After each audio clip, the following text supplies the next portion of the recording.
Do you want to put your chess skills to the test? Now it's your move. Welcome to the world's largest chess tournament.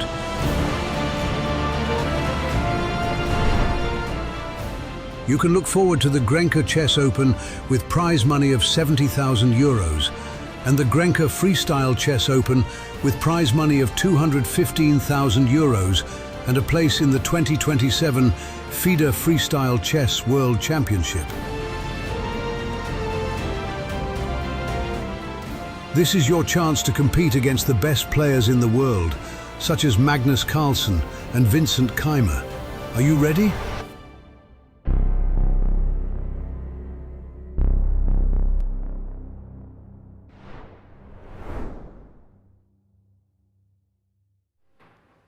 Welcome back, everyone. We are in the sunny Karlsruhe today. What a weather we have outside, just incredible. Easter Sunday, what a day. We had spectacular action today in the 6th round. Now we are about to start the 7th round at the Grenke Chess Festival. I'm Peter Leko, your host, and I'm joined by Alexander Donchenko. Alex, please share your emotions, feelings, what's happening? The first big thing is that I believe we are getting the clash we were anticipating. Vincent, who is in the lead, will be playing against Magnus, who is trailing by 1 point, along with, I believe, 10 other players. And this will, of course, be the big thing to watch out for. But even apart from that, we will see many clashes between elite players at the very top. And it's going to be an exciting round. I feel like we might finally, at long last, get a position that is very far removed from the classical starting one. But we will see about that. Yes, and you see that contrary to other rounds, the stage is not yet full. In fact, hardly any player is there, because we have been also wondering that where are the pairings? And one could have anticipated, we already announced in the end of our broadcast, Alex was bringing the big news that it will be Vincent against Magnus Carlsen. We see Vincent, one of the first players to arrive. And as a coach of Vincent, here we have the pairings. I can say that I'm kind of happy that this encounter happens when Vincent is in great shape and he's playing with the white pieces. This doesn't give any guarantees against Magnus Carlsen, of course, but still better than playing against him with the black pieces. Magnus, after making 2 draws, kind of feels himself probably in a must-win situation. But look at Abdusatov against Jan Nepomucen, what a pairing. Vasily Lagraf against Hans Niemann, Luke Leon Mendonca against Jan-Krzysztof Duda, Pranav Nihal Sarin, Alexei Salna against the hero of the tournament, another German hero, Daniel Hausrath, making some sensational stuff, and Shashi Kiran, the Indian legend, against the young superstar from Uzbekistan, Yakuboev, and Lenny Dominguez against Denis Wagner. Wow. Yeah, we see plenty of interesting clashes. We might expect the round to start in a few minutes. We see players coming in slowly. One thing to notice that since both Magnus and Vincent had a fixed board, it seems that Magnus still has some seniority there, since his fixed board overruled Vincent's one in the pairings. So finally, Vincent with 6 out of 6 managed to get to the first board, yeah? Thanks to Magnus. Yeah, this is the setup. I'm loving it. The reason why Vincent's board is like 5th board, but I think Sven is about to announce everything. Let's go to the stage. Traumbegegnung, die wir schon seit letztem Jahr immer als unser Titelbild hier auf der Leinwand haben, durften wir letztes Jahr in der letzten Runde erleben. Jetzt dürfen wir sie zu diesem tollen Tag, zur 7. Runde erleben. Vincent Keimer gegen Magnus Carlsen.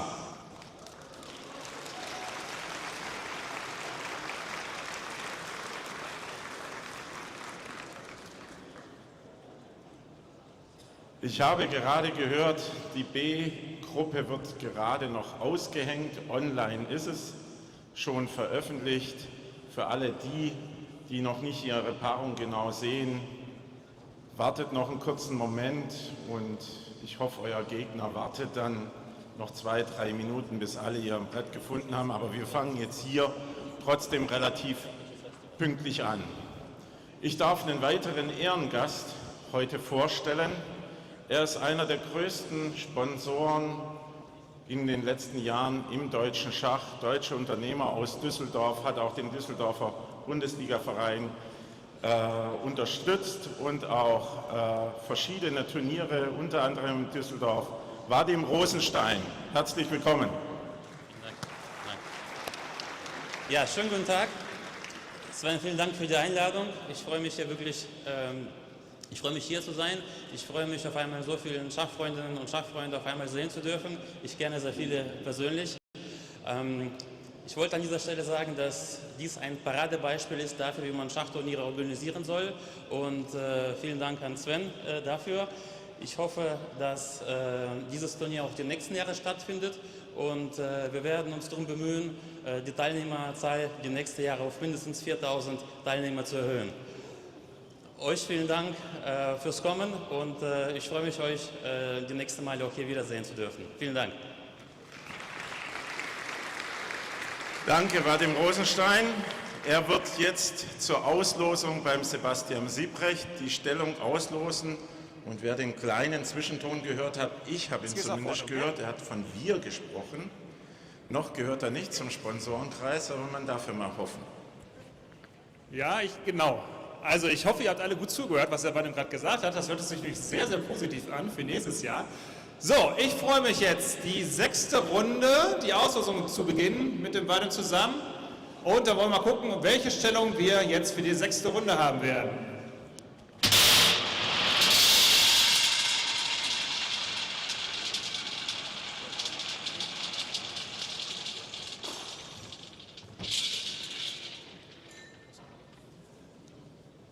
Mir erst zeigen?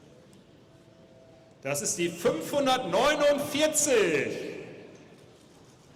549.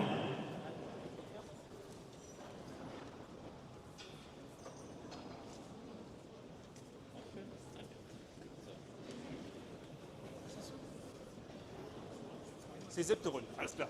Ich dachte gerade, ich habe die Zahl falsch vorgelesen. Die Runde ist doch total egal. Wichtig ist die Zahl.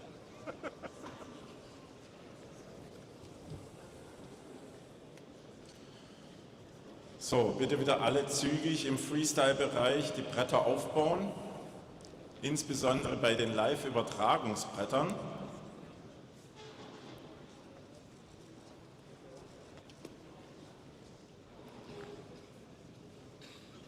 Ufuk, du gibst mir wieder ein Zeichen, wenn du soweit bei der Live-Übertragung bist.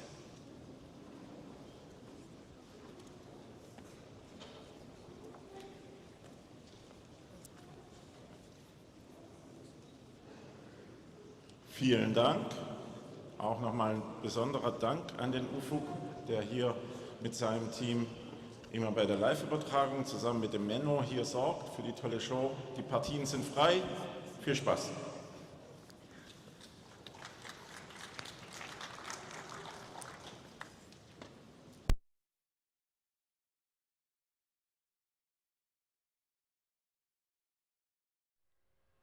And we are back. We have just seen the handshake between Magnus Carlsen and Vincent. The game is on. This is position number 549. And look at this. This is already some kind of a shuffling. It's a fish and random kind of spirit, a new freestyle position. We do, however, see that kind of 5 pieces. I'm calling it out slowly because I cannot, by this moment, calculate, but it seems like it's a fair bet. Yeah, the rook on a1, knight on b1, bishop c1 at their original place. King on e1 stays in the center just as usually, and the rook on h1. However, Alex highlighted something very interesting. Please share your thoughts, Alex. Yeah, I believe that despite 5 pieces being where they initially start out, this will lead to highly unusual gameplay because the white king, normally it would castle, well, in classical chess, mostly to the king side, which here is very hard to do because the queen needs to get out, and for that you need to move the pawns in front of where you want to send your king. Castling queen side is also pretty difficult with all the pieces, especially the d1 bishop, the c1 bishop needing to be developed for that.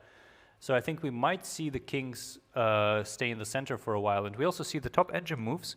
They're pawn moves all over the place. d4, c3, f4, what is that? Is that E4 and F3? So kind of central moves, but moves like F3 or C3 there, well, at least to me, they're not natural at all.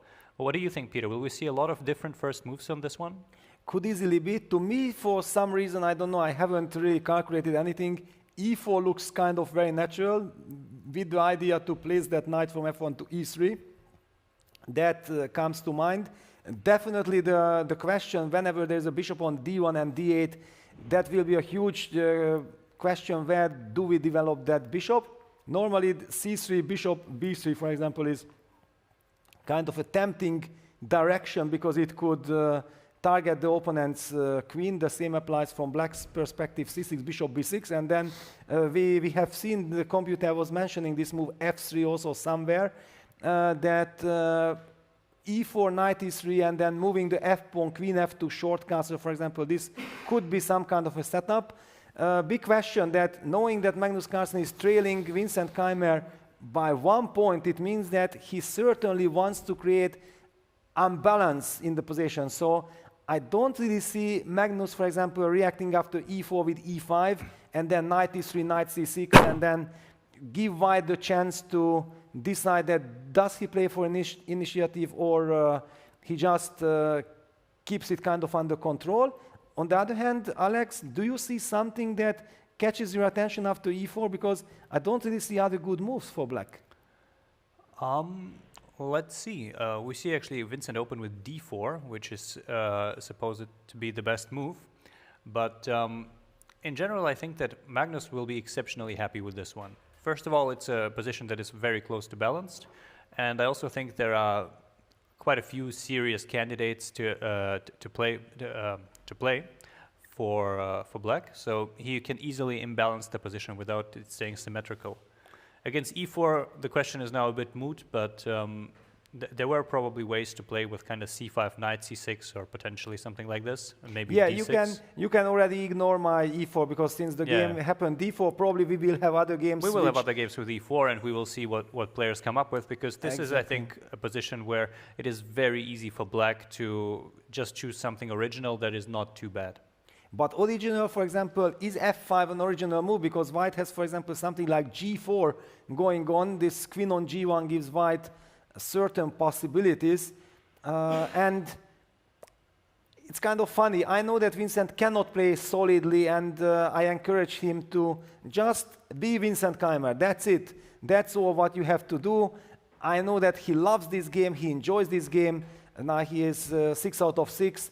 Let's just enjoy this game to the maximum and play principal normal chess just like so far in the tournament, regardless of the tournament situation. And at least his very first move is the computer's top choice, so we will see how Magnus reacts to it. F5 also caught my attention, so it might not be such a ridiculous move. G4, of course, a possibility, but we will have to see. Potentially, I would think that no, okay, we probably have to mind White playing E4, right? If we play some move that doesn't apply direct pressure, White will probably go E4. Yes, if black is not mirroring, because if you want to be completely lazy, then of course you can most probably play the move D5. It's a super solid move. However, it determines the structure, and then it will be very difficult for black actually to create those unbalances that we talked about. Yeah, this is a very tricky kind of situation, that there is somewhere some temptation, I think, inside Magnus, that okay, I could play just D4, D5, and probably I have absolutely no problems equalizing and have a quiet game, but does this suit his tournament situation? How ambitious is he to think that this is the moment that somebody has to stop Vincent, because otherwise he runs away with the tournament? I think this is a conflict of interest also a little bit in Magnus's mind, that gambling, going for some gamble, some controlled gamble, or just stick to classical principles? I think he will not play D5. That is what I would expect. Just imagine if, let's say, he got the position from yesterday morning, the one with just the king and queen swapped, where Tabatabai opened D4 and had him under pressure for a long time. how much would Magnus give in that game to just be able to play an unclear position where he plays something just to get his opponent kind of out of his comfort zone? And I think this position will offer him an opportunity to do just that. So if he doesn't take it now, then well, what else would it take to make him look for this opportunity? Yeah, it's a tough spot because, yeah, Magnus just dupes the board. It has to be clean, perfectly clean, so that your mind will be clean and you can just absolutely focus on the game, no distractions whatsoever. You mentioned that Magnus has a big experience. The big experience can also actually signal him that, wait a second, this is such a position that, yes, I desire to break the symmetry, but actually it is way too dangerous. Yeah, it can also be this kind of dilemma. Contrary to all the Grand Slam Tour events and also another FIDE World Championship in Weissenhaus, where the top players had the chance with their groups to discuss. The white players discussed among the white players and the black playing players discussed by themselves. And then there was some kind of a consensus direction that what we are thinking, then of course a player could overrule.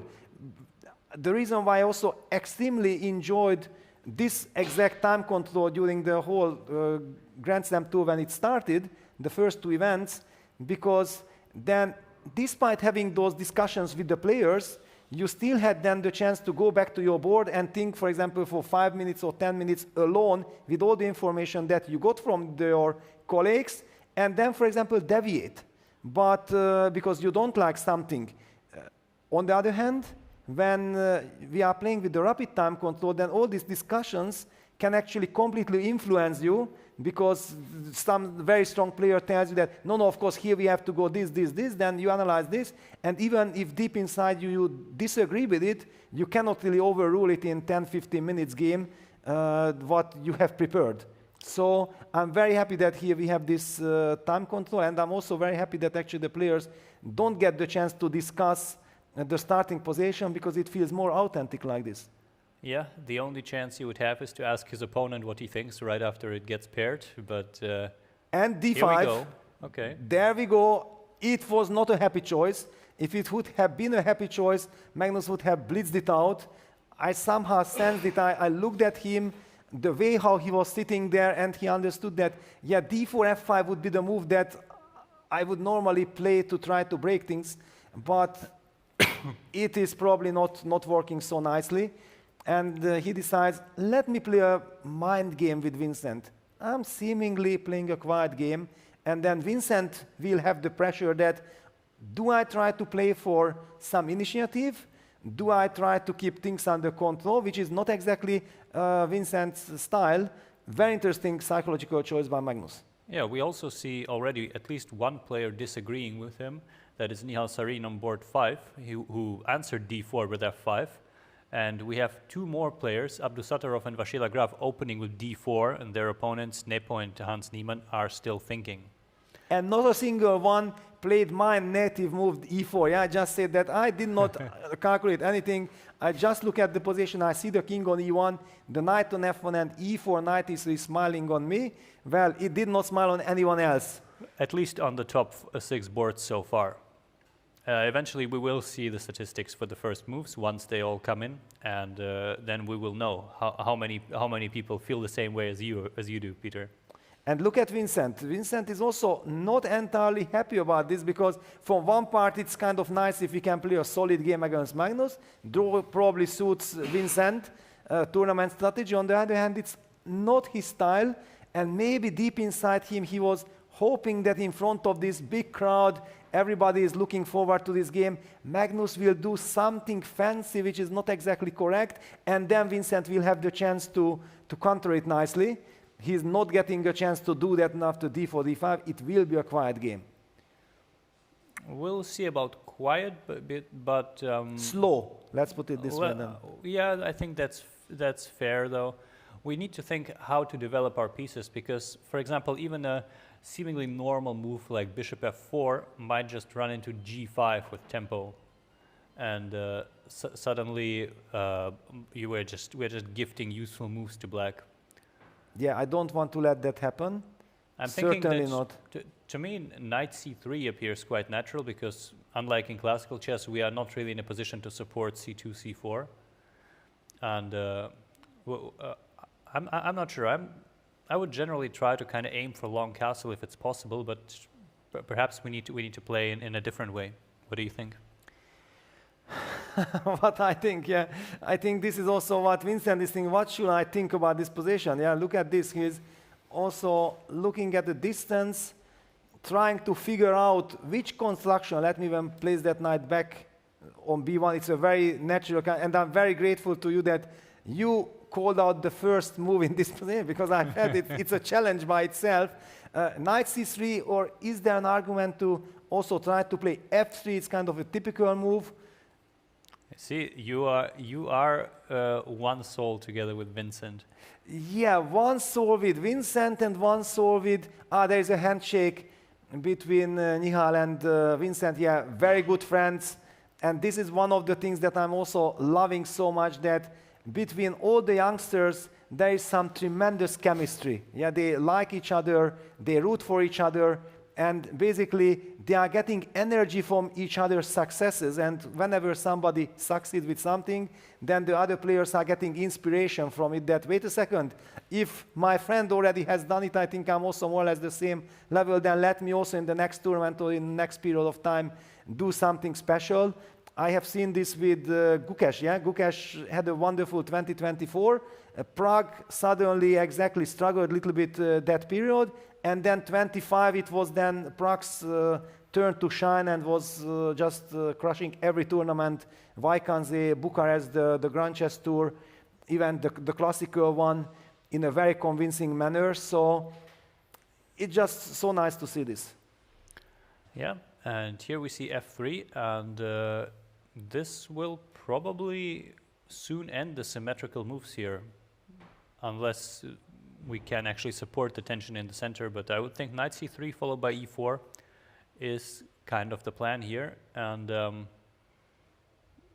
I don't know, we're just kind of fighting for the center in a very straightforward manner. Yes, that was the reason why I felt like f3, I already know my guys, not just Vincent, because I feel like everyone who was part of this incredible freestyle Grand Slam tour last year, I feel like we are one company.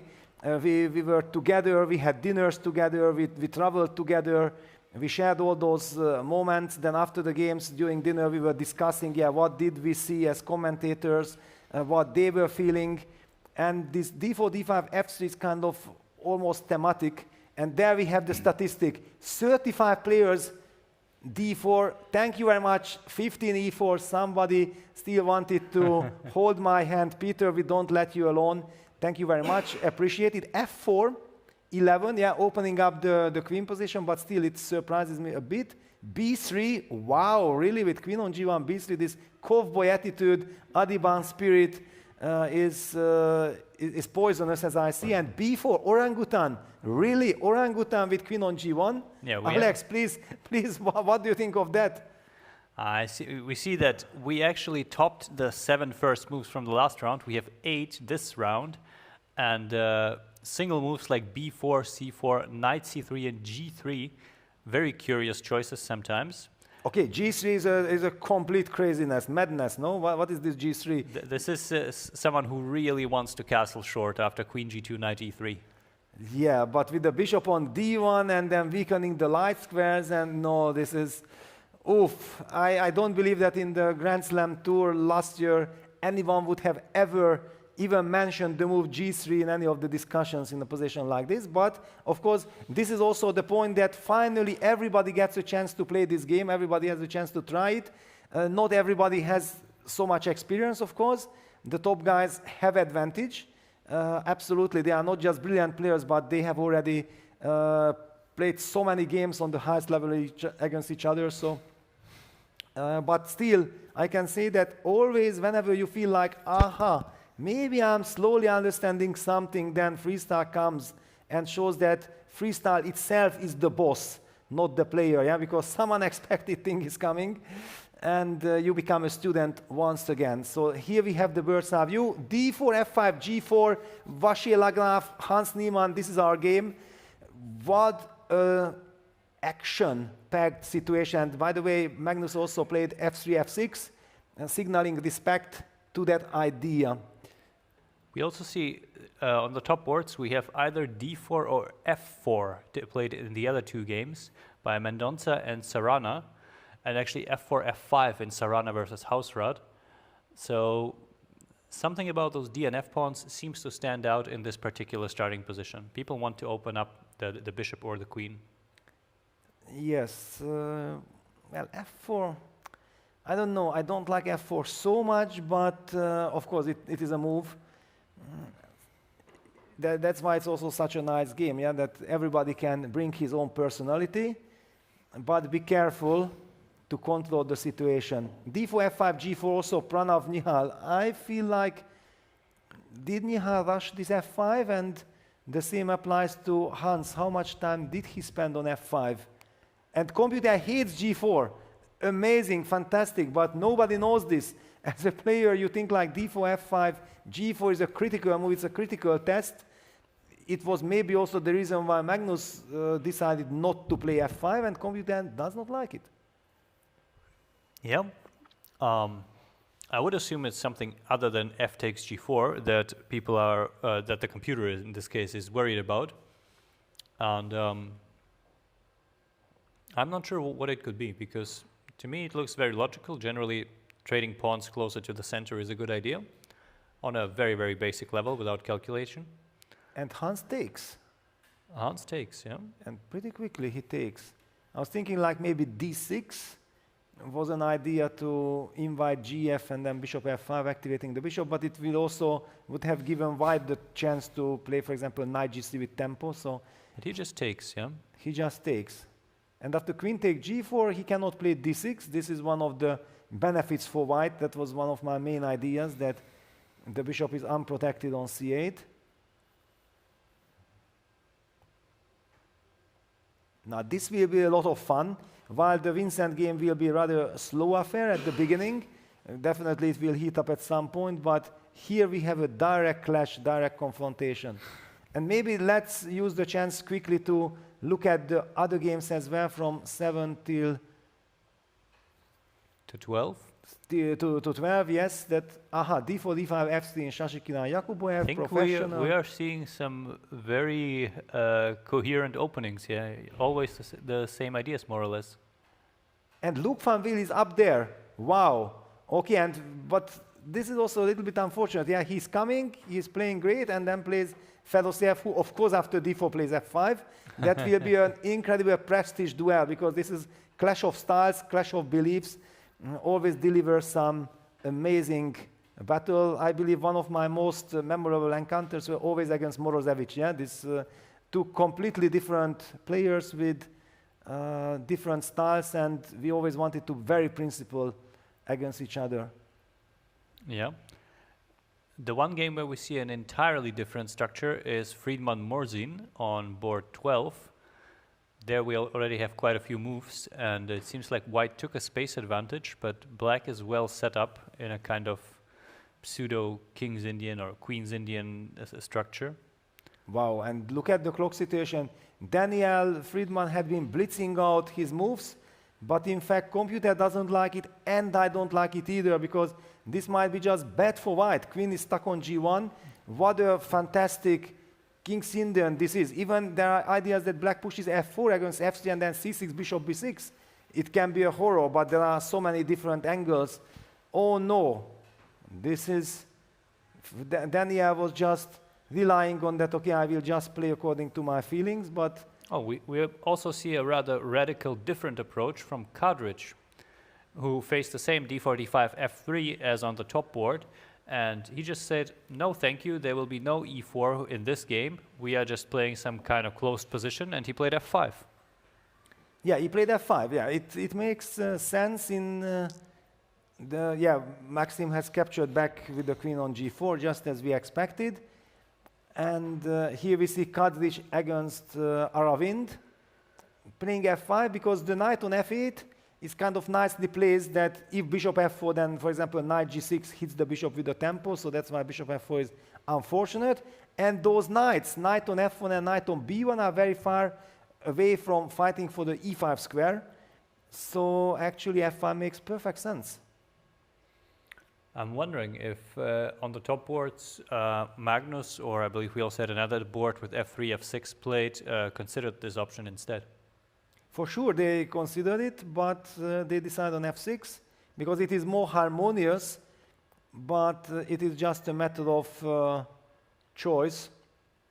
Now that we had this nice little tour, I think we can maybe head back to the Vincent game to see what did Vincent do. And Vincent is playing with quite some confidence. He has already played the move e4, which is a critical move. If you can occupy the center first, that certainly sets the tone of the game and puts pressure on your opponent, in this case Magnus Carlsen. And Vincent has just spent like 10 minutes for all these three moves. We have seen already in some other games when he spent 10 minutes for the very first move. Yeah, it is pretty straightforward play, and I personally like it. I think if you occupy the center and you already clearly show what you want to do, it somehow limits how many options your opponent has, because your play is very direct. You're controlling the center, you control a lot of squares, and I think Magnus will be hard-pressed to kind of stir up trouble here. He will just have to try to defend and equalize in a conventional manner. Yeah, and his body language is a little bit confused. Yeah, it feels like the position does not align with his mentality that he wanted to bring to the table. Yeah, that he wants to do something. In fact, he needs to react to something. This is a completely different situation, and he was looking around just to monitor, not to get any hints. That was not the point, but just to have at least an overview of who is playing what, because automatically as a player you are having this fresh position and you are just curious how did other players react. And c6, some kind of a Caro-Kann on the board. Alex, you have been playing the Caro-Kann and you are probably playing it. What do you make of this f3, third move f3 Caro-Kann style? I mean, I would say really stretching it to show that this is a Caro-Kann, since the bishop will likely not get out from c8 so easily. But yeah, let's just highlight the structure why I dare to call it a Caro-Kann. And I think that is kind of Black's biggest question mark at this point. Where will he put the c8 bishop? If he finds a spot for it, then indeed everything else can go naturally. Bishop goes to c7 or b6. Knight from b8 goes to perhaps d7, and you can castle long if it comes to it. But the bishop needs to disappear to some more or less useful square. Yeah, now also the big question, what does white do? For example, a move like c3 is a very solid kind of choice. Acknowledge that, wow, actually I have tremendous respect for these pawn moves, and I will try to activate my bishop as well, just like Black would like, with bishop c7 or bishop b6, and not to commit, because now placing the knight on c3, it might be an ambitious move, but it's also a very risky one, because then what will happen with the bishop on d1? Then the bishop will have to go to e2, little bit white spaces then are crammed. I would feel like maybe c3 is more natural, but... I would be a little surprised if Vincent goes c3. You would, yeah? Yeah, I feel like c6 this is kind of his chance to really develop in a different way than Magnus can follow. All right, then Alex, you are white, the floor is all yours. Let me just react with Black to your play. What do you do? All right. Well, let's go knight c3, since you dislike that move. Exact. I knew that there is just no way you're not going to play knight c3, and it is an ambitious move, and it is a very serious move. I have to worry about it, because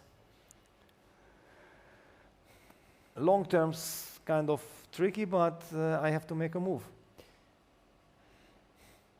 Okay, for example, I play bishop c7. Bishop b6, you just play bishop e3, I believe, yeah? You ignore me.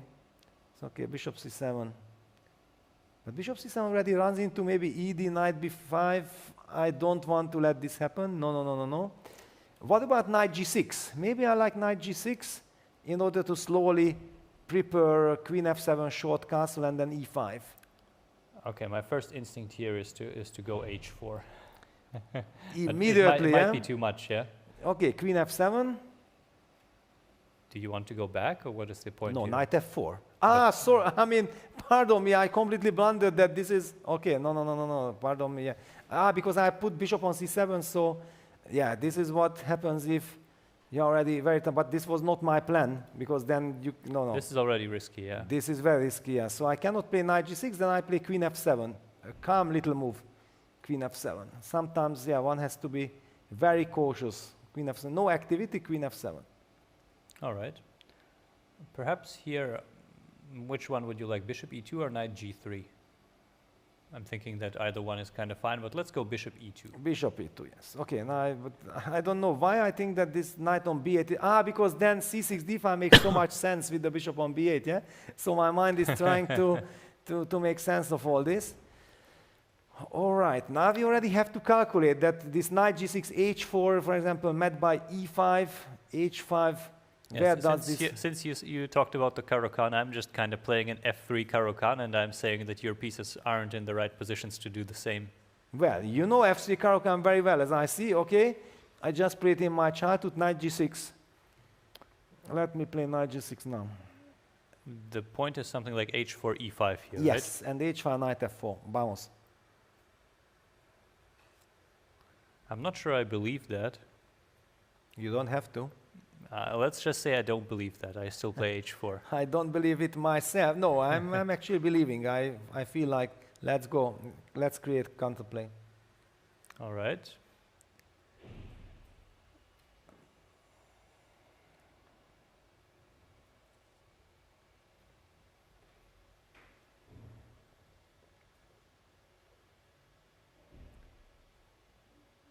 I don't know if I have to play a more energetic move than bishop e3 here. Maybe, wait a second, is it even so bad to just play h5 and hit it on f4? Just take it? Okay, yeah, it's a very special transformation, very double-edged. Yeah. And I don't know, I don't have to take ed right away, right? I think long castle is also quite a decent move. Long castle, and yeah, how to evaluate this position? I don't know. It's for me, even reaching the position, I'm unable to evaluate. You are happy with white, or how do you feel? I feel like I gained a lot of time. The only piece you really have out is your queen, and structure isn't too healthy. But I have the dark square bishop, which is pointing at the one pawn that is fixed, yeah? Yeah, but that pawn, that pawn is a monster pawn. It limits your knight. I believe in the dynamics. You will not castle long in the foreseeable future. You will not well, you might castle short, but I'm not sure if it's safe, yeah? I castle short, no, absolutely, I castle short, no, and I have no fear. All castle right. short. Since you have no fear, we might play knight d2. Yes, yeah, playing slowly, you are setting up this ed, and I wanted to play bishop e6, yeah, I had this in mind, and then you play knight b3. Yeah, it is knight b3, knight d7. Yeah, I might even play g3 at some point with white. Perhaps knight b3 first here, I'm not sure. Knight d7. And like usually in a position like this, I would just go king b1 by hand, but here perhaps it's not necessary. Yeah?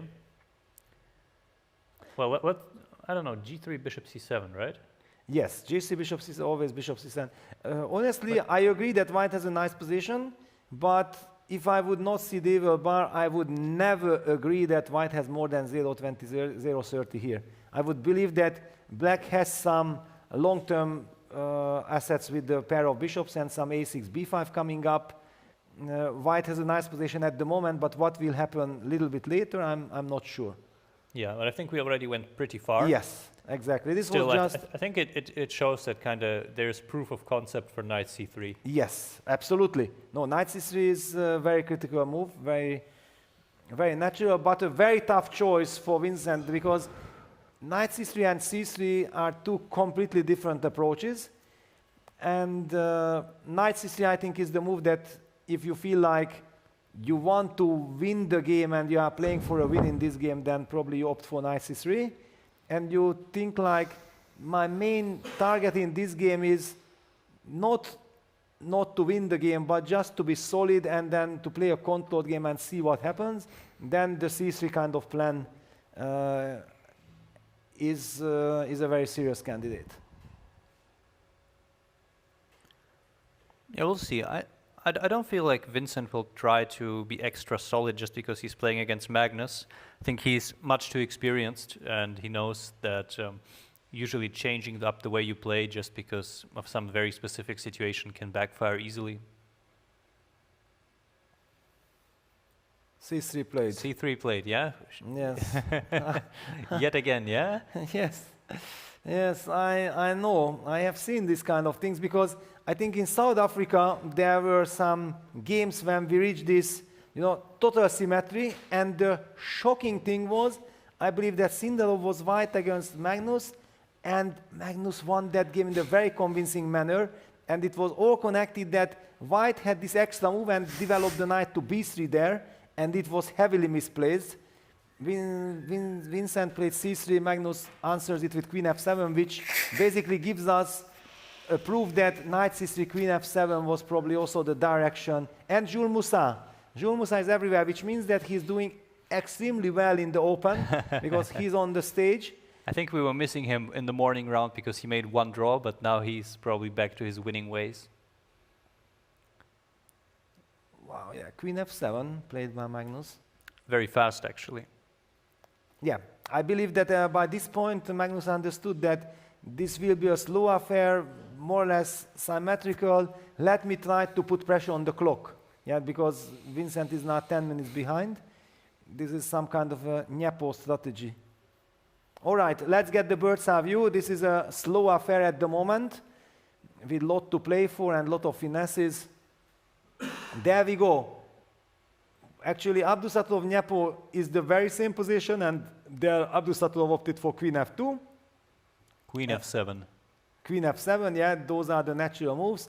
I would like, wow, the Pranav Nihal game exactly featured this g4, d6 that I talked about. I'm very happy to see that and to see how that unfolds. But in my mind, Vasil Lagraf Niemann position looks like the most chaotic. Absolutely, so I would like to jump to that. Let's see what they came up with. They also started out with d4, f5, and this g4 that we did not understand how to react to yet. Yeah, and how to evaluate it at all. Yeah, that was the. We see the computer says like, okay, black doesn't have to worry about. Nihal played the move d6, gf, bishop f5, knight g. No, but his pawn was on d5. I think d5. He played d5. Yes, he played d5. And that led to completely different kind of play. Takes, knight g3, bishop g6, and c4, c5. Ultra fire on board. That is a wild move, especially with the little time that he spent to play it this way. Yes, so that is a completely different animal there. But for the moment, we are following the action in the Vasil Lagraf game with Niemann, queen g4, and knight c6, protecting the bishop in order to be able to move the d pawn and the e pawn. All right, c3 and d5. D takes e5, d6 on the board. All right, super interesting.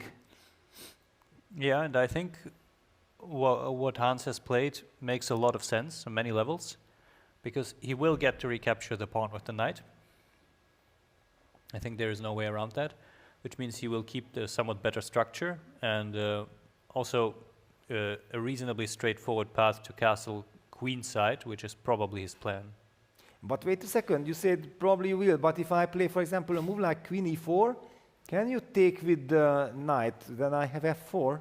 There is queen c4 in reply. Ah, yes. There is queen c4, queen e3. It might not end all of it, but... However, yes, queen e4.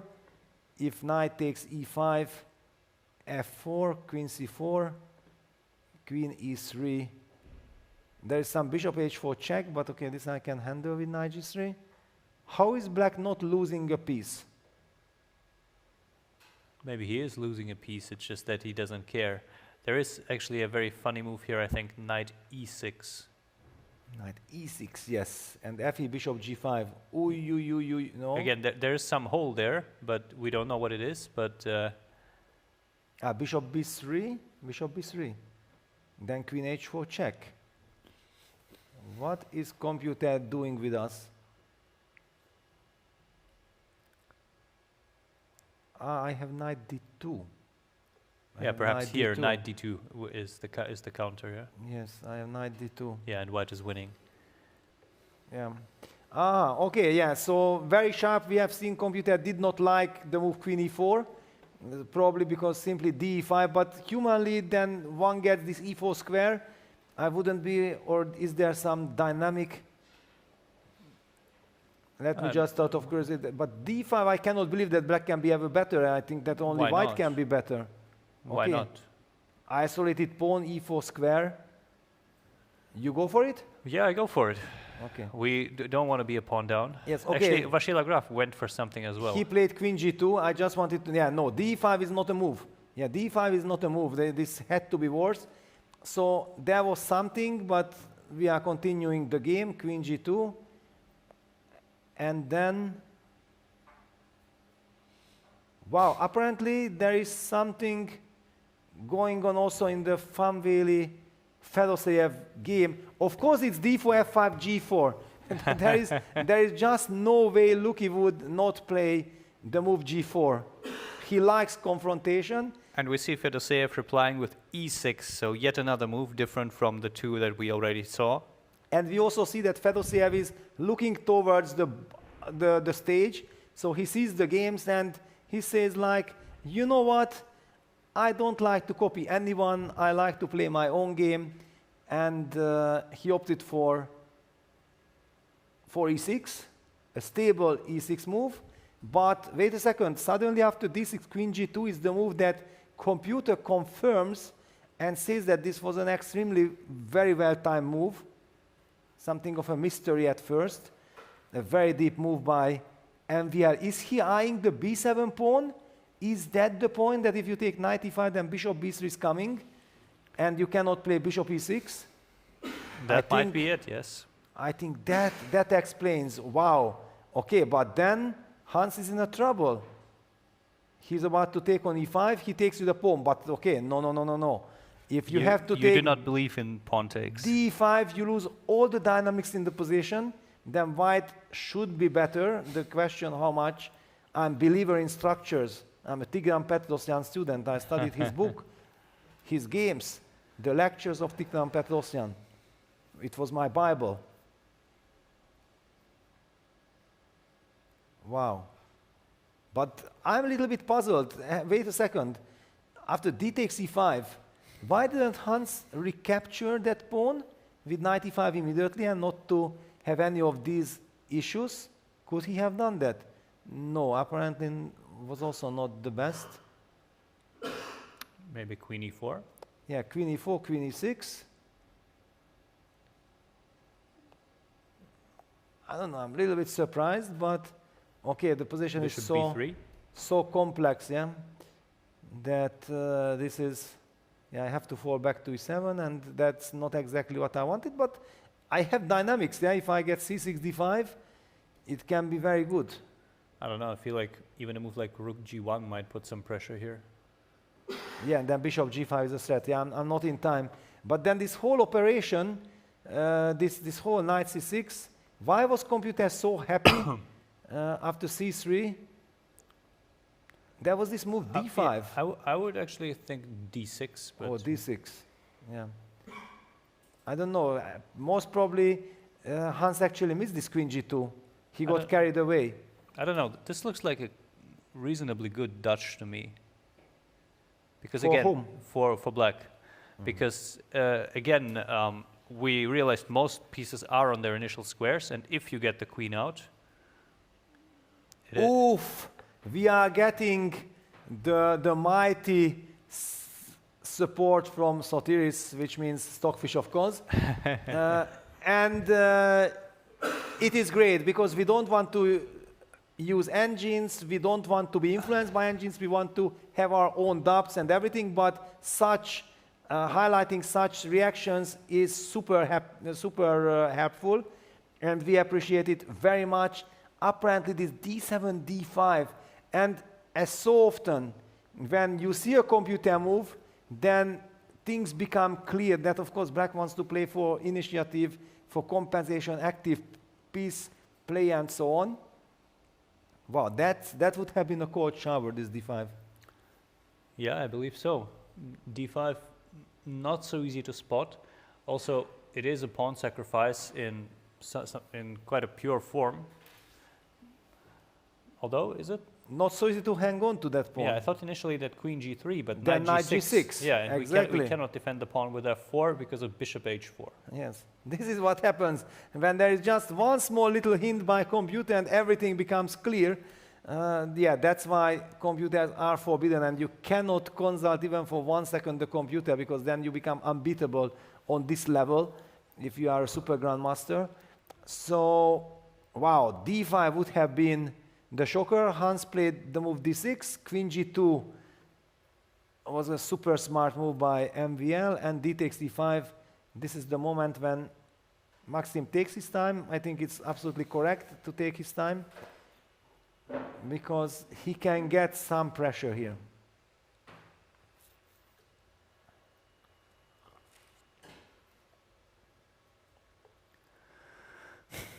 Should we visit the Nihal Saringian with Panav? That was the other d4 f5, just to compare, because here we already have. Yeah, we can do that. I think that game also became very wild very fast, so might be worth a look. Yes, that is. Please try to make sense of this, anyone without an engine. So this all happened from d4 f5, g4, d5 takes, knight g3, bishop g6, and after c4, Jan said, no, thank you, I'm not planning to take this pawn. Probably white wants to follow it up with knight c3, and then e4, occupy the center and play for compensation. Rather than that, Nihal goes c5, challenging everything. The idea must be something like d takes c5, d4, or just taking it. Well, d4 is the move in the spirit, but there is some bishop a4, queen g2. Oh yeah, that might not be good, yeah? Yeah, at least let's highlight. I don't know, because there is also queen takes c4, but then we can castle after we take on c6. Not even just rook c8 still keeps it very much alive, no? Yes, rook c8 keeps it alive, but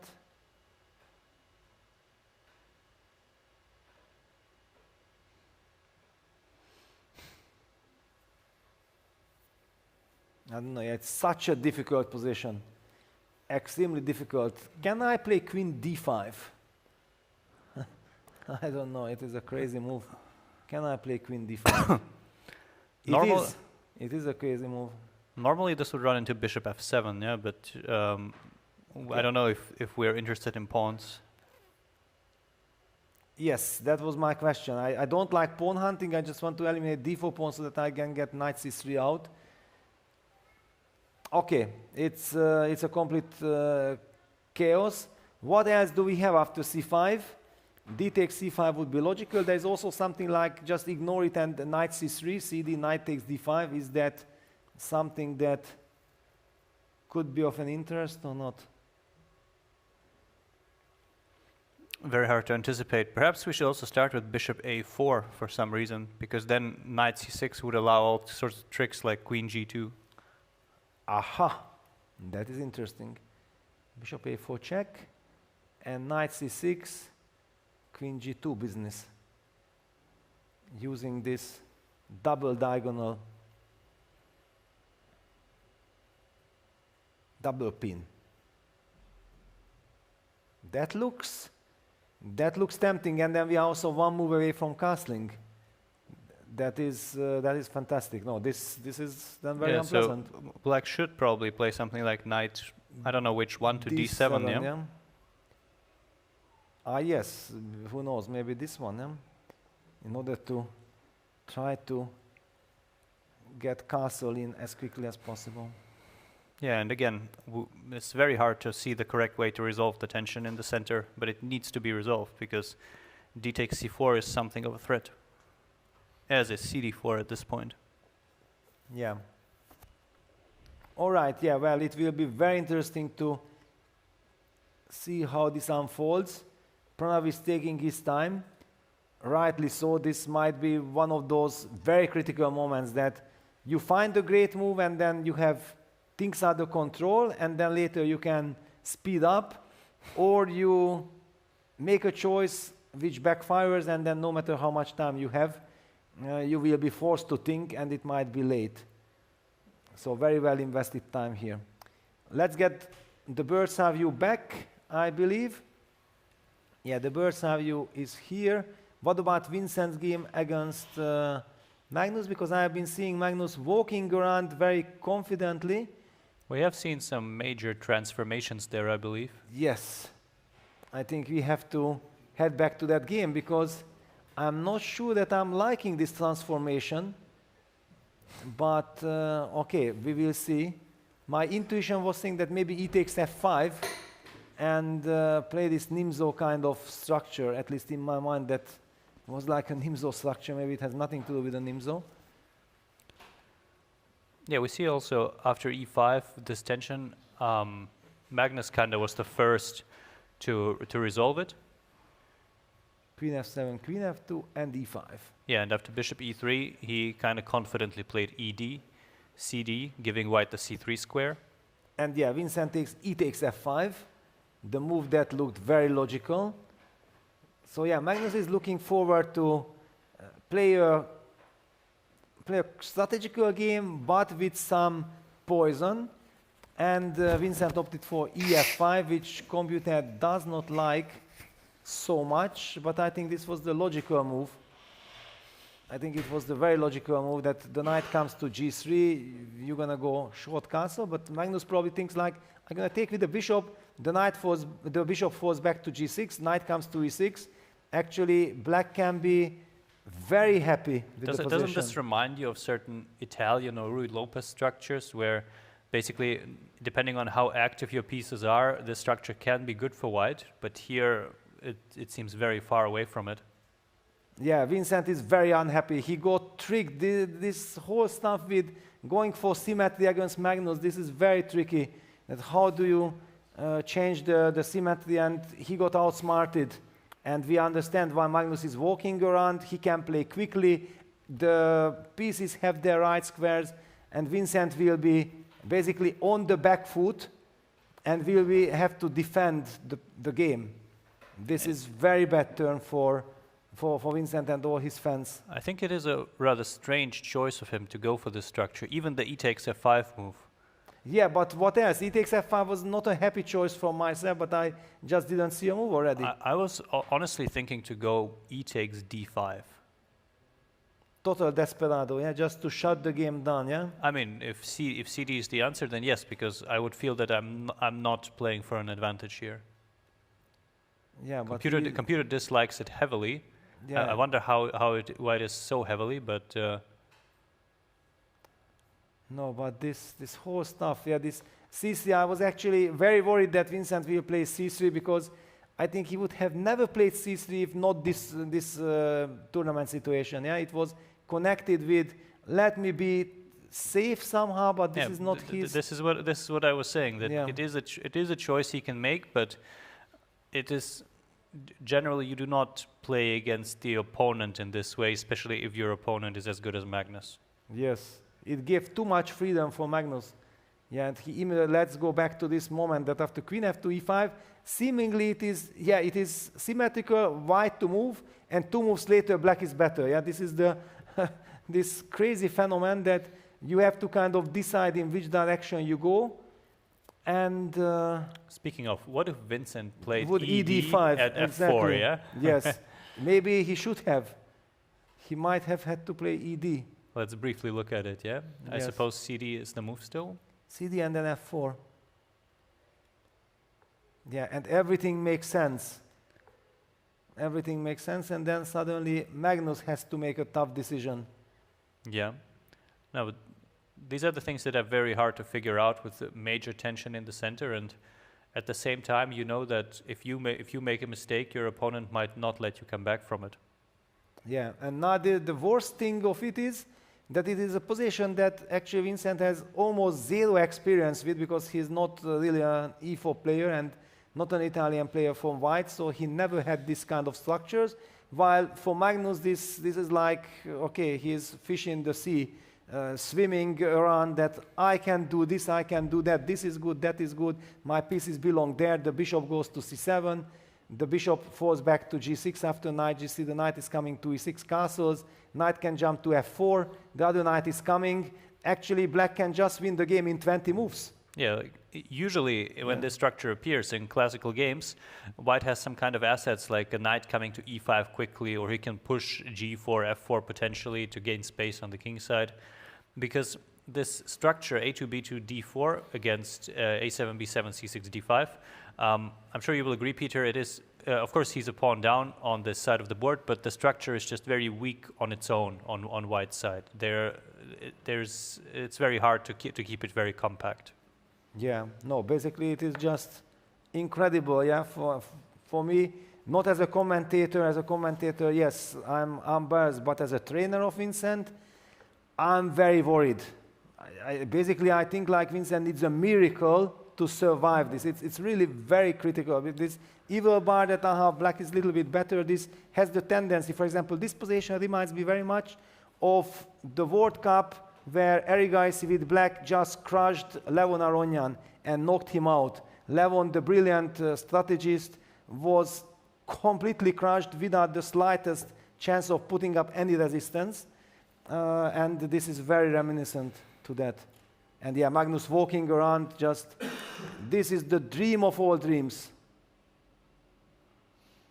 Yeah, so his choice to kind of wait and see what Vincent is up to paid off. Vincent gave him a chance because he had the chance first to resolve the tension in the way Magnus did. And we see a move. Yeah, knight c3. Yeah. Okay, knight c3, very non-committal move, probably a good one. Yeah, but okay, knight e6 comes. Knight e6, it's so easy for black. Yeah, Magnus can just make a move after a few seconds, get up, go for a walk, very comfortably. He knows that. Are you sure that knight e6 is such a comfortable move? I feel like knight e6 is a very comfortable move. I'm just thinking you have to be on the lookout for basically the how did you call it, caveman chess, g4 f4. G4 f4, yeah, actually, yeah, because I put in my mind knight to g3. That's the reason why Vincent puts the knight on c3 first, not committing the knight, so that he might have this answer against knight e6. That would mean that maybe Magnus should be prophylactic first with bishop c7, and the knight e6 move will not run away. For example, let me play bishop c7.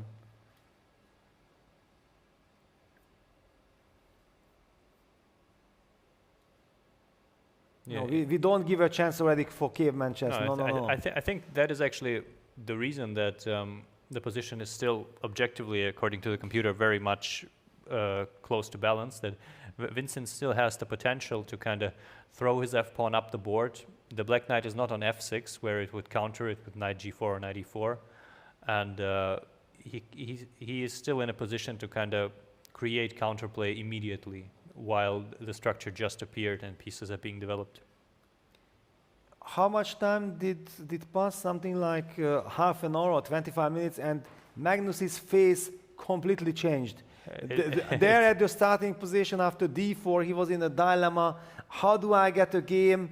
Yeah, I don't want to play symmetrical because then maybe I will not get a chance, but f5 I'm not liking so much.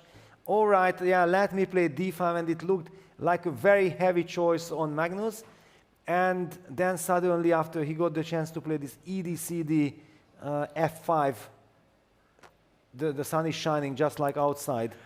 Yeah, we also see the longest think of the game so far is Vincent c3, where, as you suggested, he might have gone kind of against his instincts because of the situation in the tournament. And we will see how and if it pays off. But at the moment, in any case, Magnus seems to be happy with the outcome. Yeah, very happy. And I'm personally very unhappy, of course, yeah, because yeah, bishop e3 computer is highlighting as a serious mistake. Yeah, that was a serious mistake because this allowed the transformation from a so-called rather peaceful symmetrical fight. And then, okay, this e takes f5. I already cannot be critical of ef5. That was the logical follow-up of what happened before. And white should have not let that happen to start with. And what does this mean? Yeah, we are expecting, or at least I'm expecting the move bishop c7 then from Magnus. Can we get the bird's eye view? Because it's kind of even difficult to speak about this game. Let's wait how it unfolds, the next couple of moves, because it looks just very comfortable for black, but black has probably many different ways. So what else do we have? For example, the Abdusattorov Nyepo game is another kind of illustration what I'm talking about, that this seemingly symmetrical type of position, and white was supposed to have an extra tempo, and computer says that black is the one who is doing better. Yeah. Well, he just used his tempo for a very strange-looking move, if we can go to that game. Yes. The game was actually 1-for-1 symmetrical before the last move of knight e2. Yeah, let's just see. So very similar to what, basically the same. And then queen f2 was the deviation. Queen f7, knight g3. e5, c3, knight g6. So everything symmetrical and putting the pressure on your, yeah, this is very tricky, very sneaky kind of stuff. Bishop e3, bishop e6. We do see that Nyepo is actually spending quite some time, so he's not just blitzing out of laziness. He kind of appreciated all the moves, and here comes the surprise that white played the move knight e2, breaking the symmetry with this move. What is the explanation? How can you explain it? Is he planning to go f4? That is my first instinct, that he wants to go f4. However, I believe that knight f4 kind of is a very natural move here, and I wonder what he has in store there. Wow, but this is something similar we got, and then you were not minding it, giving up your bishop for. But you understand, Peter, that the pieces are very differently placed. We have also castled short here with white. Yes. These can make a big difference to anyone in the audience. It is the structure that I was heavily advocating for before in the Vincent Magnus game when we were analyzing it. But here, black is already set up in a very Caro-Kann fashion, in fact. And I think the bishop pair is quite relevant here. Yeah. So I'm just wondering, because obviously Nordirbeck understands that every idea that his opponent has, he could also have with an extra move, and that makes me wonder what the point is after knight f4. Yeah, but then there is a question that why he didn't play knight f5 here himself, if we are so worried of knight f4 there, yeah? Exactly, yeah. I mean, perhaps black just goes knight f4, and Nordirbeck maybe thought that there is no good way to stop playing symmetrical moves. Knight f4? Wow. It seems trivial, yeah, but we Yes. are just... It looks and it feels, it drives me crazy that you can play chess like this. Oof. That is shocking, to say the least.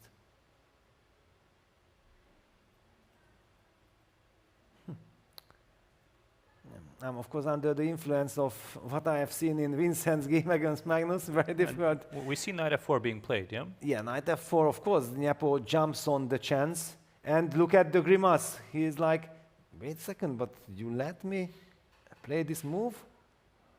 You really let me play this move?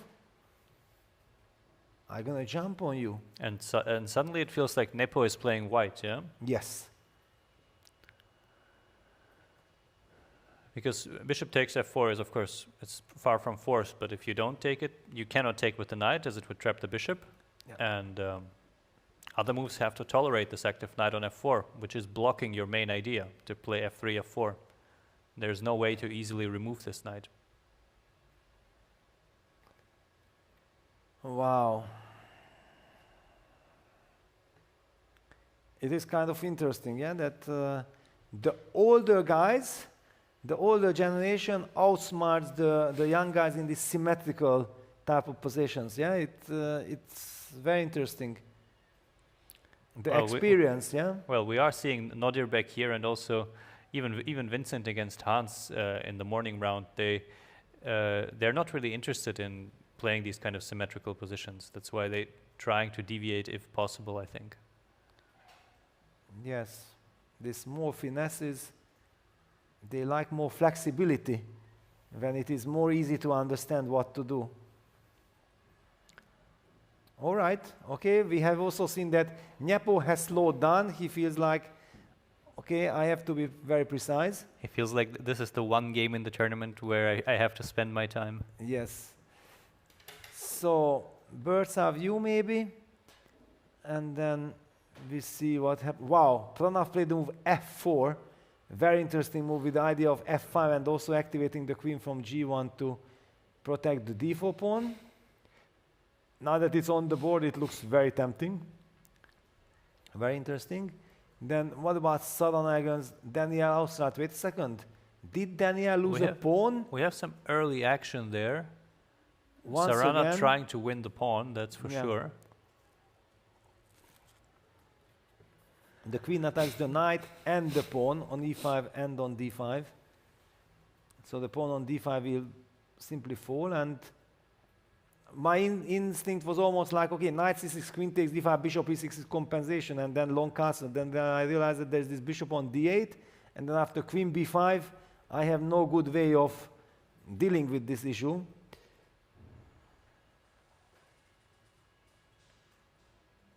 Yeah, he will have to find a way again to compensate for the loss of a pawn, as he did against Abdusattorov. There he had great success and was actually having some chances to play for more than a draw. Here we'll see, because I'm not sure. I feel like he would like to keep the queens on, if possible, and kind of kick white's queen around. Yeah, we also see that there are some games which slow down completely because the players understand that it's quite a critical moment. For example, Magnus is taking his time, and I believe this is a very clever decision, because you go to dream scenario, you don't want to rush and then let your opponent off the hook immediately. So he wants to make sure that he has a controlled approach, after which Vincent will have to sweat for the whole remaining of the game. And then Vasily Lagraf against Hans Niemann after queen g2, d takes e5. Finally, Maxim just asked this little move, rook g1, please do something with your g7 pawn. He probably has something in mind against knight g6, which would be a natural move to develop the knight. Well, there's a move like bishop c2 to start with. And then, of course, my instinct was to sacrifice the pawn, but... Exactly. Of course, I was expecting bishop e6 or something. Yeah. No doubt about it, and I wasn't sure if this is MVL style to take it. But bishop c2 also is connected with maybe bishop to e4. Yeah, this is another, this queen g2. Don't think that with bishop c2 I'm only planning bishop take g6. So what we are discussing, maybe we can even pick this game again, and because for our audience it's probably confusing if we start calling out some complicated deep things. Let's get to the position, and then d takes e5, rook g1 played. So the pawn on g7 is hanging. Now if you play the move g6, it solves the issue with the g7 pawn, but somehow it weakens some dark squares. Not necessarily you want to let that happen. And the move knight g6, I just highlight what we discussed. I summarize, and then you take over. That, for example, bishop c2 is not primary that we want to take, because, for example, black plays bishop e6. I don't even want to look in this direction. I'm much more interested of playing bishop e4 and putting this battery, and then it is already confusing. So take it away, Alex, what comes to your mind? When you see that bishop c2 and 2e4 is a serious option, to me bishop f6 in this position seems more natural all of a sudden. Bishop f6, but then I will head with my knight to e4, no? Perhaps, yeah, but I'm kind of accepting that the bishop will be there, somewhat passive, and I want to develop the other pieces. But I'm very happy. Excuse me, but I'm very happy. I don't doubt it, Peter.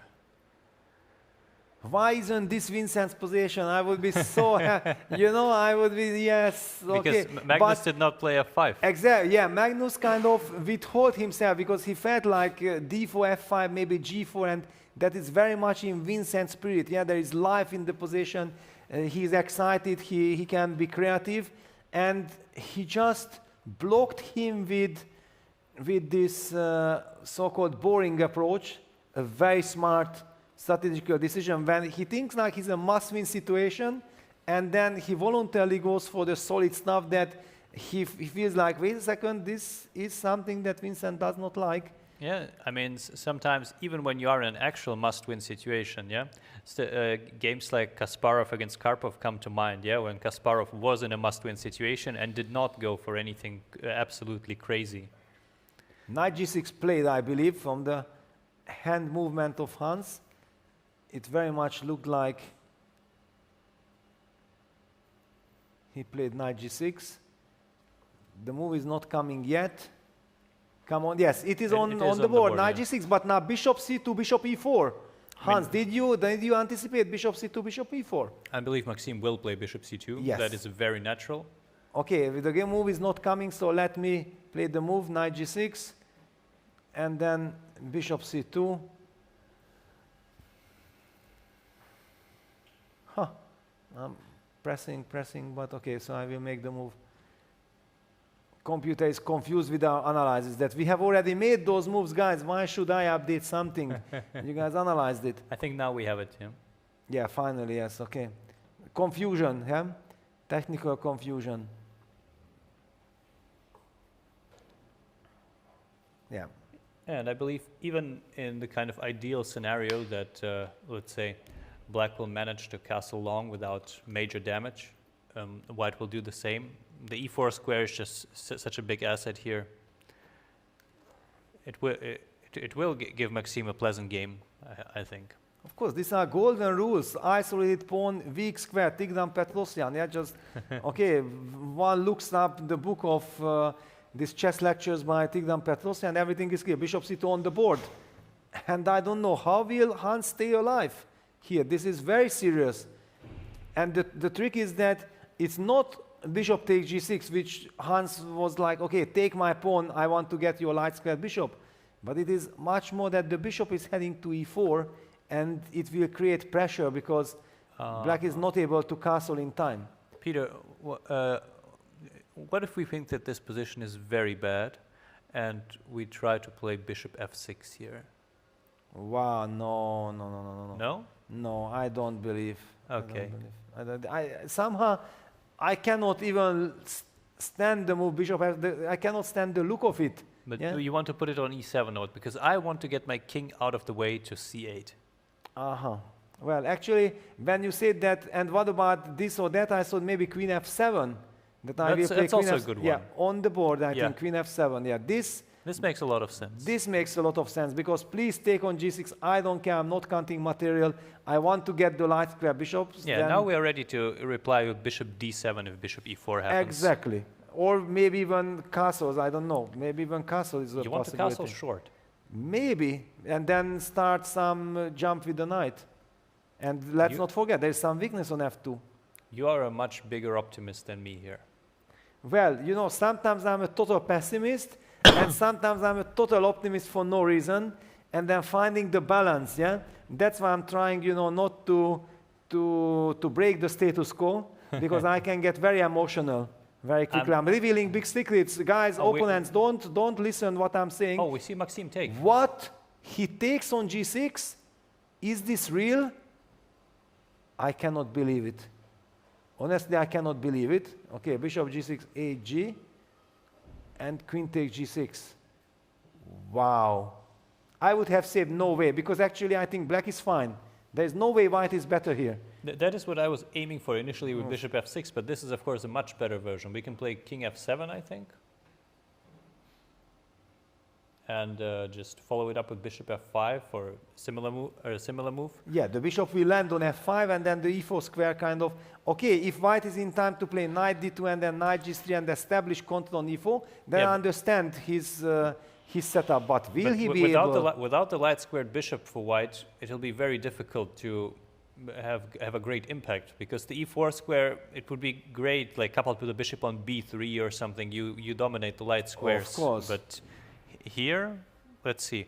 Of course, white won a pawn, but as we see, he has 3 versus 2 pawns on the king side, which is, of course, one more than black, but these pawns will not come into play directly in the foreseeable future, at least. Yeah, this feels like compensation. Where is this rook going back? Rook g1, yeah, all the way back.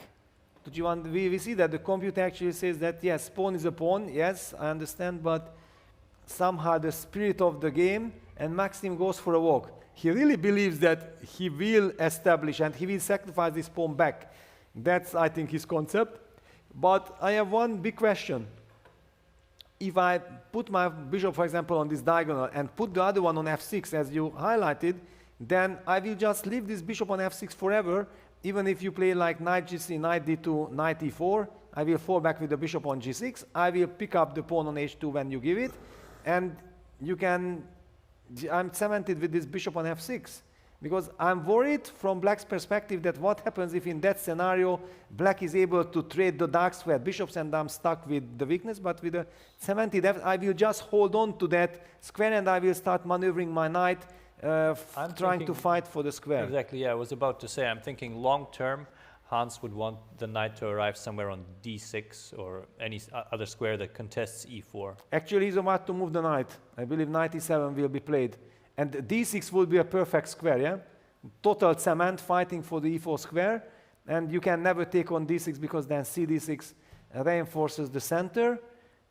And we rely on some, okay, Marshallich compensation in the sense that that is a typical light square bishop compensates for the pawn.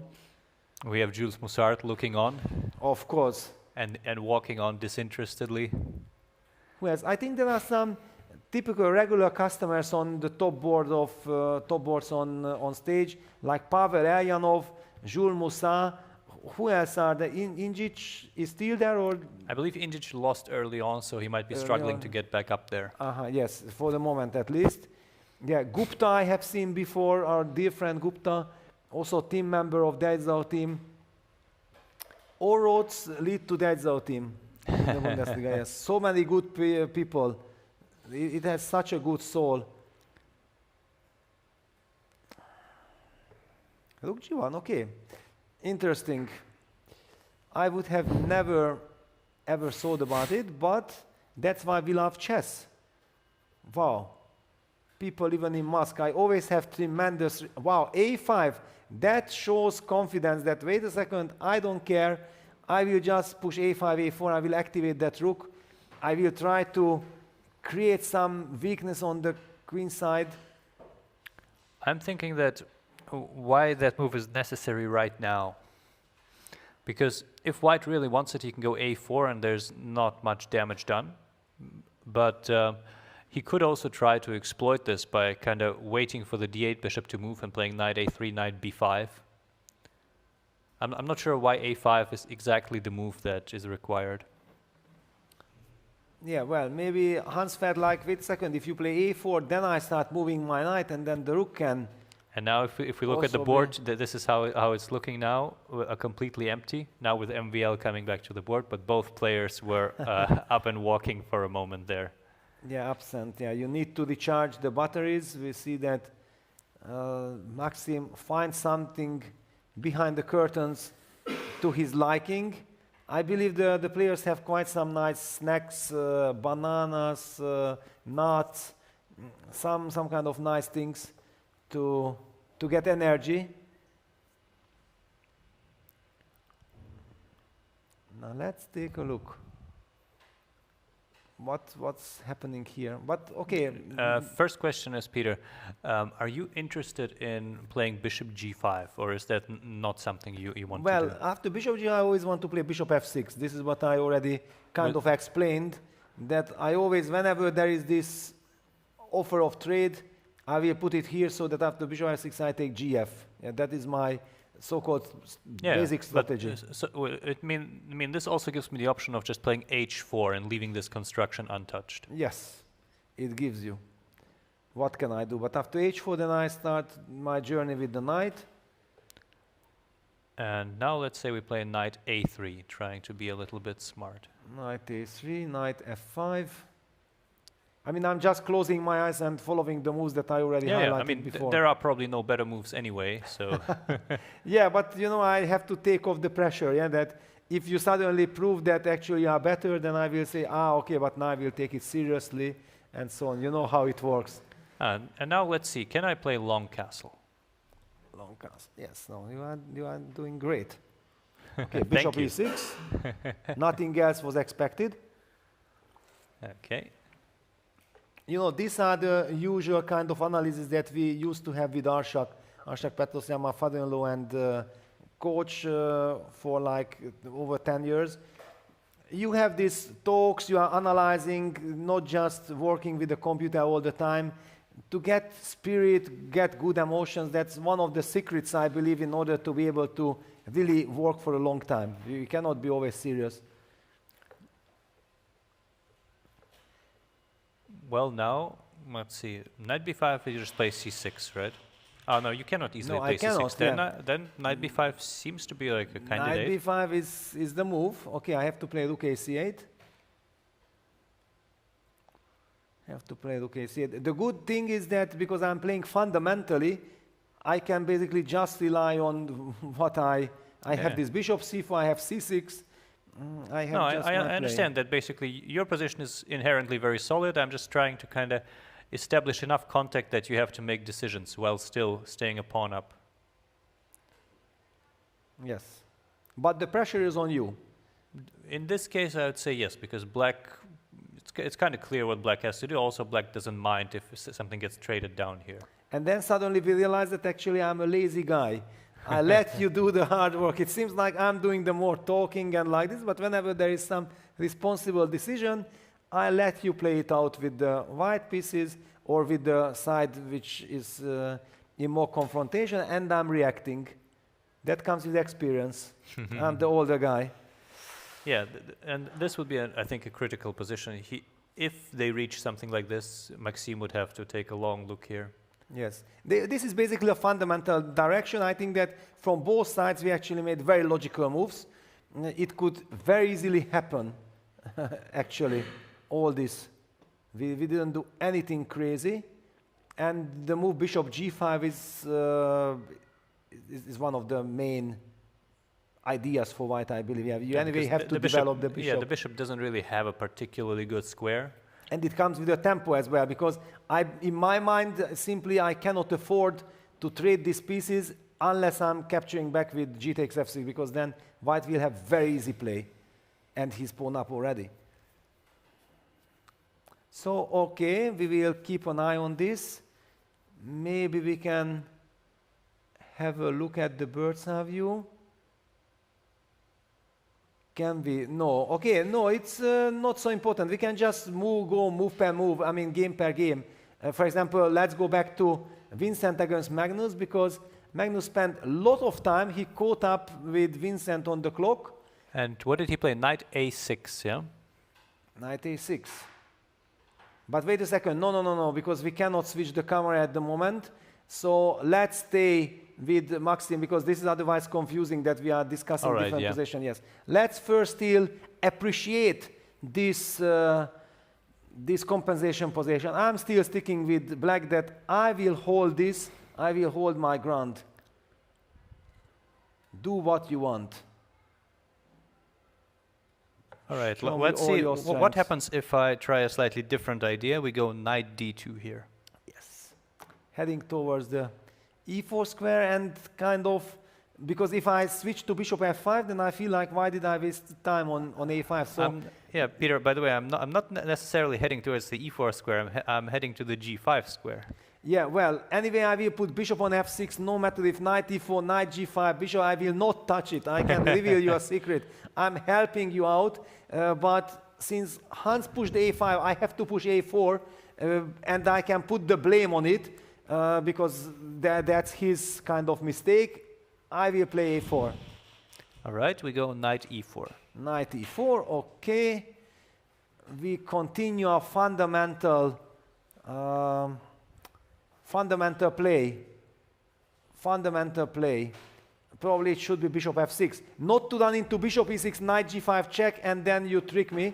But Maxim, I think, listened to you, and he played a4 or not.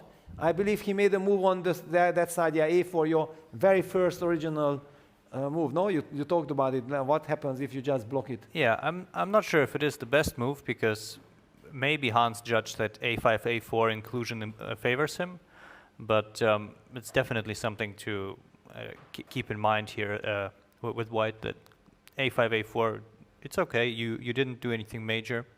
You can always play knight d2 to cover the b3 square, and you might still send it towards b5 with knight a3. Yeah, it is a flexible waiting move. We have covered this endgame in details, let the players fight it out. We already had our clash. I think arbiter from outside says that more or less it was even. Let's call it a draw. Let's head back to the Magnus's game, because according to the computer, there has been quite some huge development. Even though only one pair of moves had been played, it just shows that what a complex position it is. For some reason, Magnus decided not to play bishop c7, the move that I was very afraid of. Instead of that, he thought like, okay, let me develop that knight from b8. Maybe this knight heads to b4 and d3, and if white has to lose a tempo, then maybe I will play bishop c7, or maybe knight c7, and knight c7 goes to e6, and you reshuffle your pieces accordingly. A very ambitious move, but suddenly Vincent now jumped out with the knight to g3. He is not intending to lose a tempo. He doesn't mind knight b4, because he will just castle away, and we'll see that, wait a second, the black king on e8 got stuck. So it was also Carlsen's longest think of the game, as we see, and we see another move from him. And some long bishop move, bishop h4. Bishop h4, but this is not a happy. This is certainly not a happy move, because white basically castles away, then the queen moves to d2. White can very easily get rid of this pin. Is Carlsen thinking to long castle himself? Is that maybe his idea? Oof, into a3, b4, b5, yeah? I mean, otherwise I really struggle to see the point behind knight a6, because the b8 knight has no business occupying the same square on e6 that the other knight is ready to go to in one move. Well, and body language changed completely. Now Vincent is again very excited about the position. There was this worry on his face before, but now this is... He did not castle. What did he play? Queen d2? He played queen d2 instant, I mean immediately. Yeah, he just sidesteps. It very much fits the concept. It's kind of interesting that, yeah, so Vincent is now speeding up. He doesn't want to get into some time trouble situation very quickly. And probably he feels that, wait a second, this is exactly what I envisioned when I took ef5, but he might have got frightened by this bishop c7, knight e6, bishop g6, short castle, knight f4 idea that we highlighted there before, and goes for a walk. He seems to be confident. I'm a little surprised he didn't castle, because if he didn't castle, it means one of two things. Either he doesn't, he's not sure that he wants to castle short, yes, or he wants to play something very direct before he castles after queen d2, which the only thing I can imagine is bishop g5, but I'm not sure how much of an idea that actually is. It also puzzles me that actually, if the concept was that, okay, castles queen d2, then castles queen d2 was so much more natural than starting with queen d2, but he made up his mind quickly. He's happy, and he wants to give the move to Magnus as quickly as possible. Yeah, we see players pretty much even on the clock. And still, neither side has committed their king, so theoretically, they could, well, I'm not sure how much Vincent can actually consider long castle, but he could consider going king f2 if he manages to resolve the pin with bishop g5. And we'll see. Personally, I don't see why white is supposedly better here, but I think it's still a very, very interesting and kind of dynamic position now more and more. For sure. The reason why I'm happy is that I feel that white is out of danger. Yeah, because that was what hurted me the most. They play whatever happens, happens. I take this philosophically, but I just don't like when suddenly, because of one small inaccuracy, you end up in some trouble which will last till the end of the game. Yeah, it's I want something where both sides have chances, and it seems like now Vincent is very much back in the game. And okay, I stopped worrying. Let them play. What happens, happens. But I was really just coming back to this moment after knight c3. I had in front of my eyes this scenario like bishop c7, and if knight g3, the bishop falls back to g6. And okay, so this f4 is kind of, yeah, this is what you also mentioned, that yeah, this f4 is probably I in there. An idea might be to just give the bishop, strange as it looks. Because just to highlight what I was very worried of. So for example, white castles, black plays knight e6, black plays some bishop c2. We trade or we don't trade. I don't even need to trade. Takes, castles, and then knight d7, knight f4, rook a8, and basically sooner or later some tactical shot will appear, and black wins the game. Yeah, if white it does not manage to create anything with f4, f5, but it seems that you need to take great care to not allow it. Yes. And that's why I suggested kind of not using time on dropping the bishop back. You mean that you just leave it, yeah? You play knight e6. Knight e6 is possible, I think, yeah. Knight e6, but okay, if I get the light squared bishop, then again I'm not that worried, yeah? Then I have bishop to c2, knight e2, and then we play this big strategical battle. So what is this then? Computer says like black should fall back, or black plays bishop d3. Is bishop d3 the problem? I don't think that's no, a big but problem, bishop no? d3 is the problem. Queen d2. And then bishop a6. All right, but is that a big deal? Apparently yes, because then we will not be able to castle, we will not be able to support this f4, f5, and then if a knight lands here, that is very bad news. Let's say if we play some neutral move like bishop c2. Yeah, bishop c2. I only don't know knight e6 or knight g6, which is more sympathetic. Okay, let's put it on e6. Yeah. Yeah, and this one is, this is a nightmare. Kind of, yeah, this would have been very unpleasant. Yeah, because here again, black is very close to establish control, not allowing f4. Yes, so basically bishop d3, bishop c7 combined with bishop d3 seems to have been the key motive of the game, which this d3 square looks like empty. What is this? White will get time to kick it, but of course it stops castles. And we would also like to point out that trading light squared bishops, for example with bishop c2 or whatever, is generally not something to worry about for black. Yeah, then you are strategically just better, yeah. And again, we get to play knight e6, short castle, and all the good moves. Yeah, I even don't know with what do I take. Everything has its drawbacks. So, okay, we have seen how probably Magnus could have gotten the upper hand, but he missed this opportunity. He wanted to be too smart with knight a6, and time mattered in the position after all. Queen d2, stability, and Magnus is taking his time. It's not easy to decide what to do now. Yeah, and after short castle is played, he will also have to decide, does he drop the bishop back and just leave this one on h4 to create kind of a phantom threat on the knight? Well, actually, after knight e6, we can play short castle. Yeah. And if black plays bishop g6, maybe we can even play the anti-positional move f4.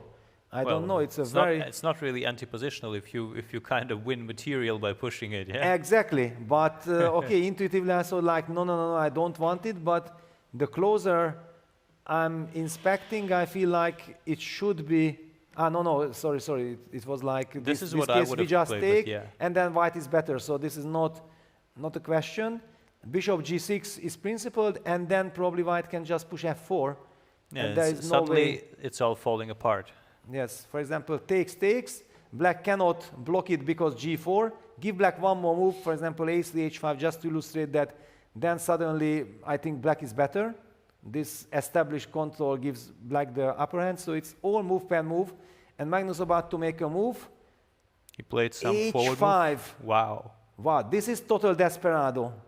And this means that he's actually getting ready for that position, yeah, that after castle he wants to fall back with the bishop to g6, and then white is unable to play f4, but now Vincent will probably switch strategy.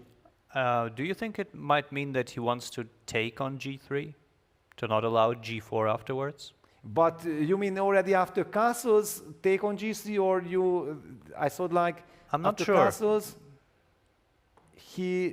that's the big question, that do you retreat the bishop because after f4 I would take, Yeah, but then we okay, don't play f4. Yeah, exactly. f4 would not happen. And I'm thinking, I mean, bishop g3 is definitely something he relies on. The question is if he would play it here. Yeah, but bishop g3, hg, I'm And kind now, of happy. let's see, g4, is it a threat, or can we, maybe we can just play something like queen g6? Queen g6. This looks a little artificial, but Yeah, I have all these knight e2s. yeah. Also, the knight on a6 is just not doing anything. Yeah. It's far away. Yeah, at least okay. It will head to e6, but it feels like white should be. Knight e6 is kind of forced, I guess. It is forced, absolutely forced. And now I have options. Yeah, like it feels that black isn't really collapsing just yet, but his position is kind of full of holes. Yes, and now this pawn structure is of course a treasure. It's really a treasure structure. I don't know exactly how I would love to, of course, play knight f4 and then takes, but knight f4 is met by queen takes g3 at the moment. And it looks dangerous, but maybe it's working. So I was even thinking about a move like king f2, protecting, and then going knight f4, just absolutely systematic. Can I do that? Not convinced. Yeah, because I mean, a let's say I castle short. yes, it's a bit tricky. I mean, it's just a systematic approach that I think that if I get out, I'm of course doing fantastic, but the knight on a6 is terrible. Okay, let's see. This feels like, I don't know, I'm trying to make something concrete work here, but it's... Yeah, very difficult against this cemento. Yeah, absolutely. Yeah, those are the strategic dangers. So at the moment, I'm not 100% sure how Magnus wants to justify his play. This bishop h4, h5 feels a bit desperado to me. That you play this because you are not happy about any other choice.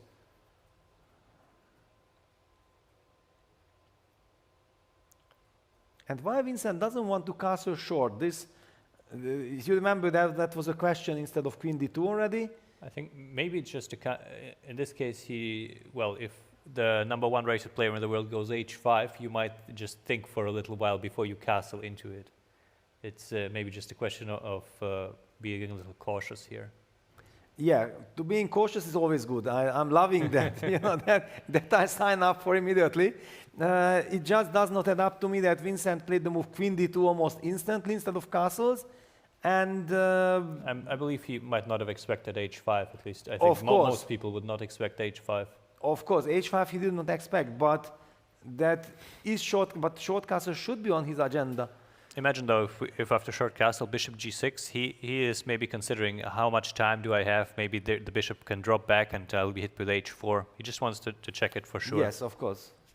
No, when the clock is ticking, you sit at the board, you have so many questions and you want to answer them before you do anything. The good thing is that clockwise Magnus caught Vincent, so this means that he can afford to spend some time.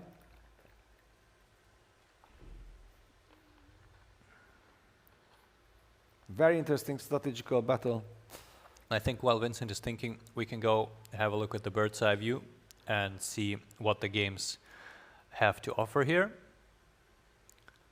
Yes. Oh, wait, is that? I'm actually very curious what Abdusattorov and Nepomniachtchi are doing, because the last we saw, the black had a knight on f4, it disappeared now, and a lot of other things are happening in its place. Wow. Okay, this is a prestige duel. I feel like the two gladiators are fighting it out, and both of them wants to put his will on the opponent. That I want to show that I'm a boss here. And clockwise, Abdusattorov is up on the clock, okay, but I think Nepo is kind of happy with the position. I mean, just from experience, I struggle to envision a scenario where Nepo is in actual time trouble. Perhaps it can happen. Maybe we'll see it exactly today in this game, because Abdusattorov is also known to be putting pressure on his opponent on the clock. By the way, in Hans Niemann game, the bishop f6 cemento appeared. With the route, he took the knight d8 route, because now white has committed a4, knight e6, knight c5 is of course very tempting. The knight on c5 would be covering the e4 square, putting pressure on the a4 pawn. I like it. Suddenly, it feels like Hans became a... I don't want to... He called it that he's playing old man chess, but it is really like he's patient. Also, his interviews changed. Yeah, he used to be much more aggressive. Now he's somehow more controlled. And his chess is also much more controlled. Don't you have this impression? I can't speak to his personality, but here he definitely calmly gave this pawn for positional compensation, and he's not making any really rash moves. We'll see. I think it's a pretty decent position, especially I feel like a5, a4. Now we will see that it was a little bit to his advantage. Yes. Maxime might have to commit the bishop to e3 to guard against knight c5. And Hans is very much in the game despite being a pawn down. No, I just feel like that in this tournament, Hans's choices and the way how he plays are so much more closer to my heart than it was before. Yes, I mean, he was known with all this bullying his opponent, yeah, playing quickly, putting pressure here and there, provoking things. And now he's just, you know, tranquilo. Yeah, absolute tranquilo. I'm liking it. Knight e6 on the board. Nice maneuvering. Why not? Why not? Hans is showing a different angle from... he played with bishop d7 first. A lot of small finesses. Am I becoming a Hans Niemann fan? I mean, his chess is very interesting. Yeah, and I think bishop d7 wants to go to c6 early, potentially, to not allow any knight e4. And we'll see. I think he's very close to equal there. Might actually find a way to liquidate altogether. Yeah, he should. He just have to prove that the concept was right. Yeah, the concept giving up the pawn and grabbing the pawn was not any worrisome for black. Very nice strategical battle. And what else? Vincent is still taking his time. There is some heavy development in Solana versus Daniel Hausrat game. The computer is giving now clear advantage for white. One or two moves before it said advantage black. It's a back and forth kind of stuff. Black has sacrificed 2 pawns for the initiative. Look at that bishop on d1. That bishop hasn't moved and it has no perspective, but it protects the weakness on c2. Maybe that's a game that we could quickly check out while the other games are a little bit quiet. We might not get the chance afterwards to come back to this complete chaos. Yeah, we saw white collecting 1 pawn. Yeah, okay, but that was also just bird's eye view. Let's go slowly, step by step, that everyone gets the chance to see what really unfolded here. So for the moment, so far so good. Symmetry, and then the move d3 somehow provoked Daniel. that wait a second, d3, are you playing d3 with bishop on d1? You are not even trying to take care of that bishop. And he opted for a very aggressive approach, e5, which maybe Solana had actually provoked. g3, very strange move. Oh no, d3, g3. And here I believe that Daniel rushed with d5, got carried away. And then after fe5, maybe this was good, but after knight e5, he certainly missed this queen d4. Bishop f6, played, yeah, now because of knight f3 check, it's clear that white has to take on d5. Knight e6, knight e3, bishop d7. According to computer, almost every single move is a mistake. Just shows that what a crazy and difficult position is. Of course, when there is no logic, then computer is 1,000 times stronger. Otherwise, computer is just stronger. In this position, 1,000 times stronger than any human. Rook f1, bishop c6, queen a5, b6, chasing the queen all the way to a3. And here, you see, computer says that actually black has very nice compensation. And after the move knight d4, knight takes f5, it's suddenly critical. I don't know. Maybe thought it is because we don't have time. We want to go to the main position. Can you just please highlight that after move 11, queen a3, what was the computer thinking being the key move for black? That would be a great help. I don't think that we are in shape to... No, I think there just probably isn't anything outstanding here, but something that stabilizes the situation, yeah? Maybe something like bishop e7 and g6. Ah, okay, no. That's what I also saw, like bishop e7, g6, the two moves that came to mind. Computer says just castle, ignore the a7 pawn, ignore the f5 pawn, which was the spirit, and knight takes f5, and just go king b8 and chill. Long-term compensation, yes, okay. In order to be sure that this is the computer's move, we would have spent probably some 20 minutes. We did not have that luxury, so knight d4 happened, knight takes f5, and the move long castle. So actually, Dania is very unfortunate that he's having the right spirit, just the execution is not with the computer precision. Yeah, somehow just, I believe, the possibility of trading this one piece off. Yeah.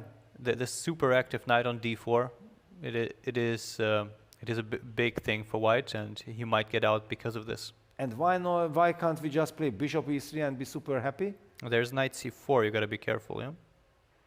Oh no, wait, what am I saying? C4? No, I was thinking that there's a king on d1.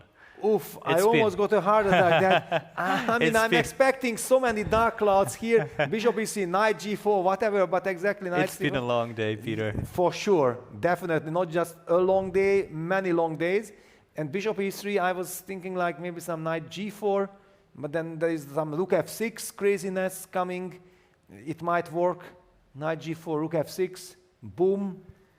Yeah, that is working out in white's favor. And then this bishop is hanging, and this crazy little bishop does incredible job of protecting the c2 pawn and guards the king.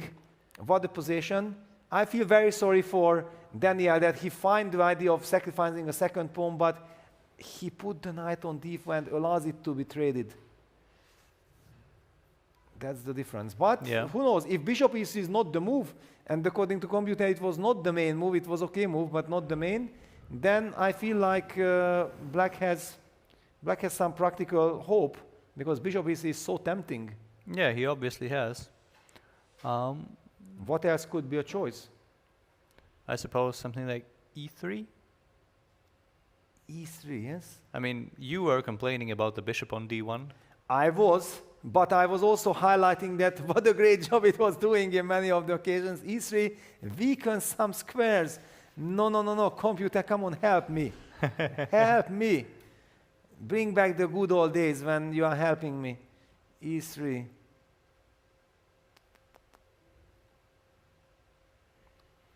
White will get very close to castling him very, very fast. Yeah. I actually wonder, that's a completely different topic, and I just mentioned it semi-seriously, that actually could it be that in the future, if AI, KI gets out of control, than chess players' expertise that we have been, fighting with engines all our lives. We have some insights. Could it be important for humanity, helping, clarify situations? It's joking, but we have been seeing science fiction movies, like 30, 40 years ago, which we were thinking and smiling that, okay, this cannot be, and it became reality. Just a speculation. Without any thoughts, I was not even thinking about it, but it just suddenly came by looking at this position and highlighting that, here, things are completely out of control. Knight d4, a mistake, long castle, knight f5, king b8, the human way. And apparently after knight e7, Sotiris even continued that, very importantly, the computer actually wants to give the c6 bishop, not the f6 bishop. That makes sense, though, if you look at white's pawn structure. Yes, okay, always once we see it makes sense, but for example, I see some queen a4, queen e4 business. And the queen might come into g2. Yes, it comes, definitely it comes. Yeah, all right, so Sanna is taking his time, actually taking much more time than usual. This is not the automatic position that Sanna is so used to. Yeah, he has already spent more time than on his entire game against Magnus in the morning.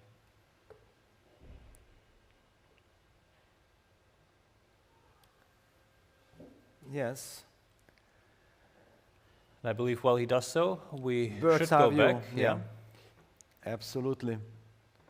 Bird's eye view. The game is on. The big match between Vincent Keimer and Magnus Carlsen. And Vincent refuses to castle because he got worried of this doubling the pawns. But yeah, if he could have called me for a second, I would have just comforted him that just close your eyes and go. Let it happen. Let it happen. We welcome this trade. Oof. Knight c2. It does feel unnatural, yeah. And I mean, now black probably has no reason to take whatsoever. He will just drop the bishop back eventually.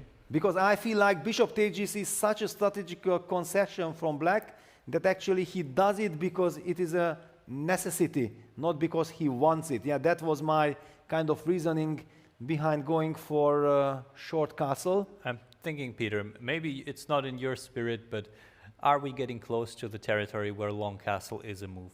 For whom? For black? For black, yes. Yes, for black, yes. Why not? It is perhaps not here. I would kind of keep white guessing, but maybe even here, yeah. Yeah, and already engine is kind of happy for like, but I just cannot understand. Yeah, that okay, not to castle and force bishop takes GC and there is clarity, and then we go knight e2, and then even if needed, like we looked king f2 and then knight f4 trade, the bishop gets on f4 and we cover the dark squares and black has no counterplay and we play for suffocation. This is I don't know, it's kind of shocking to me. This is shocking to me, but okay, of course Vincent is playing the 7th round. Everybody's exhausted. The opening didn't go exactly, because when things are logical from the beginning, then it is so much more easier to continue playing the good moves. Yeah, this we have all been there. That, like also Magnus at one moment lost control when he was very happy. Yeah, he was so happy walking around that I have everything under control, and then he relaxed, and then suddenly Vincent got a chance and he did not know what to do with it.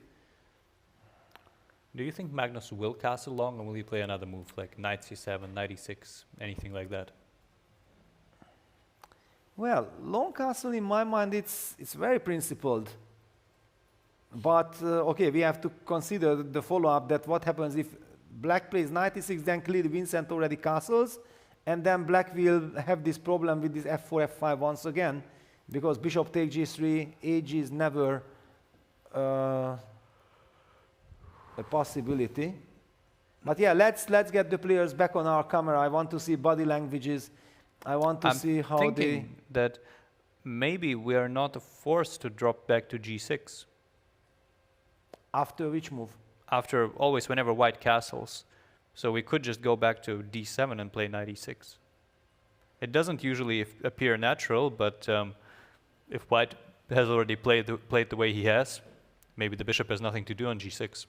So all right, then which move you start with? Let's say long castle, yeah. Long castle, okay, I believe I have to castle. I cannot not castle. And now, for better or worse, I'm thinking bishop d7. Okay, bishop d7, yeah, because yeah, now bishop g3, knight g3 would be clearly in white's favor. That's the idea. So the bishop has to fall back, and you go back to d7. But this is a little bit passive. Okay, bishop c2. Or perhaps, wait, could we go to h7? I'm just thinking how to take the sting out of this f4 idea.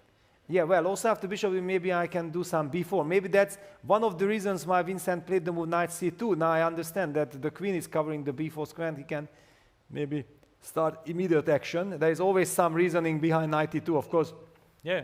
We see the evil bar changing, and then it is very easy for us also to change. Of course, my idea was better, and it was backed by computer because the evil bar, but the players don't have this luxury, so it is absolutely not for any critic towards the players. It's just that I'm so emotional seeing this game, and sometimes I cannot control my emotions. So okay, knight e2, long castles, short castle, and bishop you h7. play bishop h7. Yeah, the bishop has to stay on this diagonal. Because even if you go b4, then this is vital, yeah? Yeah. The b4, we could also just drop back knight c7. Yes, of course, you drop back, but still it's very handy that you have that bishop. No, And b4 is very committal because potentially there is this c4 square weakness.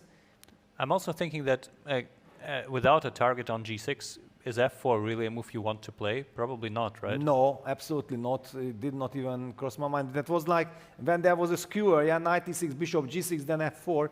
Let me just put it on the computer. I'm pretty sure that black will be immediately better. The knight can also go to d7. All right, no engine, don't do this to us. We wanted to educate people, yeah, that you cannot weaken the light squares. Those are the source of this position. And the computer has no soul. No, this is a huge disappointment. A really huge disappointment. Carlsen's still thinking.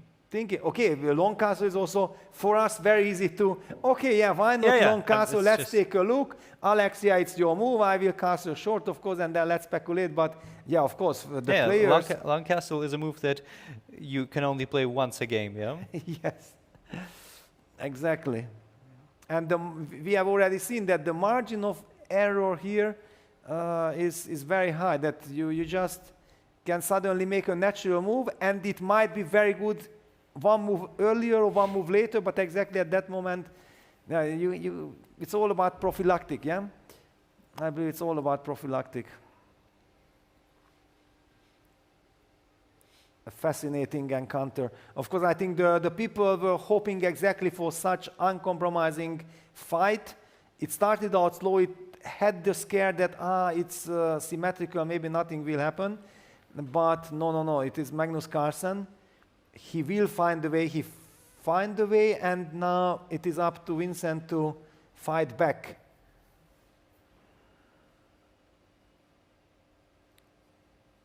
Nervous situation. 44 minutes versus 34. Magnus about to make a move. Knight c7. Knight c7 is Magnus' choice. Neutral move, yeah?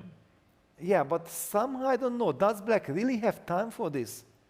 Because now after short castle, what does he intend to do? Now finally, come on, Vincent, if you don't castle now, and it turns out that castle is a mistake, but let's make it. No, castle is, of course, okay, it cannot be that. And knight c2 is kind of the preparation for it. What could it be that Magnus has in? Yeah, there we go. We see short castle played, good, okay. And let's see, Magnus will blitz out his move. He will play fast. Question is, where does the bishop go? Does it go to h7? Yeah, that bishop has to move.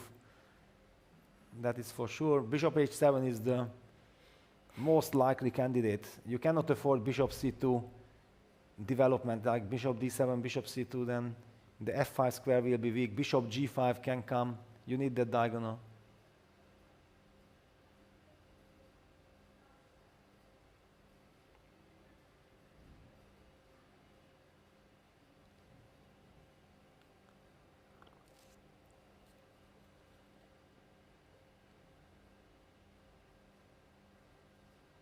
Yeah, we need to anticipate f4.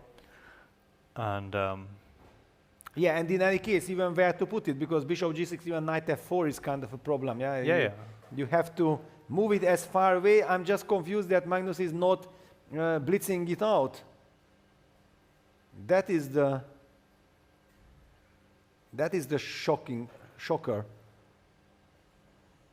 what do you think is Vincent's plan here, while Magnus hasn't castled long and kind of b4 isn't really a viable plan? Well, I'm waiting for you to decide what you're gonna do. Yeah, bishop h7, then I cannot play bishop c2, but then I might head towards the bishop g5 direction, because then the h5 pawn is hanging. Yeah, this is one of those things. Yeah, if bishop falls back to h7, I can play bishop g5, and after trade, black is unable to jump with the knight to e6 because that pawn is hanging, or at least one has to really seriously calculate the consequences of it. So there is some confusion. I want to wait for Magnus's move in order to understand where we are heading. He did spend over 10 minutes on knight c7. Yeah, and he certainly expected short castle, so he is double checking something. I mean, who are we compared to Magnus? Yeah, so if he doesn't know exactly what's going on, then how could we know? We are just speculating. We are in the dark.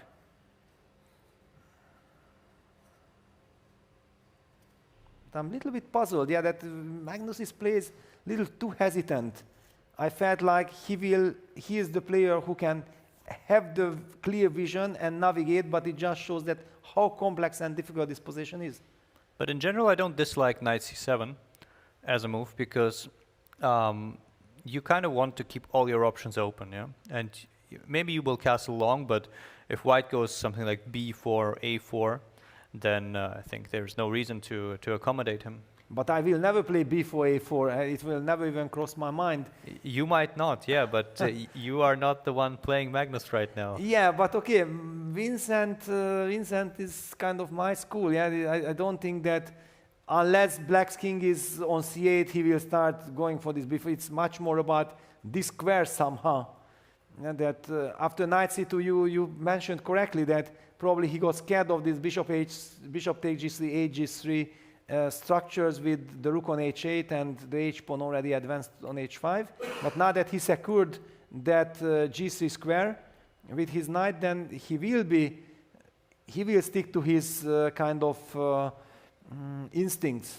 And I think bishop g5 is very much his kind of spirit.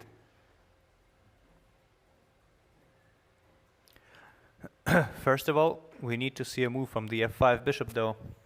Yes, one thing is clear, that black cannot afford this. We can guarantee that black has no right to let this happen, because takes bishop c2, and then the light squares and white's pieces are so harmonious. Yeah, I believe if Magnus lets Vincent take the bishop, then he will come in here himself and tell us that he should be disqualified. Exactly. It's an automatic disqualification. Whoever lets that bishop be captured in this position should be disqualified. Should start, training very heavily for half a year or 1 year, and then want to come back. That yes, now I already understand things. I can play, because this is the essence, the absolute basic of the game. Yeah, that the squares, the light squares, are the soul of this position. And you can only give it up if you have this bishop c7, knight e6, knight g6, knight f4 construction, and you are basically if you have everything already. Exactly. Only if everything. If just something, it's not enough. But I mean, he must be considering going to d7. Otherwise, I really don't see what it could be, because bishop g6, to me, conceptually doesn't make sense to stand in f4. And also knight f4 and f4. Yeah, there's just too many, too many crazy things. But bishop d7 has the benefit that against bishop g5 you can take and play h4. I think this is exactly the dilemma that Magnus has, and that's why he's burning so much time. After bishop d7, bishop g5 takes, he can play h4. He's about to make a move, and he will play bishop d7. He wants to stop. No, he goes bishop h7. All right. But then after bishop g5, we actually have to calculate this very important line, what will happen there when white picks up the pawn on h5. Are you sure that he will pick it up?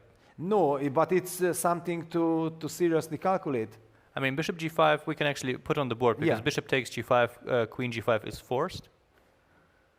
Yes, and now what is the move? And let's see.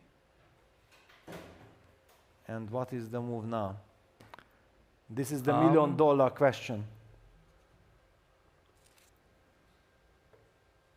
I would think that maybe move by move bishop d3 can work. Yes, this bishop d3 move is the only move kind of also, but no, here queen e3 check. Here Queen, you oh, cannot. okay. Yeah, here you cannot. Yeah, otherwise it would have been very Yeah, yeah. smart. Because I was calculating this bishop d3 after any knight e6 takes bishop d3, and then I was going knight h3, and then rook h4. There are even plays like this. Wow. Okay, just to highlight, probably it is. I still have some f4. We could use Peter. I'm sorry, Yes? but we could use the other knight. This one. Yeah, so we can actually play knight b5 and just collect the Oh, pawn. knight b5. This is the game changer. That's it. Thank you very much. This changes everything. After takes, this isolated pawn, which was so nicely protected with the bishop, the dark square bishop and everything now, you want to play bishop d3 or you want to play knight b5. In any case, you are doing fine. Probably you are even better. But this changes everything. Why did this take Magnus so much time? I completely missed it, but I'm not Magnus. No, I mean, maybe bishop d7 was also tempting. It is not that someone whispers in his ear that he can't play for an advantage. He has to find it out himself first. Yes. So bishop h7. This is the live board. No. No, the left board is after bishop h7. Bishop yeah. h7. Computer is always when we already had some analysis, then he cannot get back to that. Okay, so I keep our analysis bishop h7. Yeah, this is the current situation. Can I push this button? Let me try to push this button. And like with this knight e2 No, and even knight this- g3, Even this button does not help me anything. Okay, now we are live. Good. I wanted to say even the knight e2, knight g3 setup kind of boxed Vincent in a little bit. He doesn't have that many moves to choose from, yeah? Because he doesn't want to trade light squared bishops. We established that. Yes. And kind of dissolving this knight e2, knight g3 again doesn't make a lot of sense right now. So which moves could he play? But now already we can appreciate the move knight a6 to c7. Yes, so basically it was envisioned probably with the fact that Magnus is fighting against bishop g5, because I told you that I feel that any strategical player is leaning towards that I would like to play bishop g5 and I hope it works out in my favor. And Magnus made sure that actually that knight will be in time to reach to b5, hitting the d4 pawn in that forced line. I'm thinking that I wouldn't play bishop g5 to begin with here. Yes, we shouldn't, because it doesn't, I mean, it's a very direct way. If it works, it works. If not, not. Yeah. There's, I think there are two kind of similar ideas that speak to me. One of them is going f4. f4, yeah? Still. Oof, yeah. Despite okay. everything, just going f4. Yeah, you know, my stomach reacts to a move like f4. This is, As you, I mean, if you, I would expect you to say that black is already strategically winning. Yeah, that I have, you know, I would prefer to be black immediately after pawn moves to f4. But no, but even before. Yes, now that we discovered that bishop g5 is not possible, I'm happy with black. And then we kind of need something active to compensate for it. And the other move I was considering, which looks a little bit strange, and maybe it doesn't work because the bishop is too exposed, but I was thinking bishop f4.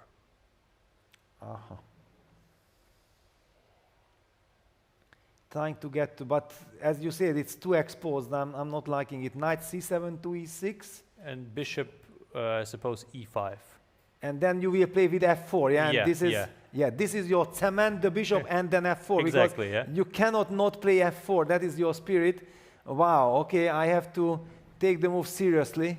I relaxed a bit after bishop f4. I was thinking that probably something like maybe not knight g6, h5 is hanging, but basically hitting the bishop before we get to play bishop e5, f4. Yes. But yeah, bishop f4 is it's of course a provocation. It's a difficult move to even start considering.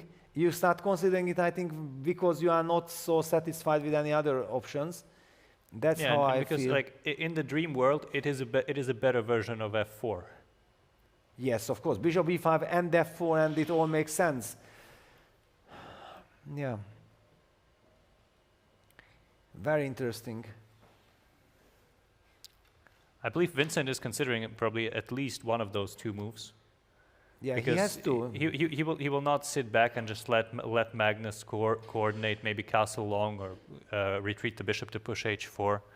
Because Magnus has a lot of moves that he wants to play, while for Vincent it's not so easy to find the moves that he really wants to make work. Yes.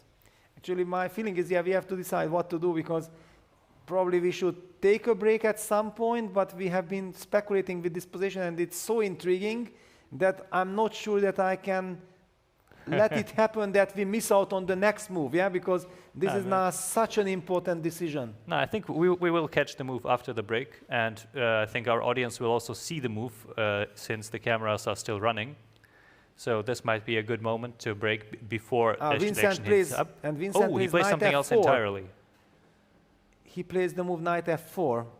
Okay, it is interesting move, and I like the determination and the look. That's why I did not want to leave, you know, no break before the move is played. I want to see the reaction of the players, and it signaled some confidence that I'm ready for a challenge.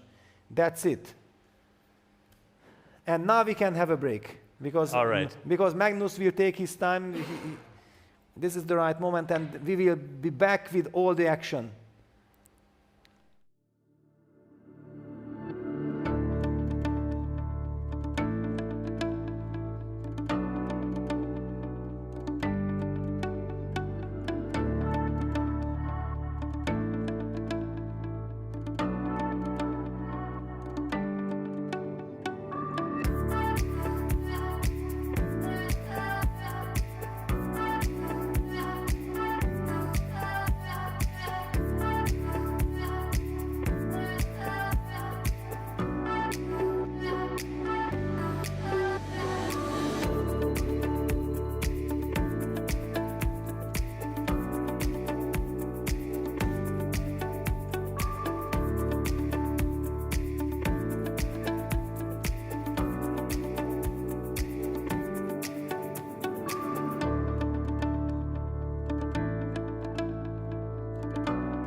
Welcome back, everyone. Yeah, we had the break. We needed the break to recharge. Drama in the air. Vincent Karma is leading the tournament with 6 out of 6, fighting against Magnus Carlsen, and of course there are like 11 players, other players chasing him with 5 out of 6. It's a very big game. Magnus is trying everything in his power to stop Magnus Carlsen is trying to stop Vincent Keimer.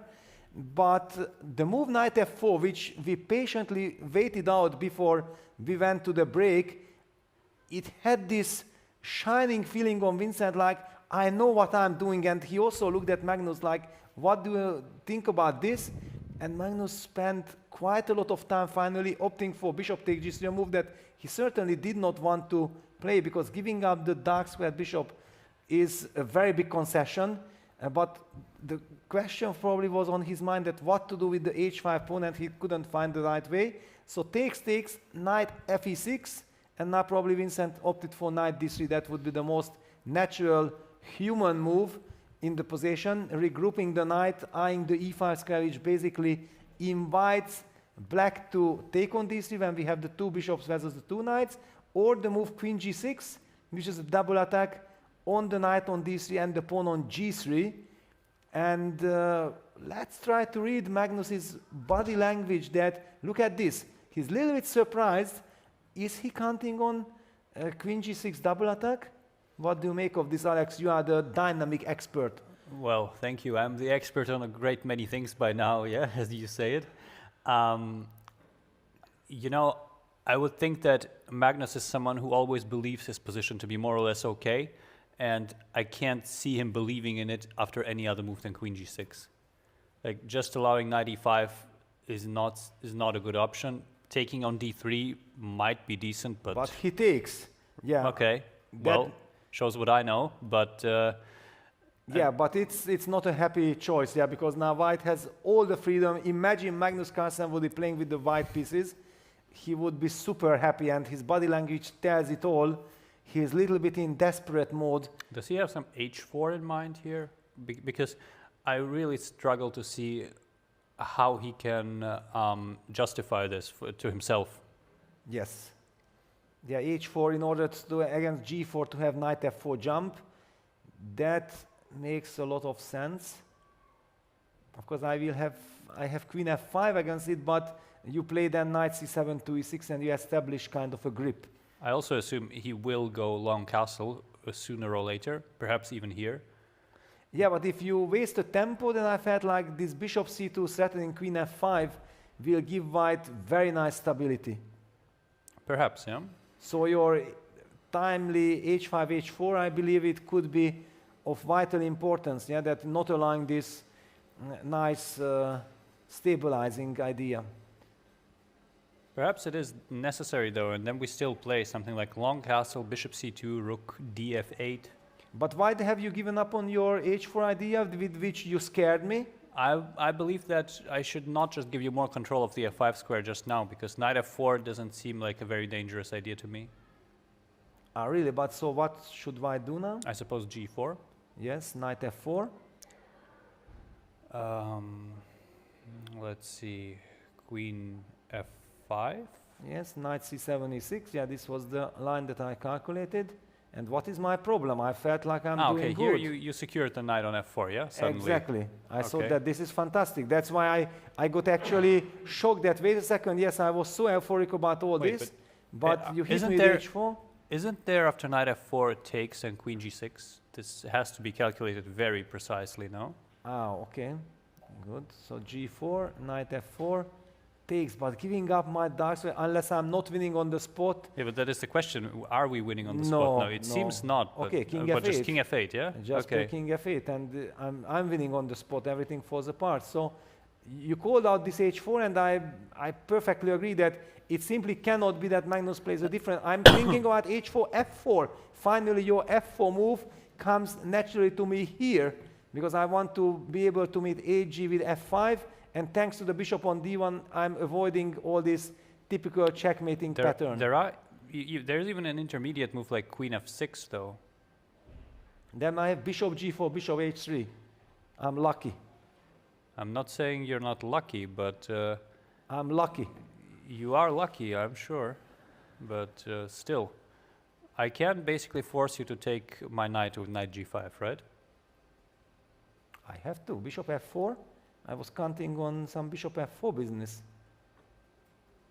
Eliminating this pawn, but maybe I have the chance to take, because I can also give a check. I can pick up this pawn, long castle f6 check, and then the pawn gets to f7. Okay, very sharp stuff. We have to calm down. We have to. But this is exactly what Magnus is calculating, and of course Vincent spent all his time on before going knight d3, because this line is decisive. That who benefits from this? I mean, it is decisive if white actually goes for g4, yeah? Otherwise, I believe he can try to kind of minimize the damage and try to stay in control, but if he wants to actually prove an advantage here with white, then I think g4 has to be the move. But after h4, I will play f4. You don't believe in f4? Oh, sorry, f4. Yes, that's what exactly. I meant. Yeah, because I got g4 knight, there. g4 knight f4 is for me absolutely no go. I cannot let that happen. And yeah, Magnus down to 16 minutes, and this is till the end of the game. And we talked about it, that usually Magnus likes to press on the clock. He doesn't like to fall behind. It just shows that what a complex, and h4 on the board. Yeah, we see it. Vincent looks at it like, what? I thought that this is not possible. I thought like I have this under control. Yeah, he feels like there's some conflict of calculations happening. Magnus is saying this is working, and Vincent is, he's thinking, are you sure about this? Well, no, I don't agree that Magnus thinks like it is working, because then he would have blitzed it out. Yeah, he spent bishop takes the some time. I mean, he's not playing a move that he deliberately thinks is losing. Of course, no, but it was just like he had no other choice. Long castle, bishop c2, and white is enjoying what we were saying, yeah, that, okay, if white just controls that position, Magnus will never ever let that happen, yeah, because he knows that this is. Also, you highlighted h4 move, that this is critical, and of course f4 is the only way for white to play in the spirit, because now we got the light square bishop, and since we are not getting mated, that's why we are able to play that move. f4, hg, f5, and then this queen f6. Probably we'll be seeing that position that I'm thinking this is a very major choice here, and Vincent will take a bit of time, because you do not just play f4 allowing hg unless you're 100% sure you get to a safe position. Yes, g4 is out of the cards, because g4, knight f4, Vincent is a strategist. He knows that he doesn't want to, and he likes knights, by the way. Maybe I'm revealing too much of a secret, but okay, yes, he likes knights, everybody knows.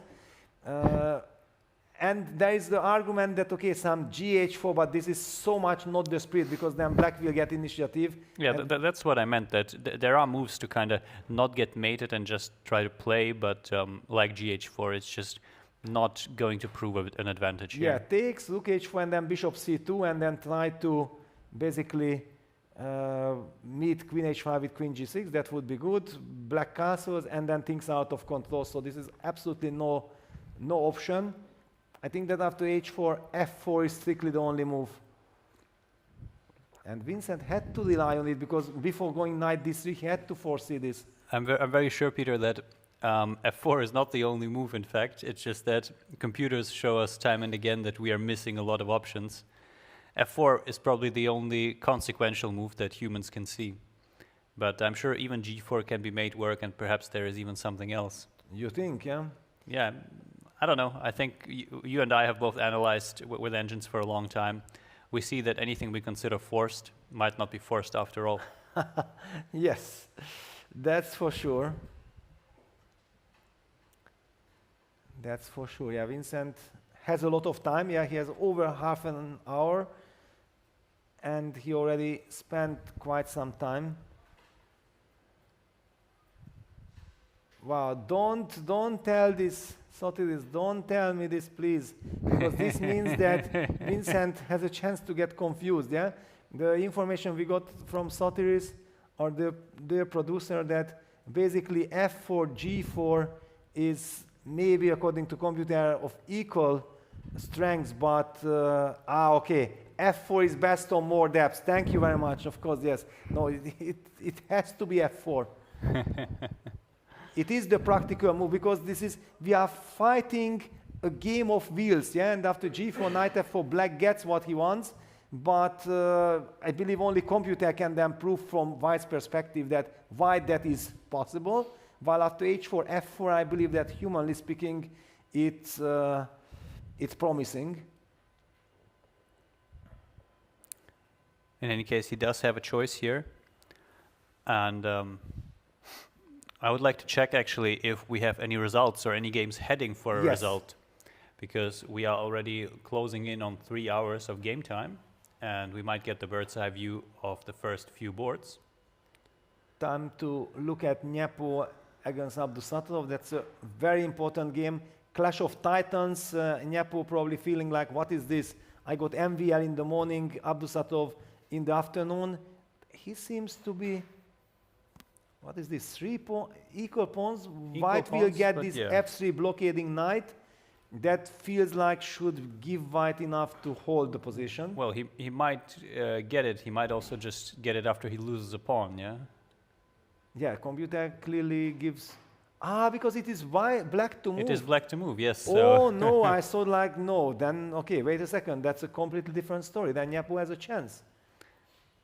I believe so, yeah. Also, there are a lot of weaknesses in the position, and it's very likely that the bishop is generally more comfortable playing on the open board. And Nyepo takes the pawn. We see it now. Of course. So pawn up endgame, and will be an uphill struggle for Abdusatov. He is very tenacious in worse positions. We have seen him save many lost ones, but nonetheless, this one is Nyepo's game for now. Wow, what do we see in Pranav Sarin? This looks awful for black. That's the feeling, no? This bishop is stuck on d8. White has a total grip. White is even pawn up. Has active pieces. Yeah, he is a pawn up. This is looking very promising, and on the 6 board, Sana seem to have basically... he has managed to castle. Yes.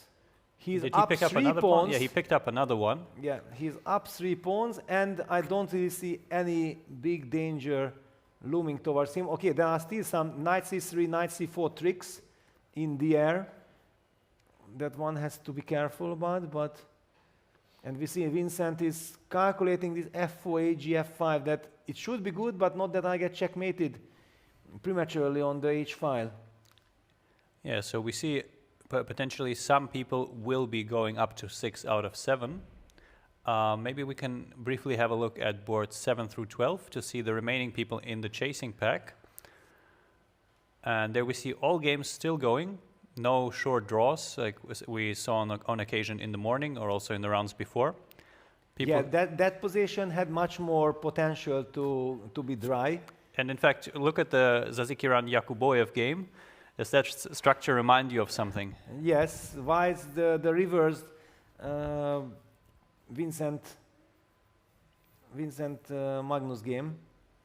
And look at this. Yeah, Vincent. Yeah, it's not a enviable situation when after I don't know how many hours you have to suddenly calculate if you will be checkmated or not, and based on this fact you have to make your decision that f4 is right or not.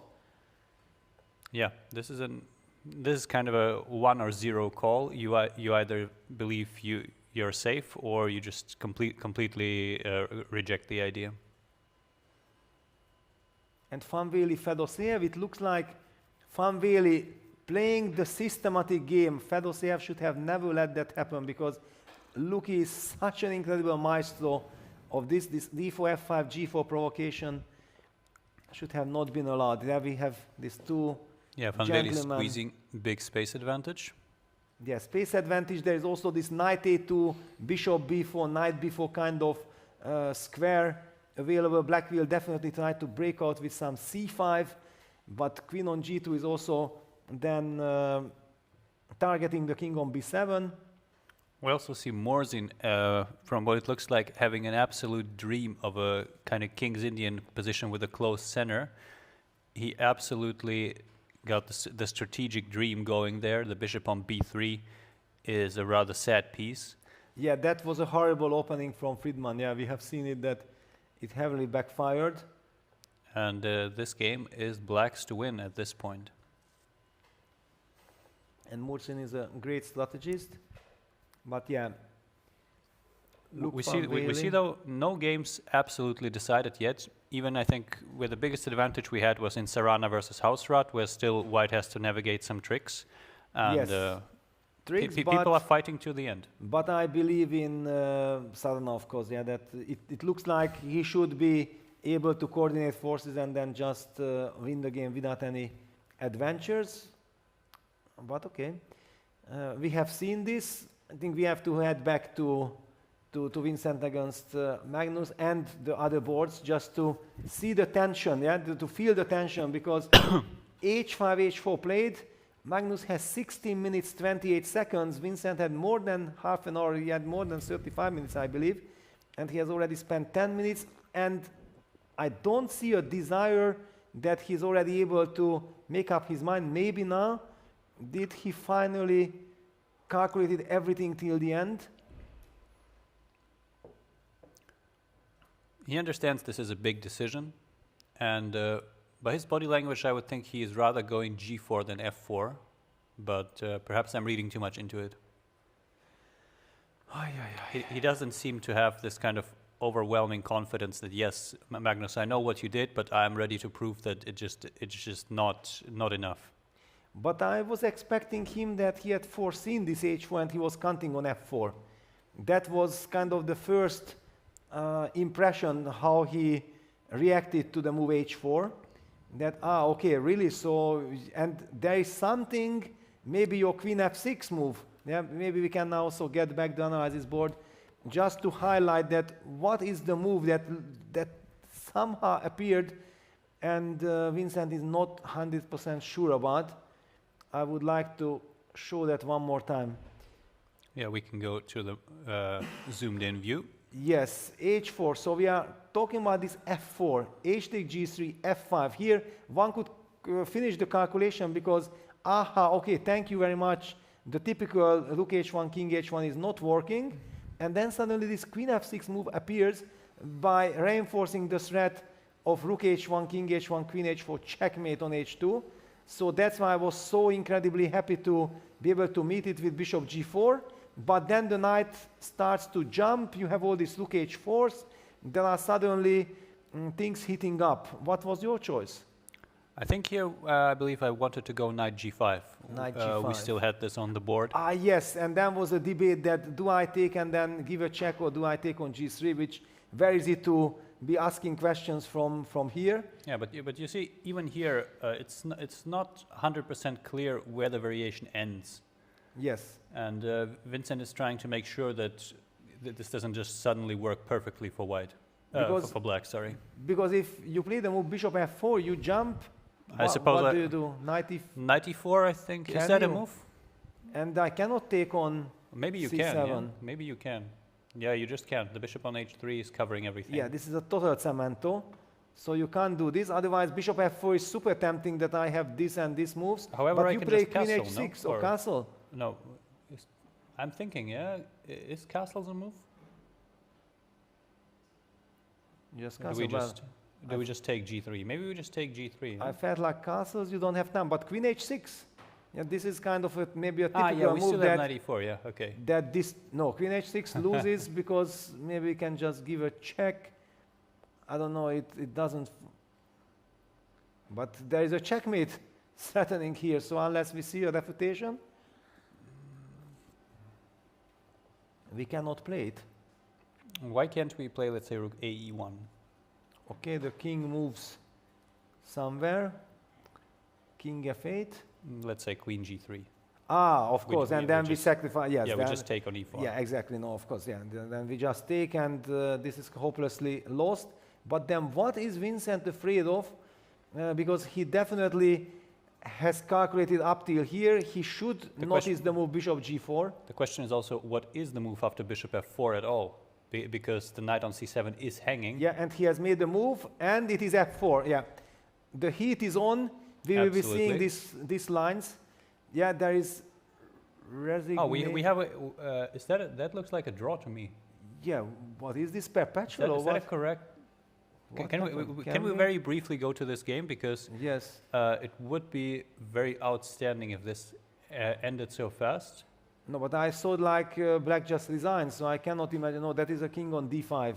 Ah, that is a king on d5. Okay, yeah. black Then just resigned. We can this also see that Daniel was happy that it was entertaining, but it did not work out. That is Sarana, a super GM who handled the difficulties quite nicely, and the moment of truth after f4, because it's all at stake. We can already forget about all kinds of finesses. There is nothing about finesses anymore. It's about brute force. If black is not able to find the way to white's king, then strategically white will be winning. I mean, there isn't really another move to consider unless does Magnus think about something like g6, but I can't really imagine it. Yeah. It's too slow, yeah. It just cannot be. Then already g4 is fantastic, but maybe also f5 is just brutally strong. And I'm sure that Magnus sees that after hg, at least he is not losing, he is still kind of fighting back. It is not a one-way street, and that should be enough to play hg, comparing it to any other move he can play. Yeah, but those two bishops, hg on the board, f5 blitzed out. Now the players will be blitzing out their moves because they had been spending the last half an hour calculating this critical line. Do we see queen f6? I would assume so, right? Well, it's not yet appeared on our board, and it's not yet. It's on f7. It is on f7. But do you see another candidate move? Because No. Moving the knight isn't really an option, That is right? capitulation, yeah. That is then also even bishop g5 comes and it cuts the king. No way. So queen f6 is the move because it gives black some dark square stability. I mean, you have theoretically maybe some silly, probably some silly move like g6, which is play fg6, right? No. Anyway, I even have against g6 have bishop g4. And Extremely tempting. that was the idea to look for something there, but I can't really imagine it. Yes, even if you castle, you will run into all kinds of pins on this HCC8 diagonal. Just highlighting that if nothing better than this looks, even I can maybe trade the queens, and then rook gets. I don't believe that black can survive, but black also has probably other problems. So queen f6, we saw like it is strictly the only move. I don't know. I feel a bit silly even suggesting it, but could we play queen e7?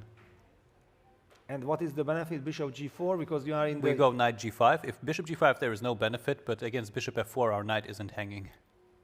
Aha. It is a very concrete idea. Obviously, people don't want to put their queen aligned with the king there. But you also have to reckon with some queen, but f6 is too much, yeah, so queen e7. I don't know, yeah, I'm just thinking what he is considering. You know, can you imagine that if you have spent all your time and all your energy on queen f6, and then suddenly your opponent plays queen e7 and it turns out to be smart, then you fell from your chair that... Yeah, then we actually fall from the chair, yeah? Exactly, yeah, because how come this small little move, and I see your point, that somewhere here you would like to get that knight to e4, yeah? This is kind of the imagination that I'm having. Of course, we have seen computers say that, no, this is all total catastrophe because probably there is some f6 winning the game on the spot, but just highlighting the small little nuances between these moves. So all eyes on Magnus. After f5, we are expecting the move queen f6. Or does he want to kind of go passive with something like knight f8, long castle, knight d7? No. I just cannot imagine. But of course, yeah, if he thinks like queen f6, principal move maybe loses by force, then he might have to. But no, knight f8, bishop g5. Yeah, whenever this knight moves, I think bishop g5 ends the game. And it looks very rough. Yeah, I don't even let that king escape anymore.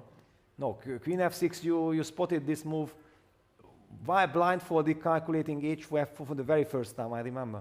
Yeah, I mean, we kind of have to play it, yeah? I think so. He is letting his clock run dangerously low, though, because I don't know. Obviously, as a chess player, you should be practical. So if he's sure about this move and thinks about something further down the line, he might as well play it and see if Vincent plays bishop g4 and start calculating from there. But now there's also tremendous pressure on Magnus, yeah, because these open tournaments are very tricky. If Magnus manages to win this game, then he will be a big favorite of winning the event. But if suddenly something goes wrong, yeah, Queen f6 played, then where will he stop? Yeah, because this is crazy. Yeah, then he would be just 5 out of 7. Yeah, so much at stake at this game. Unbelievable, a lot of tension. Vincent in this regard is safe, yeah, because he's 6 out of 6. Even if he loses this game to Magnus, first of all, he cannot play against Magnus anymore, and he's still tying first, yeah. So in this crazy kind of position, with all at stake, probably psychologically it benefits him. Yeah, bishop g4 is played. Yeah, we see the moves. Covering the h file, so all these tricks or tactics can be met by bishop h3, cementing the h file.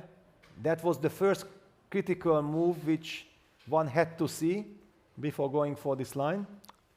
And I believe now, again, theoretically now you could consider retreating the knight because bishop g5 doesn't end the game, but still I think knight g5 is still the move you want to play, especially if you see that bishop takes g5 doesn't win the game and bishop f4 also doesn't win the game. Yeah, but that is also still a very big question. Yeah, we don't know actually. We have never... Yeah, we still don't know how bishop f4 does not win the game. Yeah, because bishop f4 is so tempting that we did not even want to play bishop takes g5, giving up this beautiful bishop. But actually computer says that this is very good for white. I don't know, include the check or just take. Okay, let's one time include the check. Where does this king move? Instinctively, I would say f8. Yeah, but then there is this queen takes g3, queen d6 check business as well. I'm eliminating this pawn. Yeah, I would have to, I don't know, even go knight e8 or whatever, and this cannot be the truth of the matter. Yeah. Yeah, this is looking very bad. That means Maybe we have to go. F6 That means we have to like what? Go to d8 or do we go to f7? Going to f7 feels very wrong. So the point is, however, already here the computer is showing kind of almost a killer blow instead of queen takes g3, which is also confusing. Surely we can maybe go f6 or something. Yeah, but there is no need for it. Yes. Okay, if we already have stability and good position, but this is a nightmare scenario for Magnus. This is maybe something that Vincent feels like, all right, this I have in my pocket, and if we get there, I will decide on whether I want bishop f4 or bishop takes g5.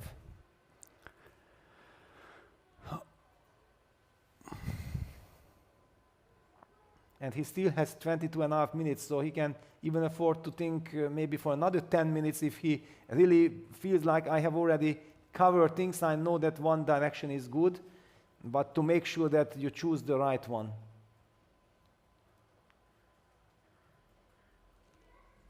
I'm feeling like Magnus, he understands that he needs to kind of play those only moves that he cannot refute, but he's still kind of a little doubting himself there.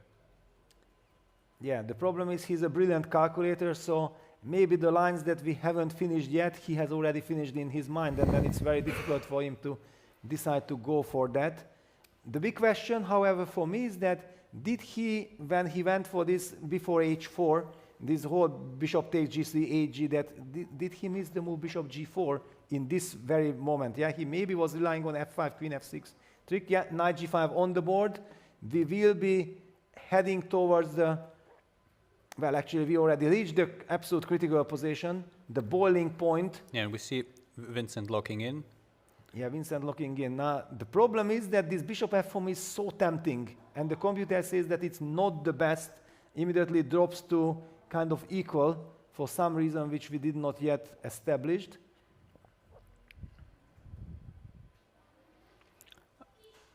Could it be, no, that we do have something of a threat in bishop e5, right? Yeah, suddenly rook h4 hit me that can black play a move like rook h4. I if you ask me what do I want, I cannot explain. I'm touching the d4 pawn. That's the only idea of it. That's why I wanted to go knight b5, but let's look at rook and it h4, is, yeah? rook h4 is confirmed by, because this hit me, that this bothers me, and because of this, then, wow, it's completely wild affair. What a position this is.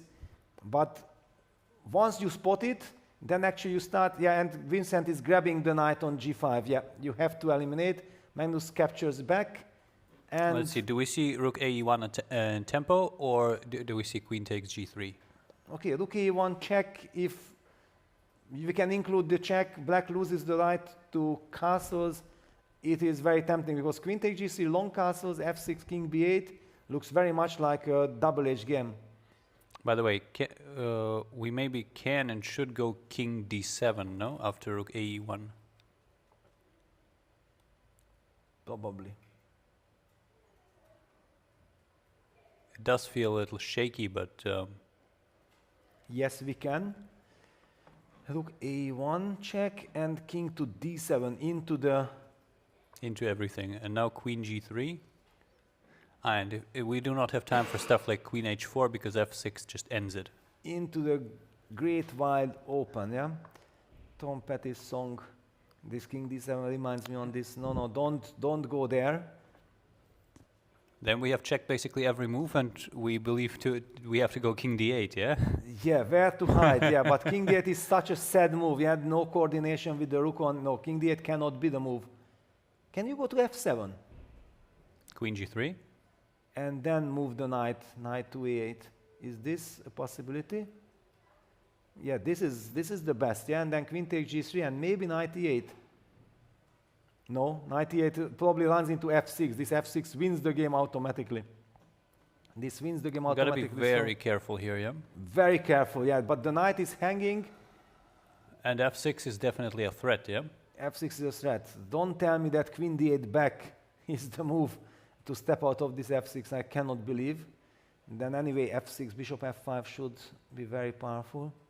No, I think this requires something else, something like king g8. Wow, that's when you fall from your chair. But king g8, I also hit you with f6. gf? gf, rook e7. I don't know, knight e8 cannot work. Cannot work. Okay, intuitively it looks, wow, we got some statistics. What is this statistic? Some results. So Aronyan won, but okay, he has already dropped 3 draws before. Sarana has won, we saw it. And Kamaledinova lost to Tobias Köhler. Tobias Köhler is such a tough opponent. I think, how much do you know about Tobias Köhler? You should know him well, no? I know that I faced him in some blitz competitions, online blitz competitions, rapid competitions. I haven't seen him play classical basically anywhere yet, I think. Maybe he played some German championship once, but in general he's not he's not very active in classical. He's a very strong online player, though. That much I know. He's, I believe, around 3,100 on chess.com, and generally plays there a lot. Yes, one already sees here. Whenever he plays here, he plays against very strong opposition, and he's holding his ground. And whenever he plays against slightly weaker players, he's scoring. We also see on the screen that the average number of moves per game, and there's, for some reason, round 5, yesterday's evening round, stood out in particular compared to all the others, which had it had longer games on average. And I think you could also see that in our commentary lasting longer with all the top games going the distance. Yeah, and Vincent cannot believe. So did he actually spotted the defense that we haven't been able to establish yet? I think that might be the case, because you don't take on g5 and then start thinking unless you suddenly see something new. I wonder that is after rook a1 check, king f7, queen takes g3, the move like knight b5 possible. I intuitively felt like no way f6 will win, but it's very easy to shout out that it wins, and then suddenly if you have to prove move per move, it turns out to be much more difficult. I believe it does win, though. Should, no? Something like gf, rook e5. It's very hard to believe. Let's put it on our board. takes. So if knight goes to b5, then f6, f6, g takes f6, and rook e5 was your way of dealing with. Not the best, apparently. But good enough, yeah. So perhaps rook f5 is better. Yeah, but in any case, this is nothing to worry about from Vincent's perspective. Then what is it that confuses him? He's also down to 70 minutes. It's still good if he finds the right track.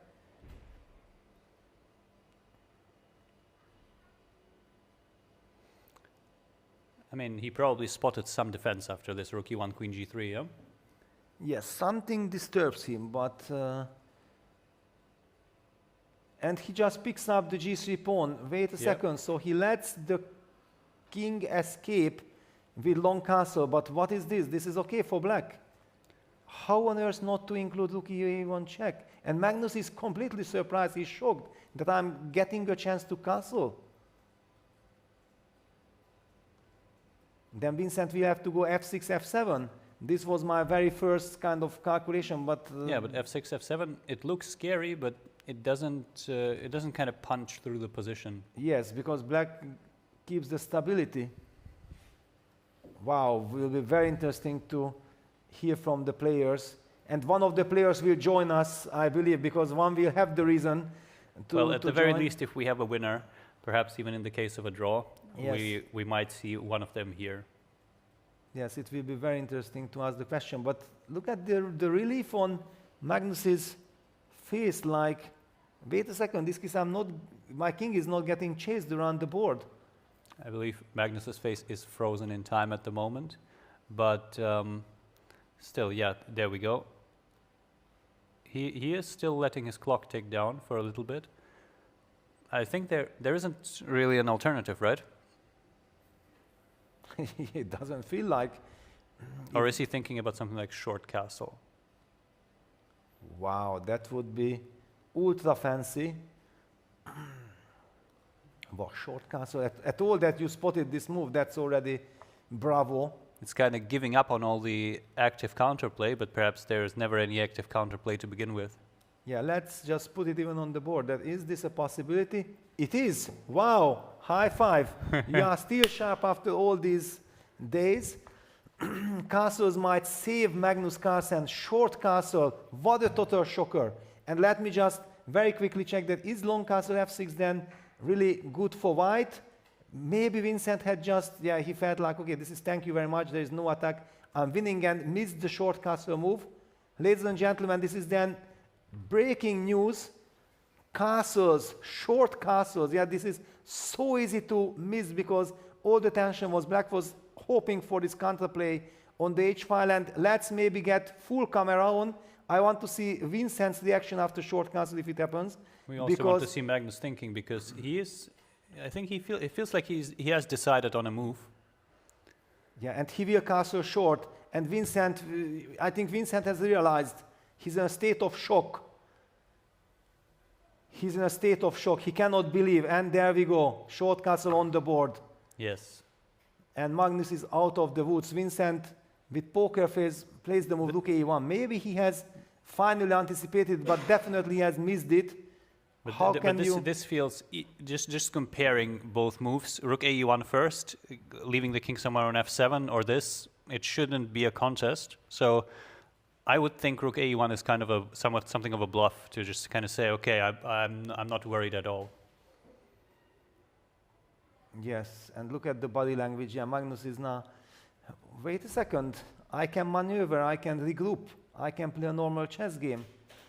Yeah, here suddenly he has moves to choose from, yeah? Rook f7 is a move, knight e8 is a move. It does not feel like he's on the precipice. Yes, exactly. He feels like, okay, now I'm back. Yeah, this is the situation when Magnus Carlsen is back in the game, and Vincent, I'm very happy that the clock situation is like this, because I would be seriously worried for Vincent if he would have 6 minutes against 17, because this is a psychological shock that Magnus's king had managed to escape the dangers. Yeah, we're still a long way off from, let's say, even if the computer says the position is equal, white still very much has the initiative. The knight on c7 isn't on a solid square yet. Rook a8 played, Rook a e8. All right. bringing the rook. Yeah, it is a solid play. He is kind of ready to exchange more pieces if it comes to it. But here we see Vincent will have to make some tough decisions here. And Yeah, well, rook e5 is like the move that normally you would play in this position, but then knight b5 comes. and potentially rook e1, knight d6 is even possible. Yes, it is possible to reroute the knight to d6, and if that knight lands on d6 and starts putting pressure on, first of all, after knight b5 on the d4 pawn, or the knight gets to d6, and then the knight can jump to e4, then this bishop on g4 will be a horrible piece. Vincent, take your time, don't rush. I think in this situation it might make sense to look for some kind of forced bailout. Exactly. Exactly, but maybe you should have already looked for a bailout instead of rook a1. The bailout is maybe connected with queen takes c7. Oof. Life is tough. And chess is brutal. Just one short castle. Yeah, this was absolutely not in the position. Vincent is shaking his head that he knows that Magnus again pulled a rabbit out of his head. Just incredible. How does he do it? Yeah, just one inaccurate move. There was something he disliked in the immediate rook ae1, and that was all it took for the game to be wide open again. But he rushed way too much. Yeah, he had 20 minutes. Why you don't calculate little further rook a1? Yeah, sorry, this is the trainer talking about me. But of course, it's so much at stake, it drives me crazy. And now he's thinking when already it's too late. Now he has to think in order to shut the game down. Yeah, Magnus Carlsen is already here in a very happy situation.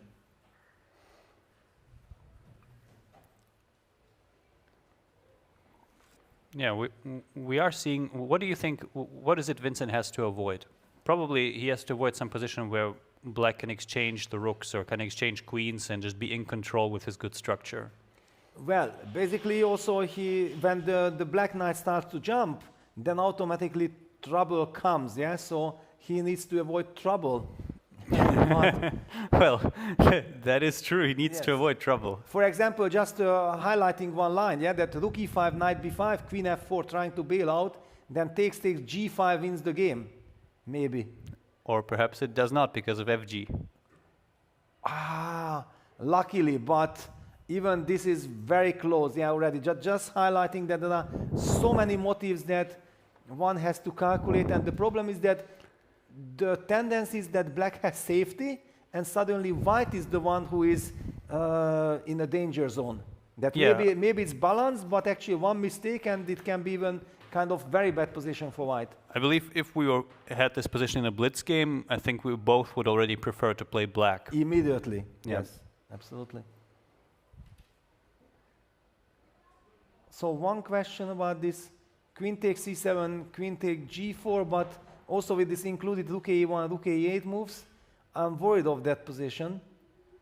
Yeah, because you cannot really drop the queen back to f4 as you could in the previous move, and it's the d4 pawn is very loose. You're struggling what to do with this construction. The bishop is pinned on g4, and even apart from being pinned, it is not a good piece anymore. Yes, the bishop on g4 is a horrible. Imagine the bishop is on e5, and then we talk. But well, that cannot be the same bishop, but I get what you mean. Yes. Of course, now the light square bishop. That's why this rook a1, queen takes g6, and then f6, f5, f6. Always opening up the files and everything against opponent's king and opening up the bishop. So yeah, Vincent plays rook e5. There was just no other move to be played in the position. But now black plays knight b5, and then what? We are expecting the move knight b5. It is so easy, and Magnus with 6 minutes 20 will be able to just rely on his hand. Are we sure knight b5 doesn't allow f6? F6. Yeah, f6. That is at least that's a very good point. Okay, then things are different. So f6 is in fact now maybe a threat. And perhaps this is also the way to kind of force something to resolve here. Yes. And if something happens, that's already in white's favor. Yeah, then there is a transformation. No, knight b5 was the move that, if it worked, was very unpleasant. And yeah, Magnus about to play rook f6, so he cements the position further, eliminates the f5, f6 option. But this somehow gives white then the chance, then probably I'm not worried that much anymore. It is maybe just a positional draw. I think it's very hard to ever have a true positional draw here because the knight is so much superior to the bishop. Yes. So you always have to kind of keep everything else in balance. I can tell you, if I would have the chance to go on stage and stop the clock and say, okay, draw, I would take it immediately. Yeah? Those moments have long passed now after short castle. You may do it, Peter, but I don't think it will have the desired result. Yes. Yeah, rook f6. Yeah, Magnus is Magnus. He got his stability and now he is incredibly precise. It's like playing against a computer. Yeah, he gets up despite being 6 minutes on the clock. He goes for a walk. He's very satisfied. Do you think rook fe1 is a move here? Even though after rook e5, I'm not sure we can play d takes e5, rook f5, maybe. Well, yeah, I'm worried of this rook takes f5 business. Even after rook fe1, for example, rook ef8, I was wondering that maybe rook takes f5 will be a threat, because we are in this very stupid pin, very unfortunate pin. So and also the queen's best square is probably still g3, so we don't really want to move it anywhere. Yes. Intuitively, I have even ideas like king h2 and then bishop h3 to get rid of, but this is way too slow. Then already black probably will start jumping. On the other hand, now the knight cannot move from c7. That is so-called the benefit, that the knight cannot move. In this case, maybe I have the chance to play king h2, but if this has to be played, it's not a good sign. It is a very, very risky decision, though. Yes, no, I don't like it. It can actually just lead to a losing endgame with knight b5 collecting the whole house. We need somehow to activate the bishop h5 idea. Yeah, we need this bishop h5 move. But how can we make it work? How can we make it work?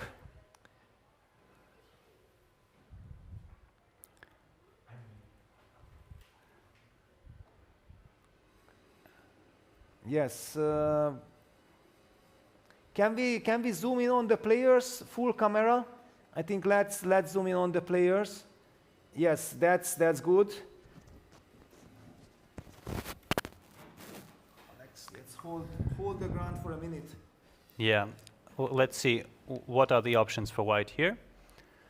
And we also see Vincent is still up on the clock. However, I would think it is even a little bit deceptive, because as we saw with discussing it with Peter, white's position is so much harder to play because he doesn't have the f6 idea anymore. He has to kind of watch out for every single move, because if black can establish control and trade off the right pieces, it will be a very dangerous one to play.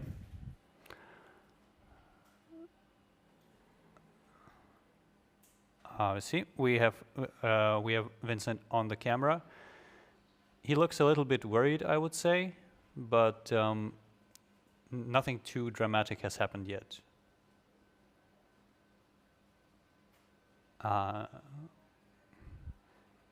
We also see Magnus. He seems to be a little more relaxed now. Probably, it is actually very common that once you've survived a at least dangerous position, he doesn't know how bad it really was. You kind of settle into this mindset, okay, we're out of the woods, we are just playing our good moves, and if there are chances for more than a draw, then I'll happily take it. Let's see what we what could Vincent be thinking about? Rook fe1 is a very natural move. I'm thinking that he might also want to resolve the pin on the bishop on g4. I'm not 100% sure how that is to be done.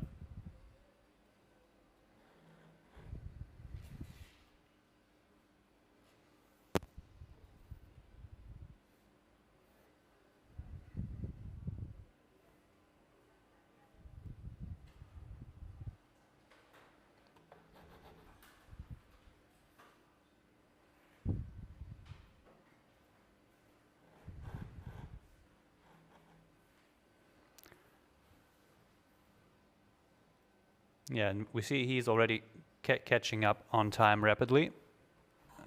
So let's see. Rook fe1, potentially a move here.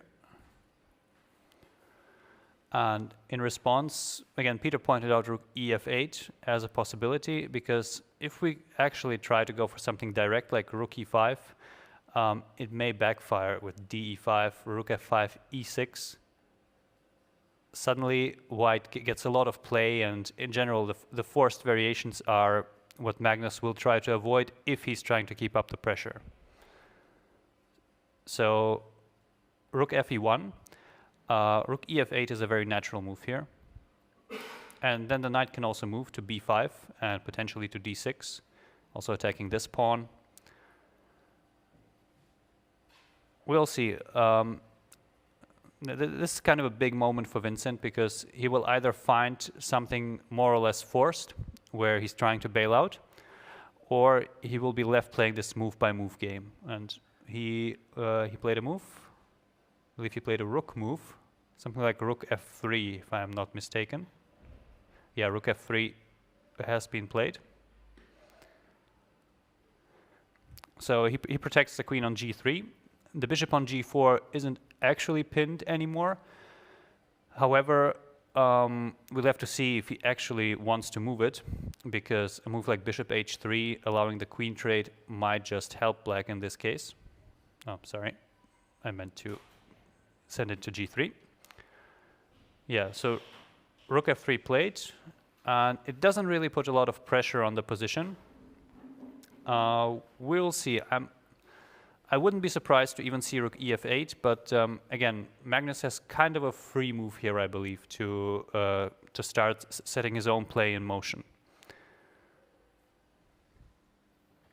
Vincent now at slightly below 8 minutes versus Magnus's 5.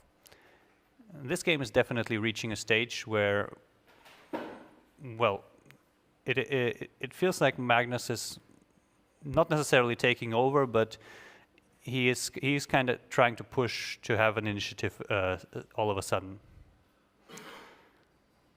What do you think, Peter? Rook f3, is that something you had on your mind? Well, I'm just back. I had to sign some autograph for kids who are leaving, and they have been waiting all day. So, well, as long as I see that knight, the potential of that knight jumping around, I'm very worried. We also see rook ef8 being played, yes, as predicted. Freeing the knight, because the knight was protecting the rook, couldn't move. And yeah, how to resolve this stupid situation? Yeah, that if white would be in time to remove everything and then get g4, g5 in, then we get activity, but that's way too far away.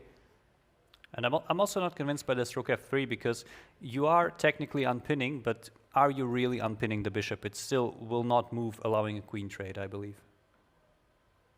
Or yeah. Is that actually Vincent's idea, to just go bishop h3, accept the endgame, and go something like rook d3 followed by g4? Yes, but then some I don't know, g6 I have g5 luckily, but also some knight f7, knight g, okay, knight, okay. I'm just way too nervous to think, and I missed out this 1 or 2 minutes with the flow, so I'm completely new to the position.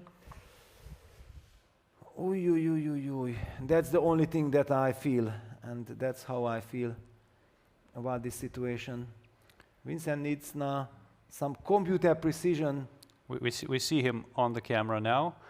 To shut it down. What can you read into his expression? Well, actually, what hit me now that can I play rook e7? Can I play rook e7? It is a move. However, after knight b5, then I play bishop h5. That was my big cheapo. The big cheapo. That was the big cheapo, and my life changed.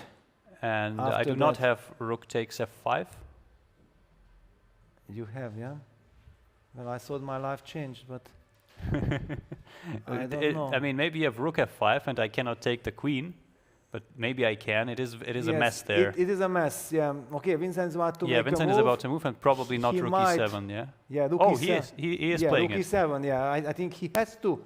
I couldn't, out of total desperation, I thought, like, if not rook e7, maybe we are losing.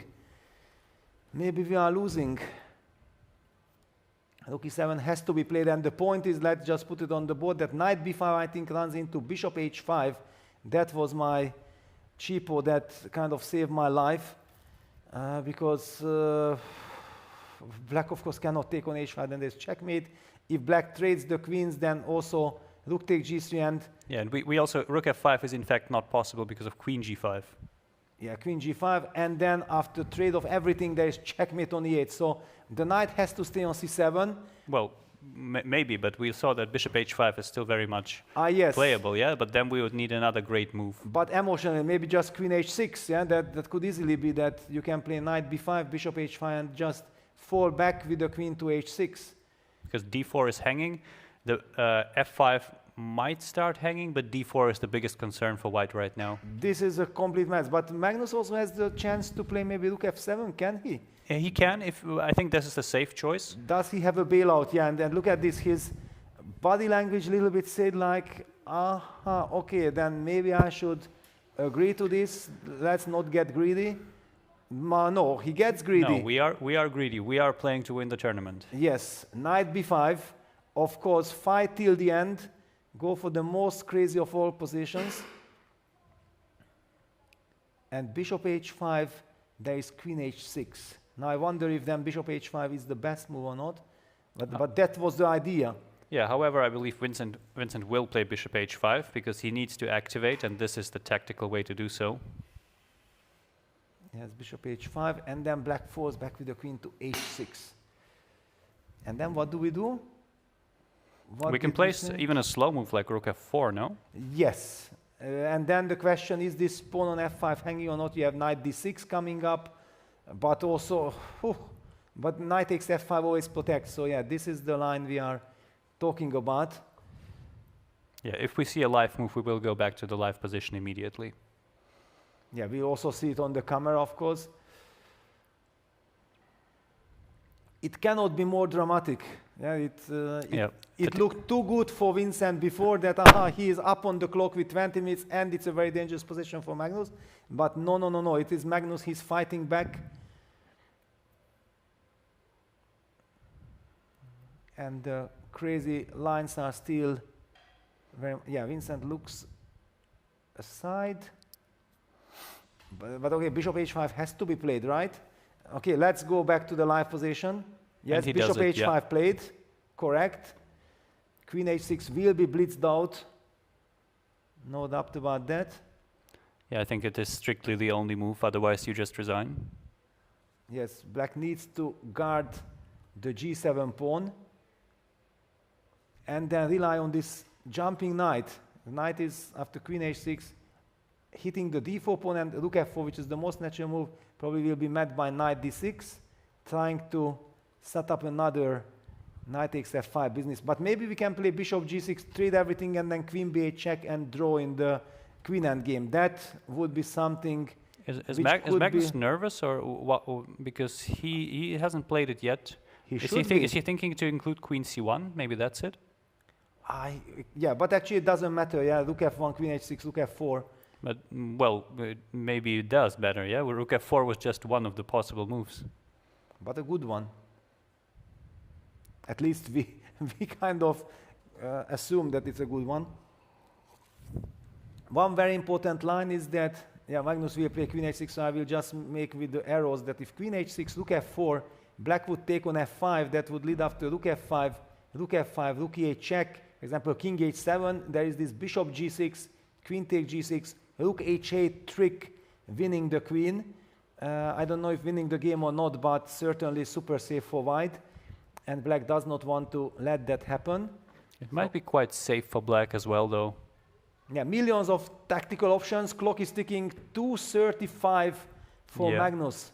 I am surprised. I would have probably seen queen h6 by now, but maybe he thinks the rook on f1 is better for some reason. Yeah, but that is actually a very unfortunate moment then for Magnus if this is such an important decision.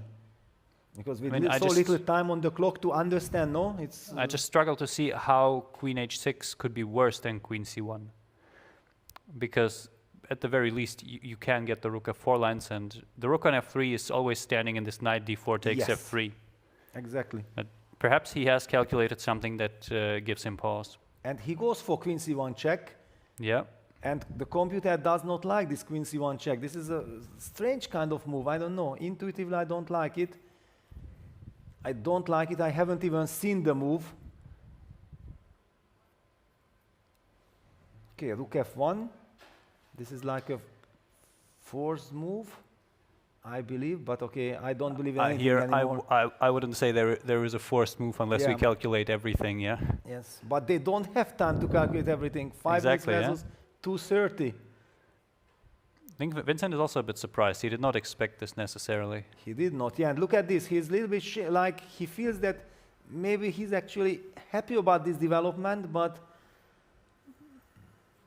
since I haven't seen it coming, I completely lost track that what is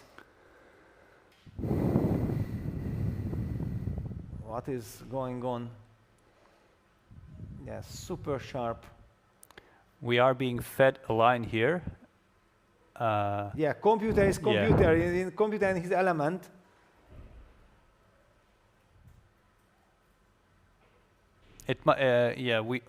We'll see. It might still appear on the board with the inclusion of rook f1, queen h6, and rook f4. Yes, so we will not even announce it at the moment. Look at this. Now Magnus's body language signals that I know what's happening. This is the typical kind of reaction that you want to kind of influence your opponent. That I have calculated it, I took my time, but now I know what's going on. I'm wondering though, is Vincent just going to go rook f1? If he does, he'll probably go rook f4 as well. But since he is taking his time, maybe he is looking for something else entirely. He goes king h2. What? King h2, allowing queen h6? All right. I cannot believe. What are we missing? I mean, there is still rook f4, strangely enough, yeah? There is rook f4, but okay. Maybe there isn't. Because queen h5 and queen takes h4 works. Yes. No, he goes queen g4, but... And he wants rook h3, bishop g6. Like this, he's also now in Magnus's time trouble. He's also going for it, absolutely. He does not think about safety here. Not at all.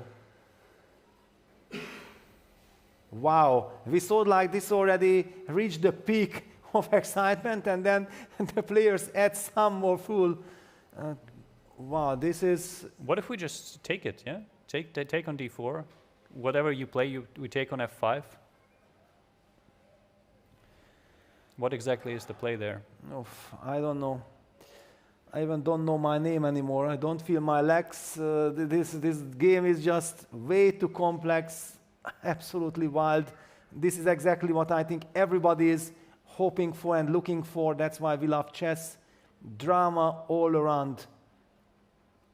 So you will have to do the calculation, Alex.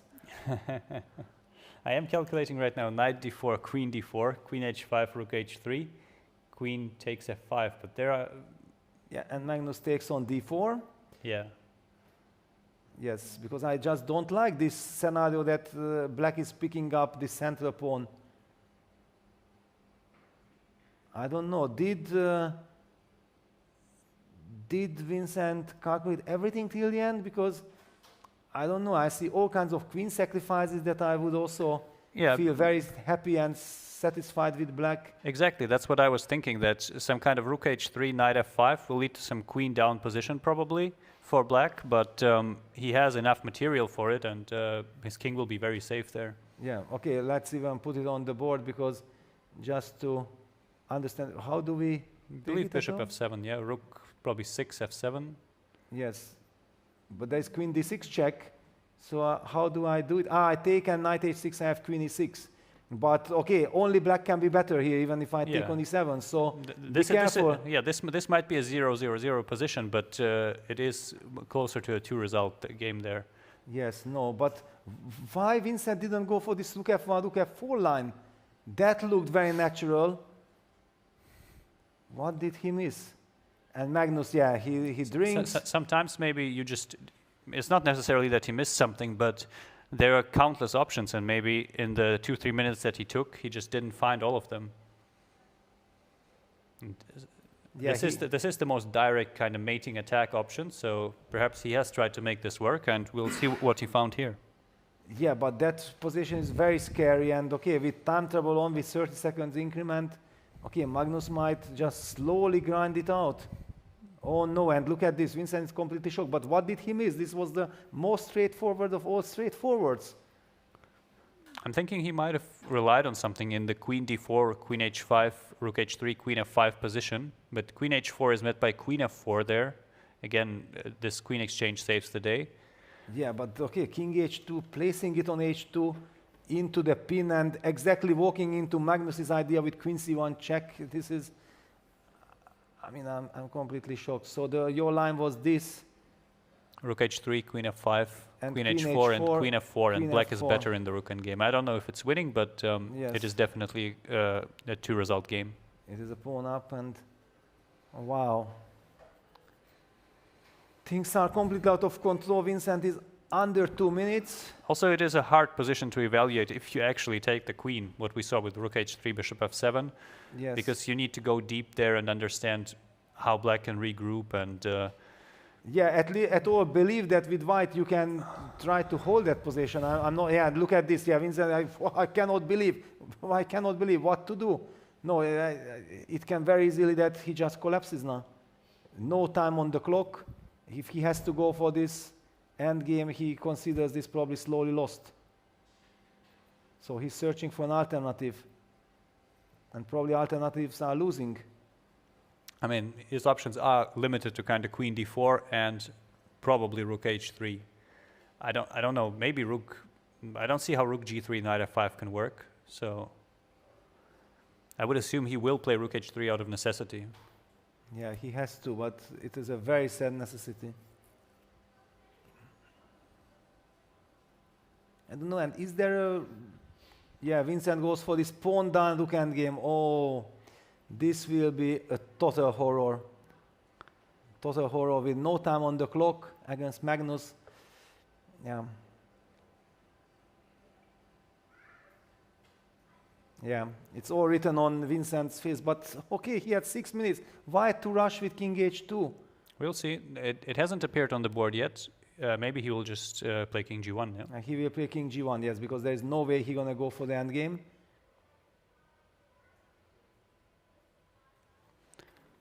And here we are. Magnus is currently... yeah. Wow, we are getting told that instead of queen takes h5, which was an automatic move by everyone, the engine was saying that instead rook takes e5 was winning on the spot. This is absolutely from a different planet. I haven't even seen any of it. Queen takes h5, king g1 is unpleasant, but maybe holdable. I don't know.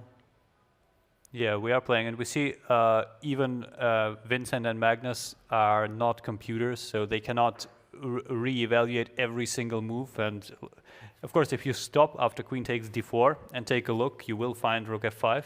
But Yes. the stopping part, that is the tricky one. Yeah, and the point is that queen d4 was played out of desperation by Vincent, that he's not happy with this position, so he was not even looking for anything else. And Magnus also felt like, okay, wow, thank you very much. Now I'm safe and I'm gonna grind you because only I'm the one who can win this game. It is also far from obvious that even after rook f5, white could play king g1, and you would probably have to go for something like rook h5 and capturing the king on f8. But here Magnus will see. f7, yes. His king is kind of safe now. He is up a pawn, but it's not as simple as one might think. Yeah, because also a7 is kind of hanging, but We see a trade of rooks. yes, I think white probably will have to pick up that pawn.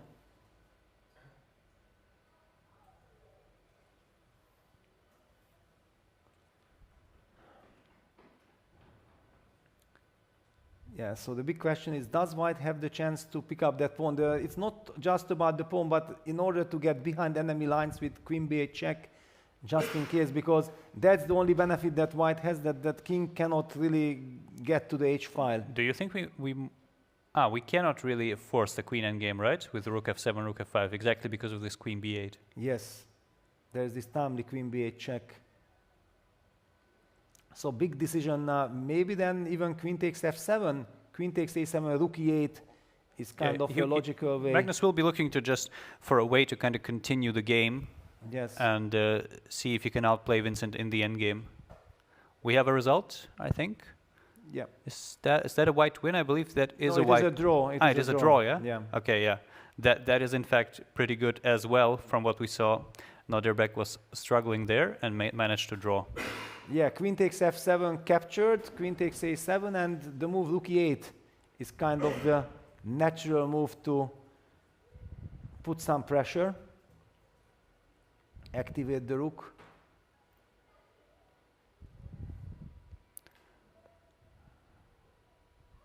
Looks like he might go for it. Yeah, of course. Yeah, rook e8. That's queen takes f7, rook e8. Very classy, keeping everything under control, and it will be hell for white to defend this position. This feels like at least like a position where a queen trade might be very good for black. Yes, queen trade might just almost win this. Yeah, then the king comes to f6, rook e4. The f5 pawn will be isolated. You can never even play g4 because of king g5, and you take the pawn. Yeah, Vincent has to rely on active defense, but where is the active defense? Black has the activity thanks to the open e-file. I'm thinking we need to, what do we need to do? Probably black is relying on some queen f6. Yeah, ideally yes. I would want to push f6 if it's not blundering a pawn, but it's not easy to do, yeah? Something like queen f2 will just be answered by queen f6. Queen f6, very unpleasant. And we get nowhere. Yeah, queen f2, queen f6, and I'm very worried. Both players are down to about a minute now, so they will stay in 30-second increment mode until the end of the game. Yeah, this is now very much Magnus's territory, because he's first of all has the upper hand, and he has the much easier play, and he's Magnus Carlsen. So there are a little bit too many things. It is the inherent advantage of being Magnus Carlsen, yeah? Yes, too many things are working in his favor. And how do you navigate with white? There are so many things to take care of. It's just so difficult to play this position.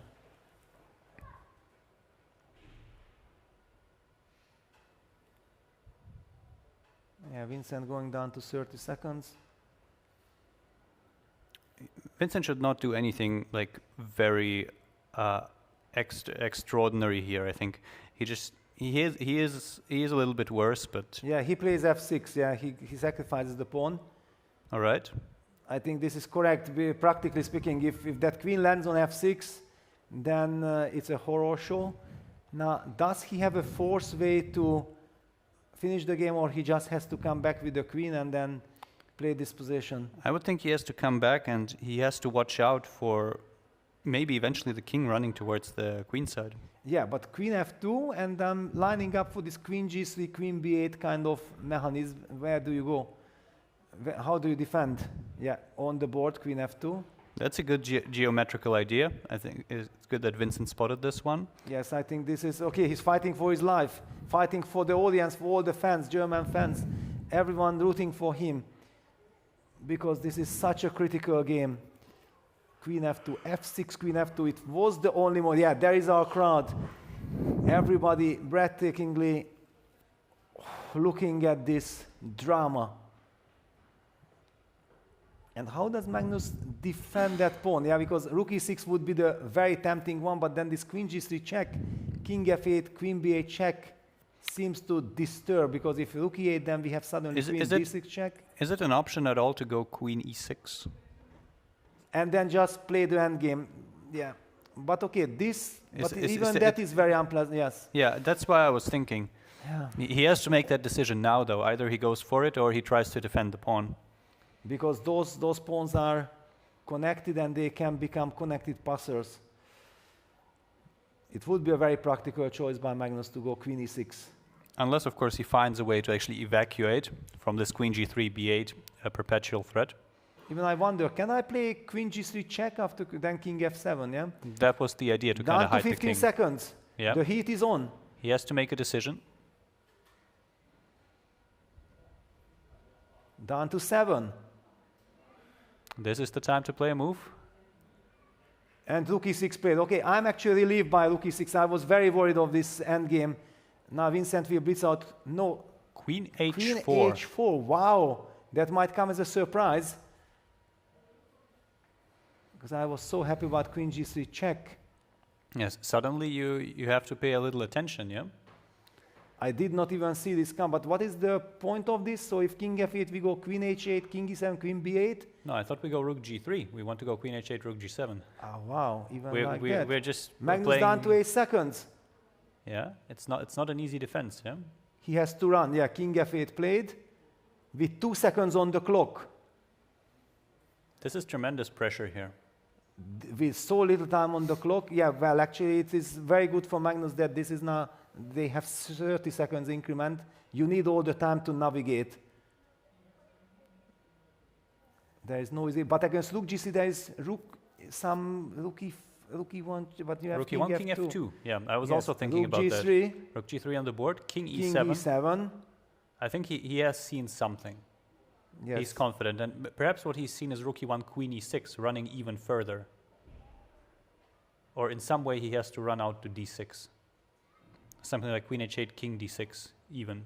Yeah, the king running out because the queen will have to get to E5, the black queen, in order to target then white's king. There is also Queen B4, forcing the king to the 8th rank. Vincent has his work cut out for him. It might be that there's only one good move yet again. Yes, because Queen B4 check, King D8, I don't see the follow-up. He will go for Queen H8. He goes for it. There was just no way back. Do we see Queen E8? That would also be something of a safe move. No, King D6. King no, D6, King D6 yeah? is the spirit, yeah. Now, however, is there some kind of perpetual idea with Queen D8, Queen B8?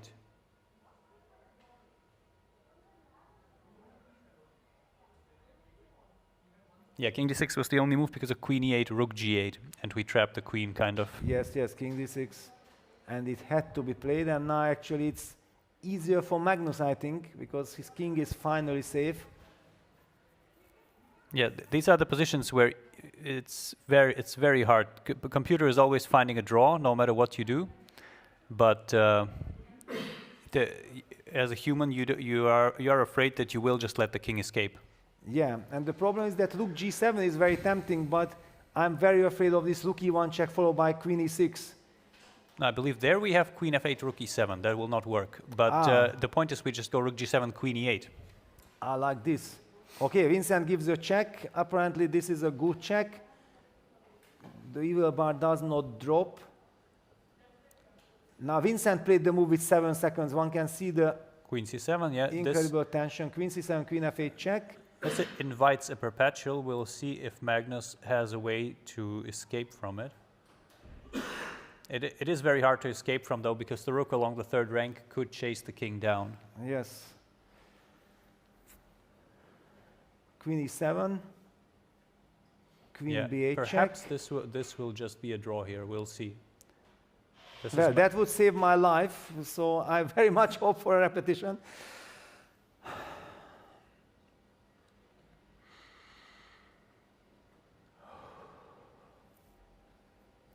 This is insane. Magnus double checks the score sheet. I don't think King C5 is a move. King D7 is definitely not a move. King D7 is not a move. Yeah. Then that is Queen C7 is the only move he has. And somehow the body language of Vincent says like, okay, I think I'm angry that I misplayed before, but... Is he thinking about King C5 though? The idea is Rook C3, King B5. But then just Rook B3, yeah? You will not really get out. Yeah, that is with so little seconds on the clock, running into some mate. I think it's impossible. Because all the way to... But he's about to play... Wow, King C5, really? Vincent is shocked. He wants to go to D4 and reply Rook E4 to Queen F4. Yeah, but I also saw like I have Queen A7 check, actually. Yeah, it probably doesn't change much. Yeah, Queen A7 will eventually make a draw here.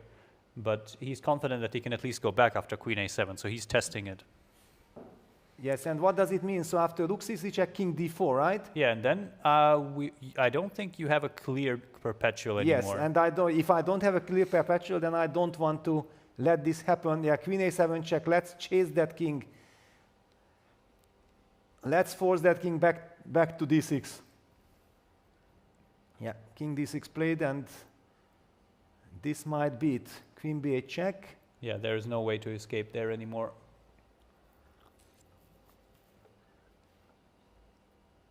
An incredible, a gigantic battle might end in a perpetual check, which I think everybody can live with.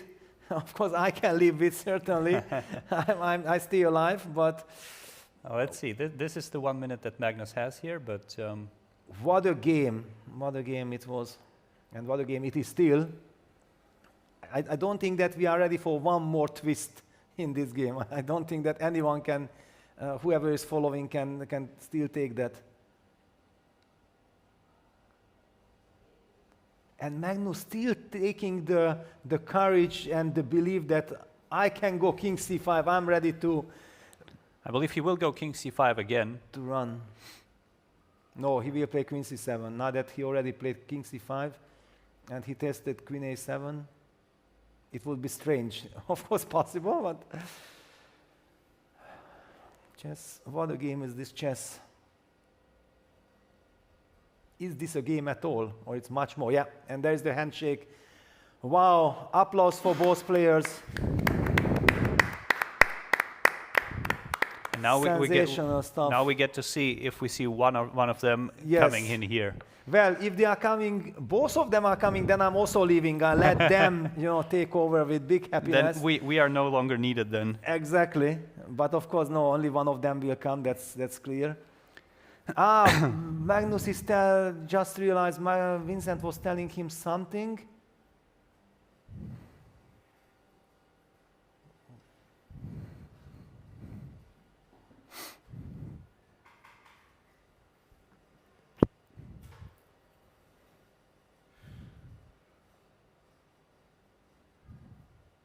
Yeah, I think Magnus is telling that this Rook a1 move was very strong, this Rook a1 check, but I don't know exactly. It will be very interesting to hear from Vincent that what did he miss. In the end, I think Magnus actually had the bigger chance where he could have played this Rook f5, which was winning technically. Yeah, well, that's okay. Basically, there is no way, that somebody would have stayed on his seat if Rook takes f5 happens. I mean, everyone, the whole playing area would have just fallen apart, collapsed. Maybe the stage would have fallen apart because Rook takes f5 has such an energy that it was just completely unheard of. With the queen on d4 eyeing the g7 square, yeah, okay, no. If Vincent does come in here, you should like very in an easygoing way just stop after queen takes d4 and ask him if he considered other moves at this point. Well, I think please no one tell Magnus before he gets to his room, because I don't know what will happen on the way. No, don't tell him that, because he feels like, I believe at this moment he feels like, well, actually he did so great fighting back and then got the upper hand, he tried everything but was not enough. Somebody tells him Rook takes f5 was winning, I don't guarantee for anything. Yeah, so this game concludes in a draw. Chances for both sides there, but I think we still have action going on. Wow. Vincent defends his lead, that much is for sure, but there are people who will come in within half a point. Well, that was some incredible defense by Vincent at the end, yeah. We see, I believe the Pranav versus Nihal game is already finished. There's no way this position is being played out. Yes, that is over. So I think we should maybe check in on Vashela Graf versus Niemann. Yeah, the game has just finished. And MVL is having a very fascinating endgame. What a day it is. We felt like the afternoon round will be, usually the chess players are performing in the afternoon to their best abilities, and especially the professional ones. But one could also say that the position, the first position today was a little bit dry. Yeah, and that also influenced. It was not lack of fighting spirit of the players, it was more the fault of the position. Yeah, it kind of directed them towards a symmetrical fight. Yes. And also the tournament situation was such that nobody really had to go crazy, yeah, at that moment, because everybody was kind of playing against each other. calm situation. Yeah, and here what do we have? Yeah, Maxime, what do we have exactly? After what happened between Vincent, we need to calm down, and then we get this. I believe that this, strangely enough, might just be a draw. Wow, I'm very jealous that you are not suddenly capable of, suddenly switching to calculate and even come to some terms with this endgame. I only see total mess. No, I'm thinking that Black's idea might be something like bishop d1 and then chasing the bishop around with the threat of taking it with the rook. Wow, that's true. That's actually true. That even I can see finally. I'm still under this influence of this incredible battle. And I always like draws, all my life I like draws when it's hard fought, this is just so great. Yeah, that because both players can live with this result. Yeah, imagine one of them would have won at the end in some chaos because the clock is ticking down, and one of them makes a blunder. That would have been a total horror. I'm not sure how happy Magnus is with the result, to be honest, because the up and downside of playing the tournament leader is that if you win, you stop him from getting any more points, but if you don't, then you miss your chance to kind of catch up to him. Yes, no, absolutely. But if we stay objective, then there were more worries for Magnus. Yeah, that suddenly this rook f5 came out of nowhere in a big time trouble. We haven't seen it coming. Nobody has seen it in the playing hall. If not for the computer, then we would have just completely missed that possibility. Well, we'll ask Vincent. Oftentimes, once you play a move, you see its refutation. We'll see how that plays out. King b6 played here in Warszawa Graf Niemann. a6, a7 is obviously a very strong threat, but that is the question, if we are in time to chase the bishop after bishop d1. Yeah, you are super sharp. I don't know who will kind of hold you back in the European Championship. I'm already scared. But no, what? No, we see bishop c4. That's he another goes move. Back. What is this? But bishop c4. This would have been a move. Okay, he's counting on a6. Bishop takes a6. Yeah, that is so to say the cheapo, but it is kind of more passive. Yeah. Yeah, this is the big idea that, of course, rook takes a6, rook takes g3, and then black probably wins. Question is, though, something like bishop e1, does he have a way to stop a6? That's a big question, because there is still this h2 pawn as well. And MVL is an incredible calculator. He's a mathematician. And in this type of positions, I think he will be able to navigate. In my mind, he's the player who is maybe best among the best players in such situations.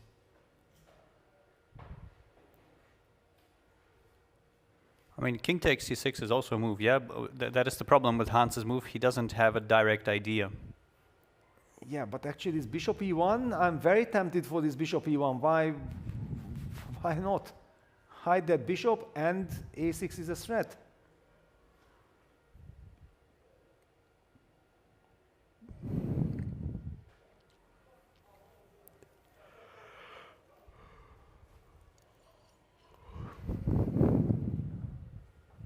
Yeah, crazy. MVL. We'll see. His clock ticking down. But look at this, how calmly he's calculating. He's not affected by the clock at all. Yeah, of course, vast amount of experience by now. Also used to a lot of high pressure situations. If I could ever tag someone to take over in this position, and there you go, bishop e1 played. MVL is not missing that chance. Bishop e1, I would tag him immediately in any chaos. The clock is ticking down.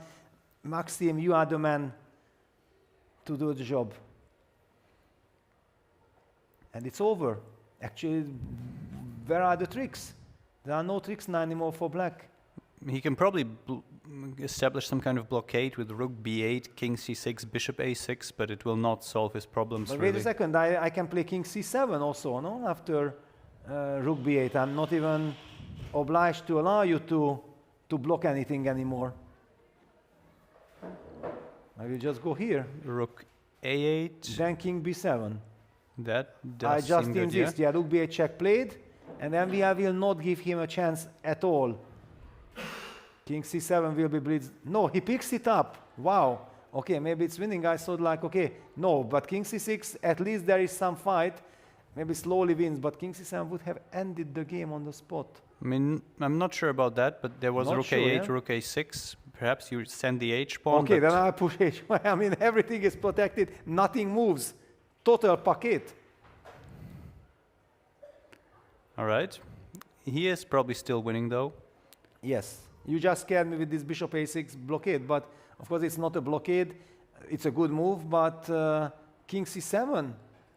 I mean, can we just ask computer that, okay, yeah, king c7, and the idea rook a8, king b7, it's game over, and then we just push. This rook a6, nothing moves, and then we just push the pawn. It's complete finito. But okay, king takes c6 on the board. And bishop A6 as well, I believe. Hans played the move bishop a6. Finally, the move appeared. Great.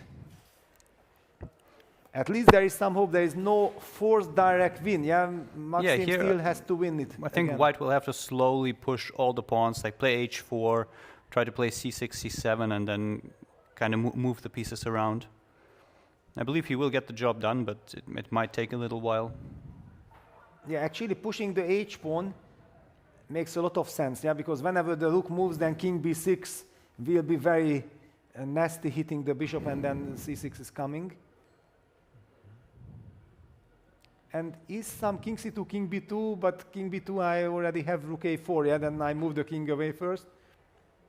So the rook cannot be trapped on a1. Just highlighting the arrows that almost, but there is a square. Bishop g3. Hitting the rook makes perfect sense, yeah, that rook is kicked. But actually I like bishop on e1 and then just h4, yeah, this h4, h5. Yeah, just we're kind of not sure how stable it is with the bishop on g3. If black plays, I don't know, rook somewhere down the b file.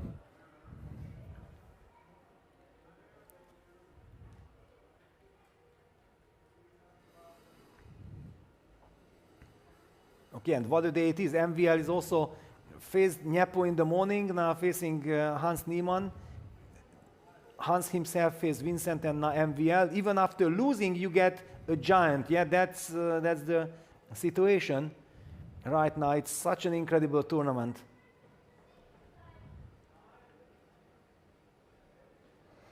And only one spot, only one qualifying spot for the Freestyle World Chess FIDE Freestyle World Championship next year in February.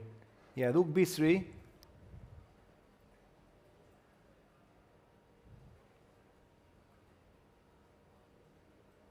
Yeah, the good news is, of course, yeah, like we already mentioned this many times, but let's mention for all as often as we can that Magnus Carlsen has already qualified, Fabiano Caruana has qualified, and Nodirbek Abdusatov has qualified. But Fabiano is playing the candidates, so he's not here. So if these players are for example overtaking anyone, then the best player qualifies. But I guess Vincent now with 2 rounds to go hopes that nobody will stop him. But I believe Nepo is very much looking forward. Give me Vincent. I want to win. Vincent clearly is the favorite now. He still is in the lead. And again, we will see how many people close in on 6 points. MVL could be one of them if he wins this game. He would only be half a point behind. Yes. c6 played. Yeah, he's pushing. But is Hans relying on some king d5, rook c3? Yeah, king d5. The king is coming because king d7, bishop b5. I'm suddenly worried. Not that we lose the c6 pawn. Yeah, all of a sudden we might have to operate with some kind of rook c1. But I'm not sure. feels like you rushed it a little bit. With 1 minute on the clock, yeah, if there is suddenly some danger or trick, yeah, rook c1 will be played. That's a very good move. That's an extremely good move.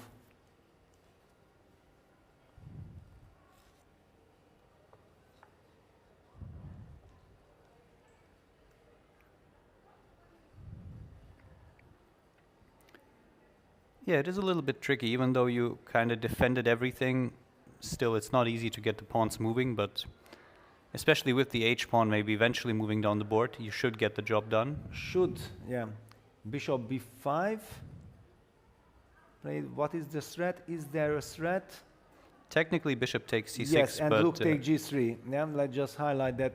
Bishop c6, rook takes c6, and then rook takes g3, because at the moment it seems like the e2 pawn is very well covered by the rook and the bishop, and all of a sudden after bishop takes c6, both pieces can be deflected, so you have to keep a very sharp mind.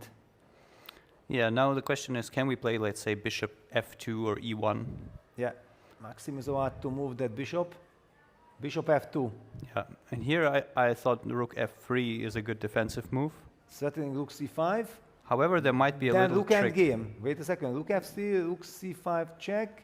Then king e4, yeah? Yeah, but now I'm thinking that rook b5, rook f2, rook b8 might be winning. Yeah, then you have rook f7 check. King d6 I have to go. Yeah, you have to go king d6. But maybe still rook e7, yeah? This is very Yes, shaky. rook e7, then rook b1. But okay, even for us it's complicated. Imagine our viewers. So we are looking at rook f3, rook c5 check, king e4, rook takes b5, rook takes f2. It's a completely wild affair, because after rook b1, black plays rook f1 and black is out of danger, maybe can even win the game. So that's why rook b8 was the idea, so that if black wins, then the king being on e4, we have rook e8 check, winning the queen back, but black can play the move rook f2 to f7 check. Then we have to come with the king to d6, black's king is on e4, and then suddenly black has the move rook e7. And Hans has no seconds for any of 2 this. seconds. He needs to make a move. Is he flagging? No, then the clock is different. Okay, that's normal, because when all this craziness is happening, the clock cannot. Yeah, we see he's still sitting there with like at least 20 seconds. And he plays rook f3. We will be seeing. So anyone who missed out on all these arrows, I just couldn't make the moves because then we are missing out on the live action. We'll get the chance to catch up. Yeah, because bishop e1, rook d3 would not allow for any easy progress. So MVL will try to calculate this line. Yes, but even at the end, after rook f7 check, king d6, there was rook f6 check. And okay, we have to fall back with king c5, and it's like a study, almost like some rated study. Do you really go for it, or you have an alternative? That's a big question. Yeah, MVL goes for it. He is a calculating beast, one of the very best. And king e6, yeah, that was the other move. But I thought that this is some achievement, because now at least black is not threatening anymore to... Yeah, here we can just drop back bishop e1. Exactly, bishop e1, yeah, that was the problem with this. And now we kick the king away into some sort of passivity. Rook f1 doesn't really work here, because we can take on b5 and go rook b2, controlling everything. But here there is also this little disturbance. Yeah, move 60, exactly, you have to change the score sheets when you have 1 minute on the clock and you are calculating. Total madness. This is also very distracting. I believe, though, that this might be closing in on the win here. Yes. Because there is no way to keep up a blockade anymore, and black might run out of tricks here. I think MVL has calculated till the end already. Yeah, your line was beautiful, this famous rook f1, rook takes b5, rook takes e1, and rook b2. You say, thank you very much, the rook is boxed in. You cannot move, so bishop a6 had to be played now. Move 61, the new score sheet appears. Normally you want to first make a move, push the clock, make your opponent... I think king b6 will be played. Yeah, king b6, and that's the moment when you deal with the new score sheet. Bishop c8, and I believe a6 ends the game. Okay, but now also already too many things. Even rook c2 is tempting. Yeah, a6 probably wins on the spot. But somehow rook c2 is very He played something else, professional. I believe. He played rook c3, also a rook very c- safe move. That's it. It's finished. Basically, rook c3 curtains. That's it. And you can see Yeah, there is MVL leaning back. There's no move to even give a check on the b file anymore, and a6, a7 will come. Yeah, that's it. Rook f1, rook e3, rook e2 wins the pawn. So I believe Hans, he might not resign, but the game is essentially over here. Yes. There are no more twist and turns. Maybe rook f6 will be played in order to meet rook e3 with king d5. But okay, this rook e3 you can just play a6 and black resigns. He might resign here. Very rough day for Hans. It all started with this miss against Vincent. Yes. Down to 17 seconds. Yeah, that's the resignation. What a day it is. Yeah, MVL closing in on Vincent with 6 out of 7. That basically guarantees us a pairing. The big question, who will have the white color, but... I'm not so sure about that. Because maybe they had some other... Pranav is on 6 out of 7 as well. As is Sarana, I believe, but they all had white. We are still, if we look at the boards 7 through 12, we might see someone win with black, as perhaps Yakuboyev has a chance, if we can go to that board. His game is still running, and they both are on 5 out of 6.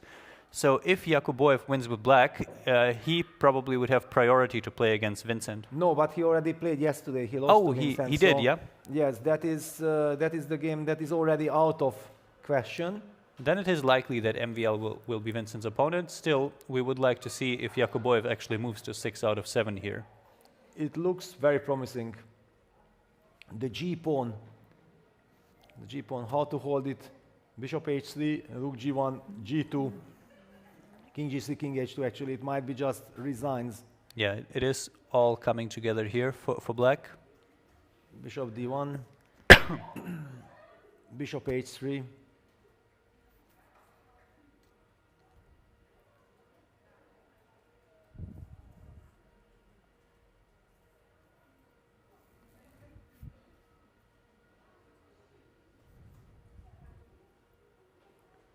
I also feel like if we would have received a guest from Vincent or Magnus, they would have already arrived by now, but who knows?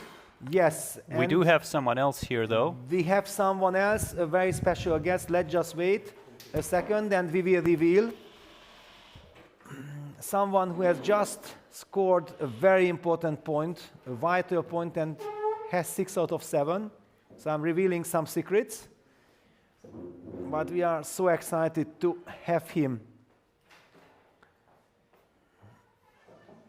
And Yakuboyev is about to win his game. There is not much to talk about. It's very much resigns territory. I already prepare what I have to prepare. And by now I think everybody understands who the surprise guest is. Exactly, Maxim Vashargraf. Maxim, congratulations for this great win. What an important win. The reason why I'm giving the mouse is that we very much appreciate you joining us. And you have the command, you decide how much and how many lines you want to share with us. Oh, thank you, Peter. I must say, already on first move, I was surprised with f5. I mean, I understood that Hans wants an unbalanced game, but it felt very risky after g4, so I know Niall played d5 here.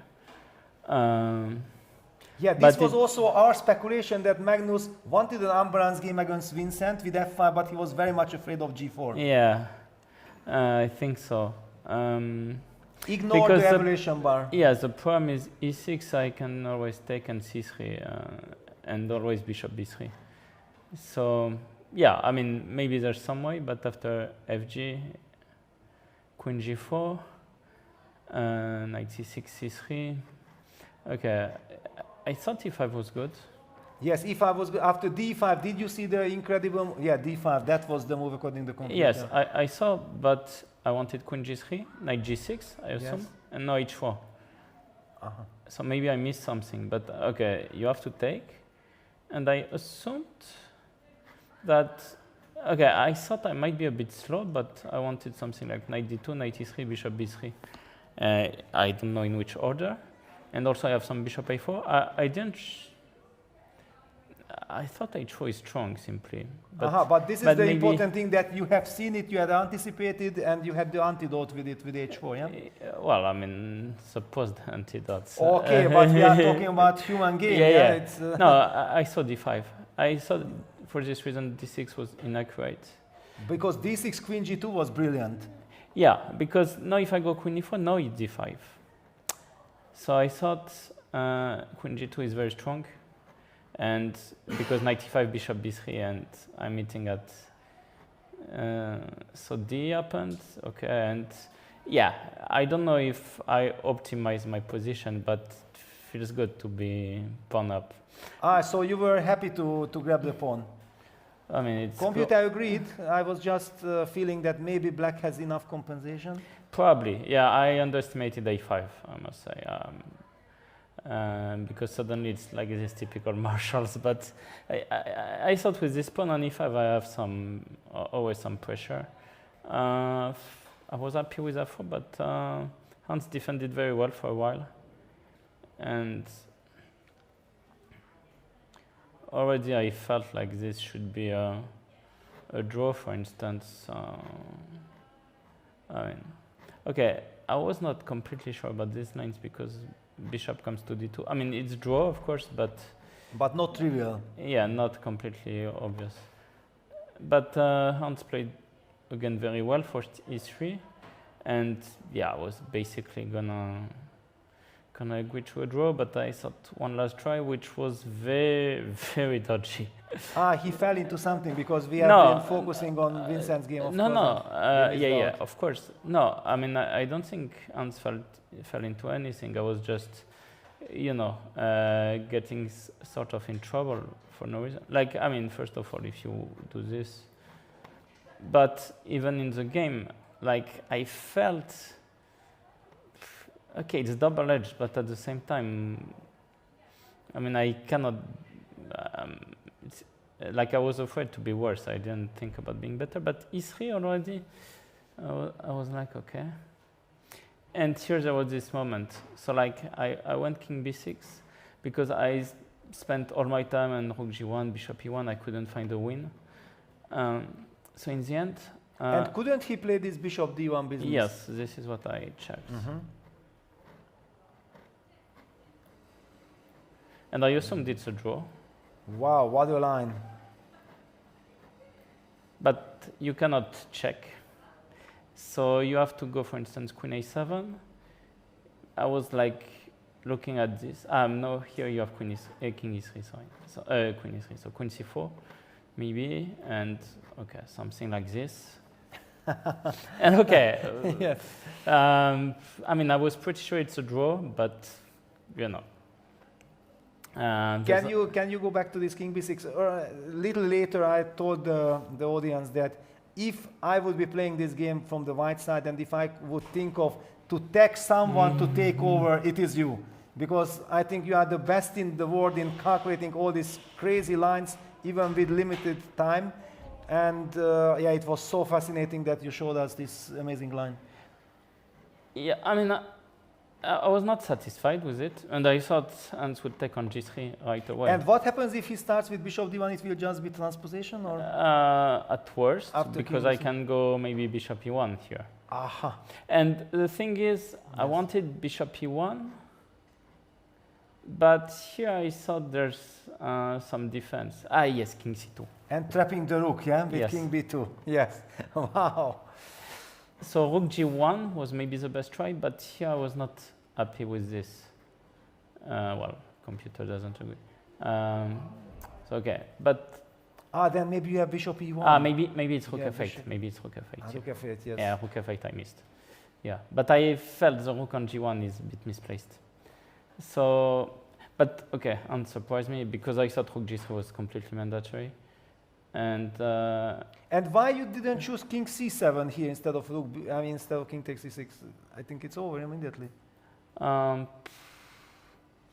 I just thought free pawn, you know. Yeah, No, and then you will collect. okay, yeah. h1, king b7. King b7, yes. Yeah, but I was not. H4, yeah. And then Yeah, h4, yes. I forgot that I have. Yeah, an you were additional happy already, yeah, that you are taking and you should win, yes? Yes, and then it was a bit. Okay, rook c1 I was happy with connection with bishop f2, and yeah, already here it's settled, but. Yeah, tough game and tough day. After all, yeah, this is already the third double round day, and you have faced today also in the first game Jan Nepomniachtchi. There are no easy games. What do you make of the tournament? How do you like this atmosphere? How much energy you get from the crowd? No, it's fun. I mean, okay, it's the only issue, but it's impossible to. I mean, with an event this size, there's a lot of noise in the playing hall, and like from the audience, also in the front rows. But you know, there's only so much you can do. But otherwise, of course, it's a great event. I was, you know, yeah, really focused, and the positions, of course. I mean, I'm sure you mentioned this, but they were very much like normal chess for a while.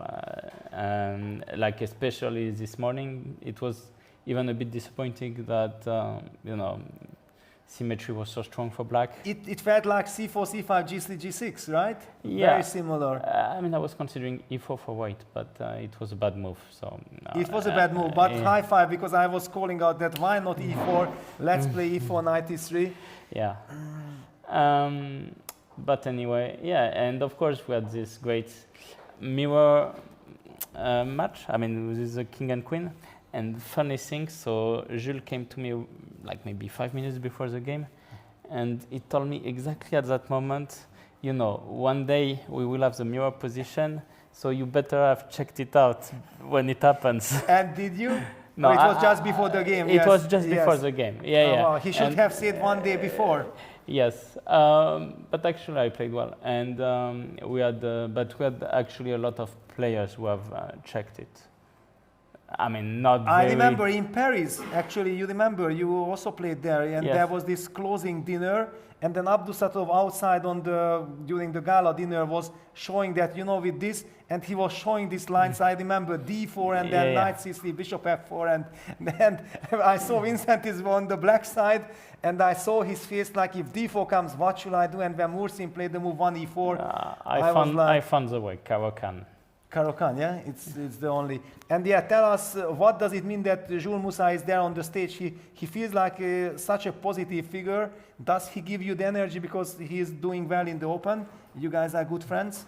Yeah, no, I'm happy for him, but okay, right now he has tough defense, but yeah, it's all great fun. We have also Maxime, who is another member of the French team, so we're all enjoying you know, the limited time we have in between games. Yes, and I don't know if I may reveal that, okay, I actually mentioned that you were playing with Parham on the terrace prior to the tournament.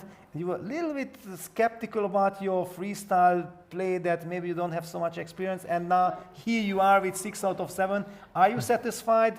Are you looking forward for tomorrow for the chance of fighting for the title? I mean, I was skeptical, but not because of lack of experience, just because I was playing very badly. And yeah, I was a bit sick also for the past 10 days before the event. So even had a training camp while sick, so that was a bit of a nightmare. But you know, it's good that I had my bad day. Indeed, the first day, that's what I said, yeah, because even my game was terrible. I was basically lost after 5 moves in the Open, but I survived that, and since then I've been playing pretty well, actually. Yeah, fantastic. Yeah, we also don't want to rob your time. You have to recharge, you have to rest. We appreciate very much. Thank you very much, Maxime, for joining us, and we wish you the best of luck tomorrow. May the best win. Thank you, Peter. Yes, all the best.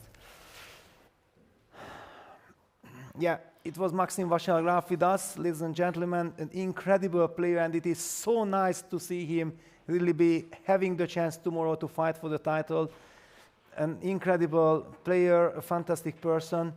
Everybody is rooting for him. As for many other players in the tournament, the incredible chess festival, the Grenke Chess Festival. Now we are seeing the playing hall. There are still people there. I don't know what's going on. What are the results? I believe, thanks to Sotiris, we will have the chance to look at it and get a clear picture. For the moment, we only know one thing, that Vincent is leading with 6.5 out of 7, 2 more games to go, and there are very strong players and very dangerous players chasing him. Alex, take it away. Let's see. We actually had the number 1 game in terms of points on board 1 with Vincent and Magnus clashing. And Vincent managed to draw this game after some ups and downs. I think he will be happy with the result. He keeps the lead. Still, it shrinks to half a point because several players won their games. Most notably Maxime, who we just had here, beat Hans Niemann to move to 6 out of 7, as did the Indian player Pranav against Nihal. And Alexei Sarana beat Daniel Hausrath, our local hero, also moving to 6 out of 7, as did Nodirbek Yakuboyev, whose game finished, the game that we left, I think, just about as it was to finish. So that is a total of 4 players joining the chasing pack on 6 out of 7, I believe. And one of them will be playing against Vincent. 2 of them will be playing each other, and 1 will be paired down, possibly against Magnus or against someone else, depending on how the pairings play out. Further down, we also see actually not too many decisive results, some draws here and there, but generally the favorites moving closer to the top of the rankings again. Yeah, I would like to highlight Marius Dyer, the young German player there, holding his own against Kartikeyan. I think it just shows that, yeah, Germany has many promising young players, and there is the standings after round 7. Vincent Keimer leading alone with 6.5. 2 more rounds to go. What a 2 crazy rounds tomorrow. Oh yeah, I believe I made a mistake there. Yakuboyev actually did not move to 6. With his win, he moved to 5.5, which is still a very good result and offers him chances, of course, in the last day. Yeah, so it means that, yeah, we have Sarana, Vasilyev, and Pranav on 6. Magnus Carlsen, yeah, just terrifying to read those names who are standing on 5.5. Carlsen, Nyepo, Mendonca is great, but of course I did not meant his name to be terrible, but Abdusatulov, Yanshistov, Duda, Fedosev is also coming, and Gatakamsky. How nice it is to see Gatakamsky in action and coming up. We might be able to cover his game tomorrow. And look at this. Hans Niemann, who has led the tournament yesterday with 5 out of 5 together with Vincent Keimer, lost 2 games and he has fallen behind. He is sharing 14th place to 45. Yeah, with, oh my God, I can't even count anymore, but that's 30 players kind of. Yeah, we see that there's a large field coming up behind. And potentially with 2 wins, even those players are still in contention, maybe not for the single spot to qualify, but still for a very high placement. For very good prize money, yeah. Niemann and Sarin Dominguez, 3 brilliant players leading the pack. Incredible tournament. I just cannot believe what we have witnessed today in Magnus Carlsen versus Vincent Keimer game. That was crazy. That was very close to heart attack. I don't think that only for me personally, but for so many German fans out there rooting for Vincent. At the beginning or in the middle of the game, Magnus fans were going crazy that will Magnus survive? If not, then Vincent is running away with the tournament. Now, still, everybody has a chance. Tomorrow's 8th round will be super important, yeah, because of course if Vincent wins, then he's in a very good situation, but believe me, all the players with 6 points will do everything in their power to stop him, and of course Magnus, Nyepo are still, Abdusatulov and the others are dreaming, hoping to have a say in who will win this year's Grenke Chess Festival, which is such an enrichment to the chess world. We are covering the freestyle. Let's not forget that there is also the Grenke Classic Open, the Classical Chess Open, which unfortunately we simply have no time to devote because we have non-stop action here with the best players in the world, but also there brilliant players are fighting it out. Alex, I think if that's it, you please say something, because there is unfortunately a very sad news that Alexander is leaving us. Yeah, so this was the last game that we commented together with Alexander. He has to travel to the European Individual Championship. Please share your thoughts. Yeah, thank you, Peter. Indeed, I believe I will have to abandon my post as your trusty sidekick. I personally don't know who will be on at your side tomorrow, but I'm sure they will do a great job as well for the last and final day. If I'm not entirely mistaken, the last round might be starting earlier. We could maybe... No. It starts at 10. No, 10 and 4. There is no change in this. You cannot change it. The players will die. You know, you cannot do that. It is still my muscle memory that reminds me of the 9 a.m. games. Then all is well. 10 and 4 it is. Yeah, there we see it. All right, that was just me getting nervous there for a second. And yeah, I think we saw a lot of great fights, and everything will be decided tomorrow, as it should be. I think, Peter, you will have a great time tomorrow. Absolutely. Possibly with Vincent winning, who I know, even though you're unbiased, you would be happy if it were to happen. And yeah, I can only thank everyone who was here with us, particularly who stayed with me and one of my first adventures here. So, Peter, I give it off to you. Yes, before I let you go, I would like to say a very big thank you, Alex, for joining me, joining us, joining all of us. I think you have received so much praise. You have received so much fans out there. You are the brilliant player. You have already proven it last year at the World Cup.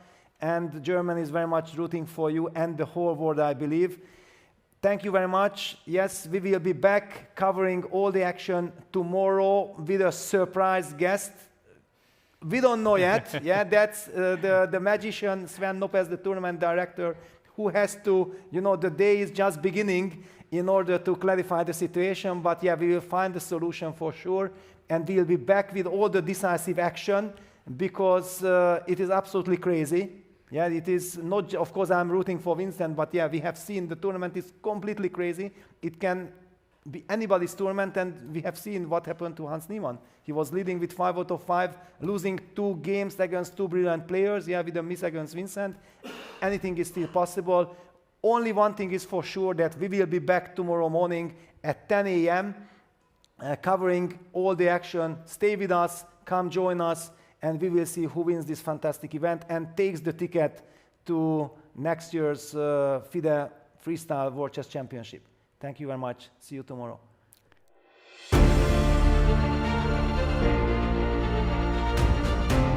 Do you want to put your chess skills to the test?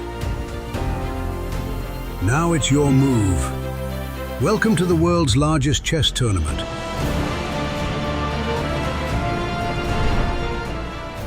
You can look forward to the Grenke Chess Open with prize money of 70,000 euros and the Grenke Freestyle Chess Open with prize money of 215,000 euros and a place in the 2027 FIDE Freestyle Chess World Championship. This is your chance to compete against the best players in the world, such as Magnus Carlsen and Vincent. Are you ready?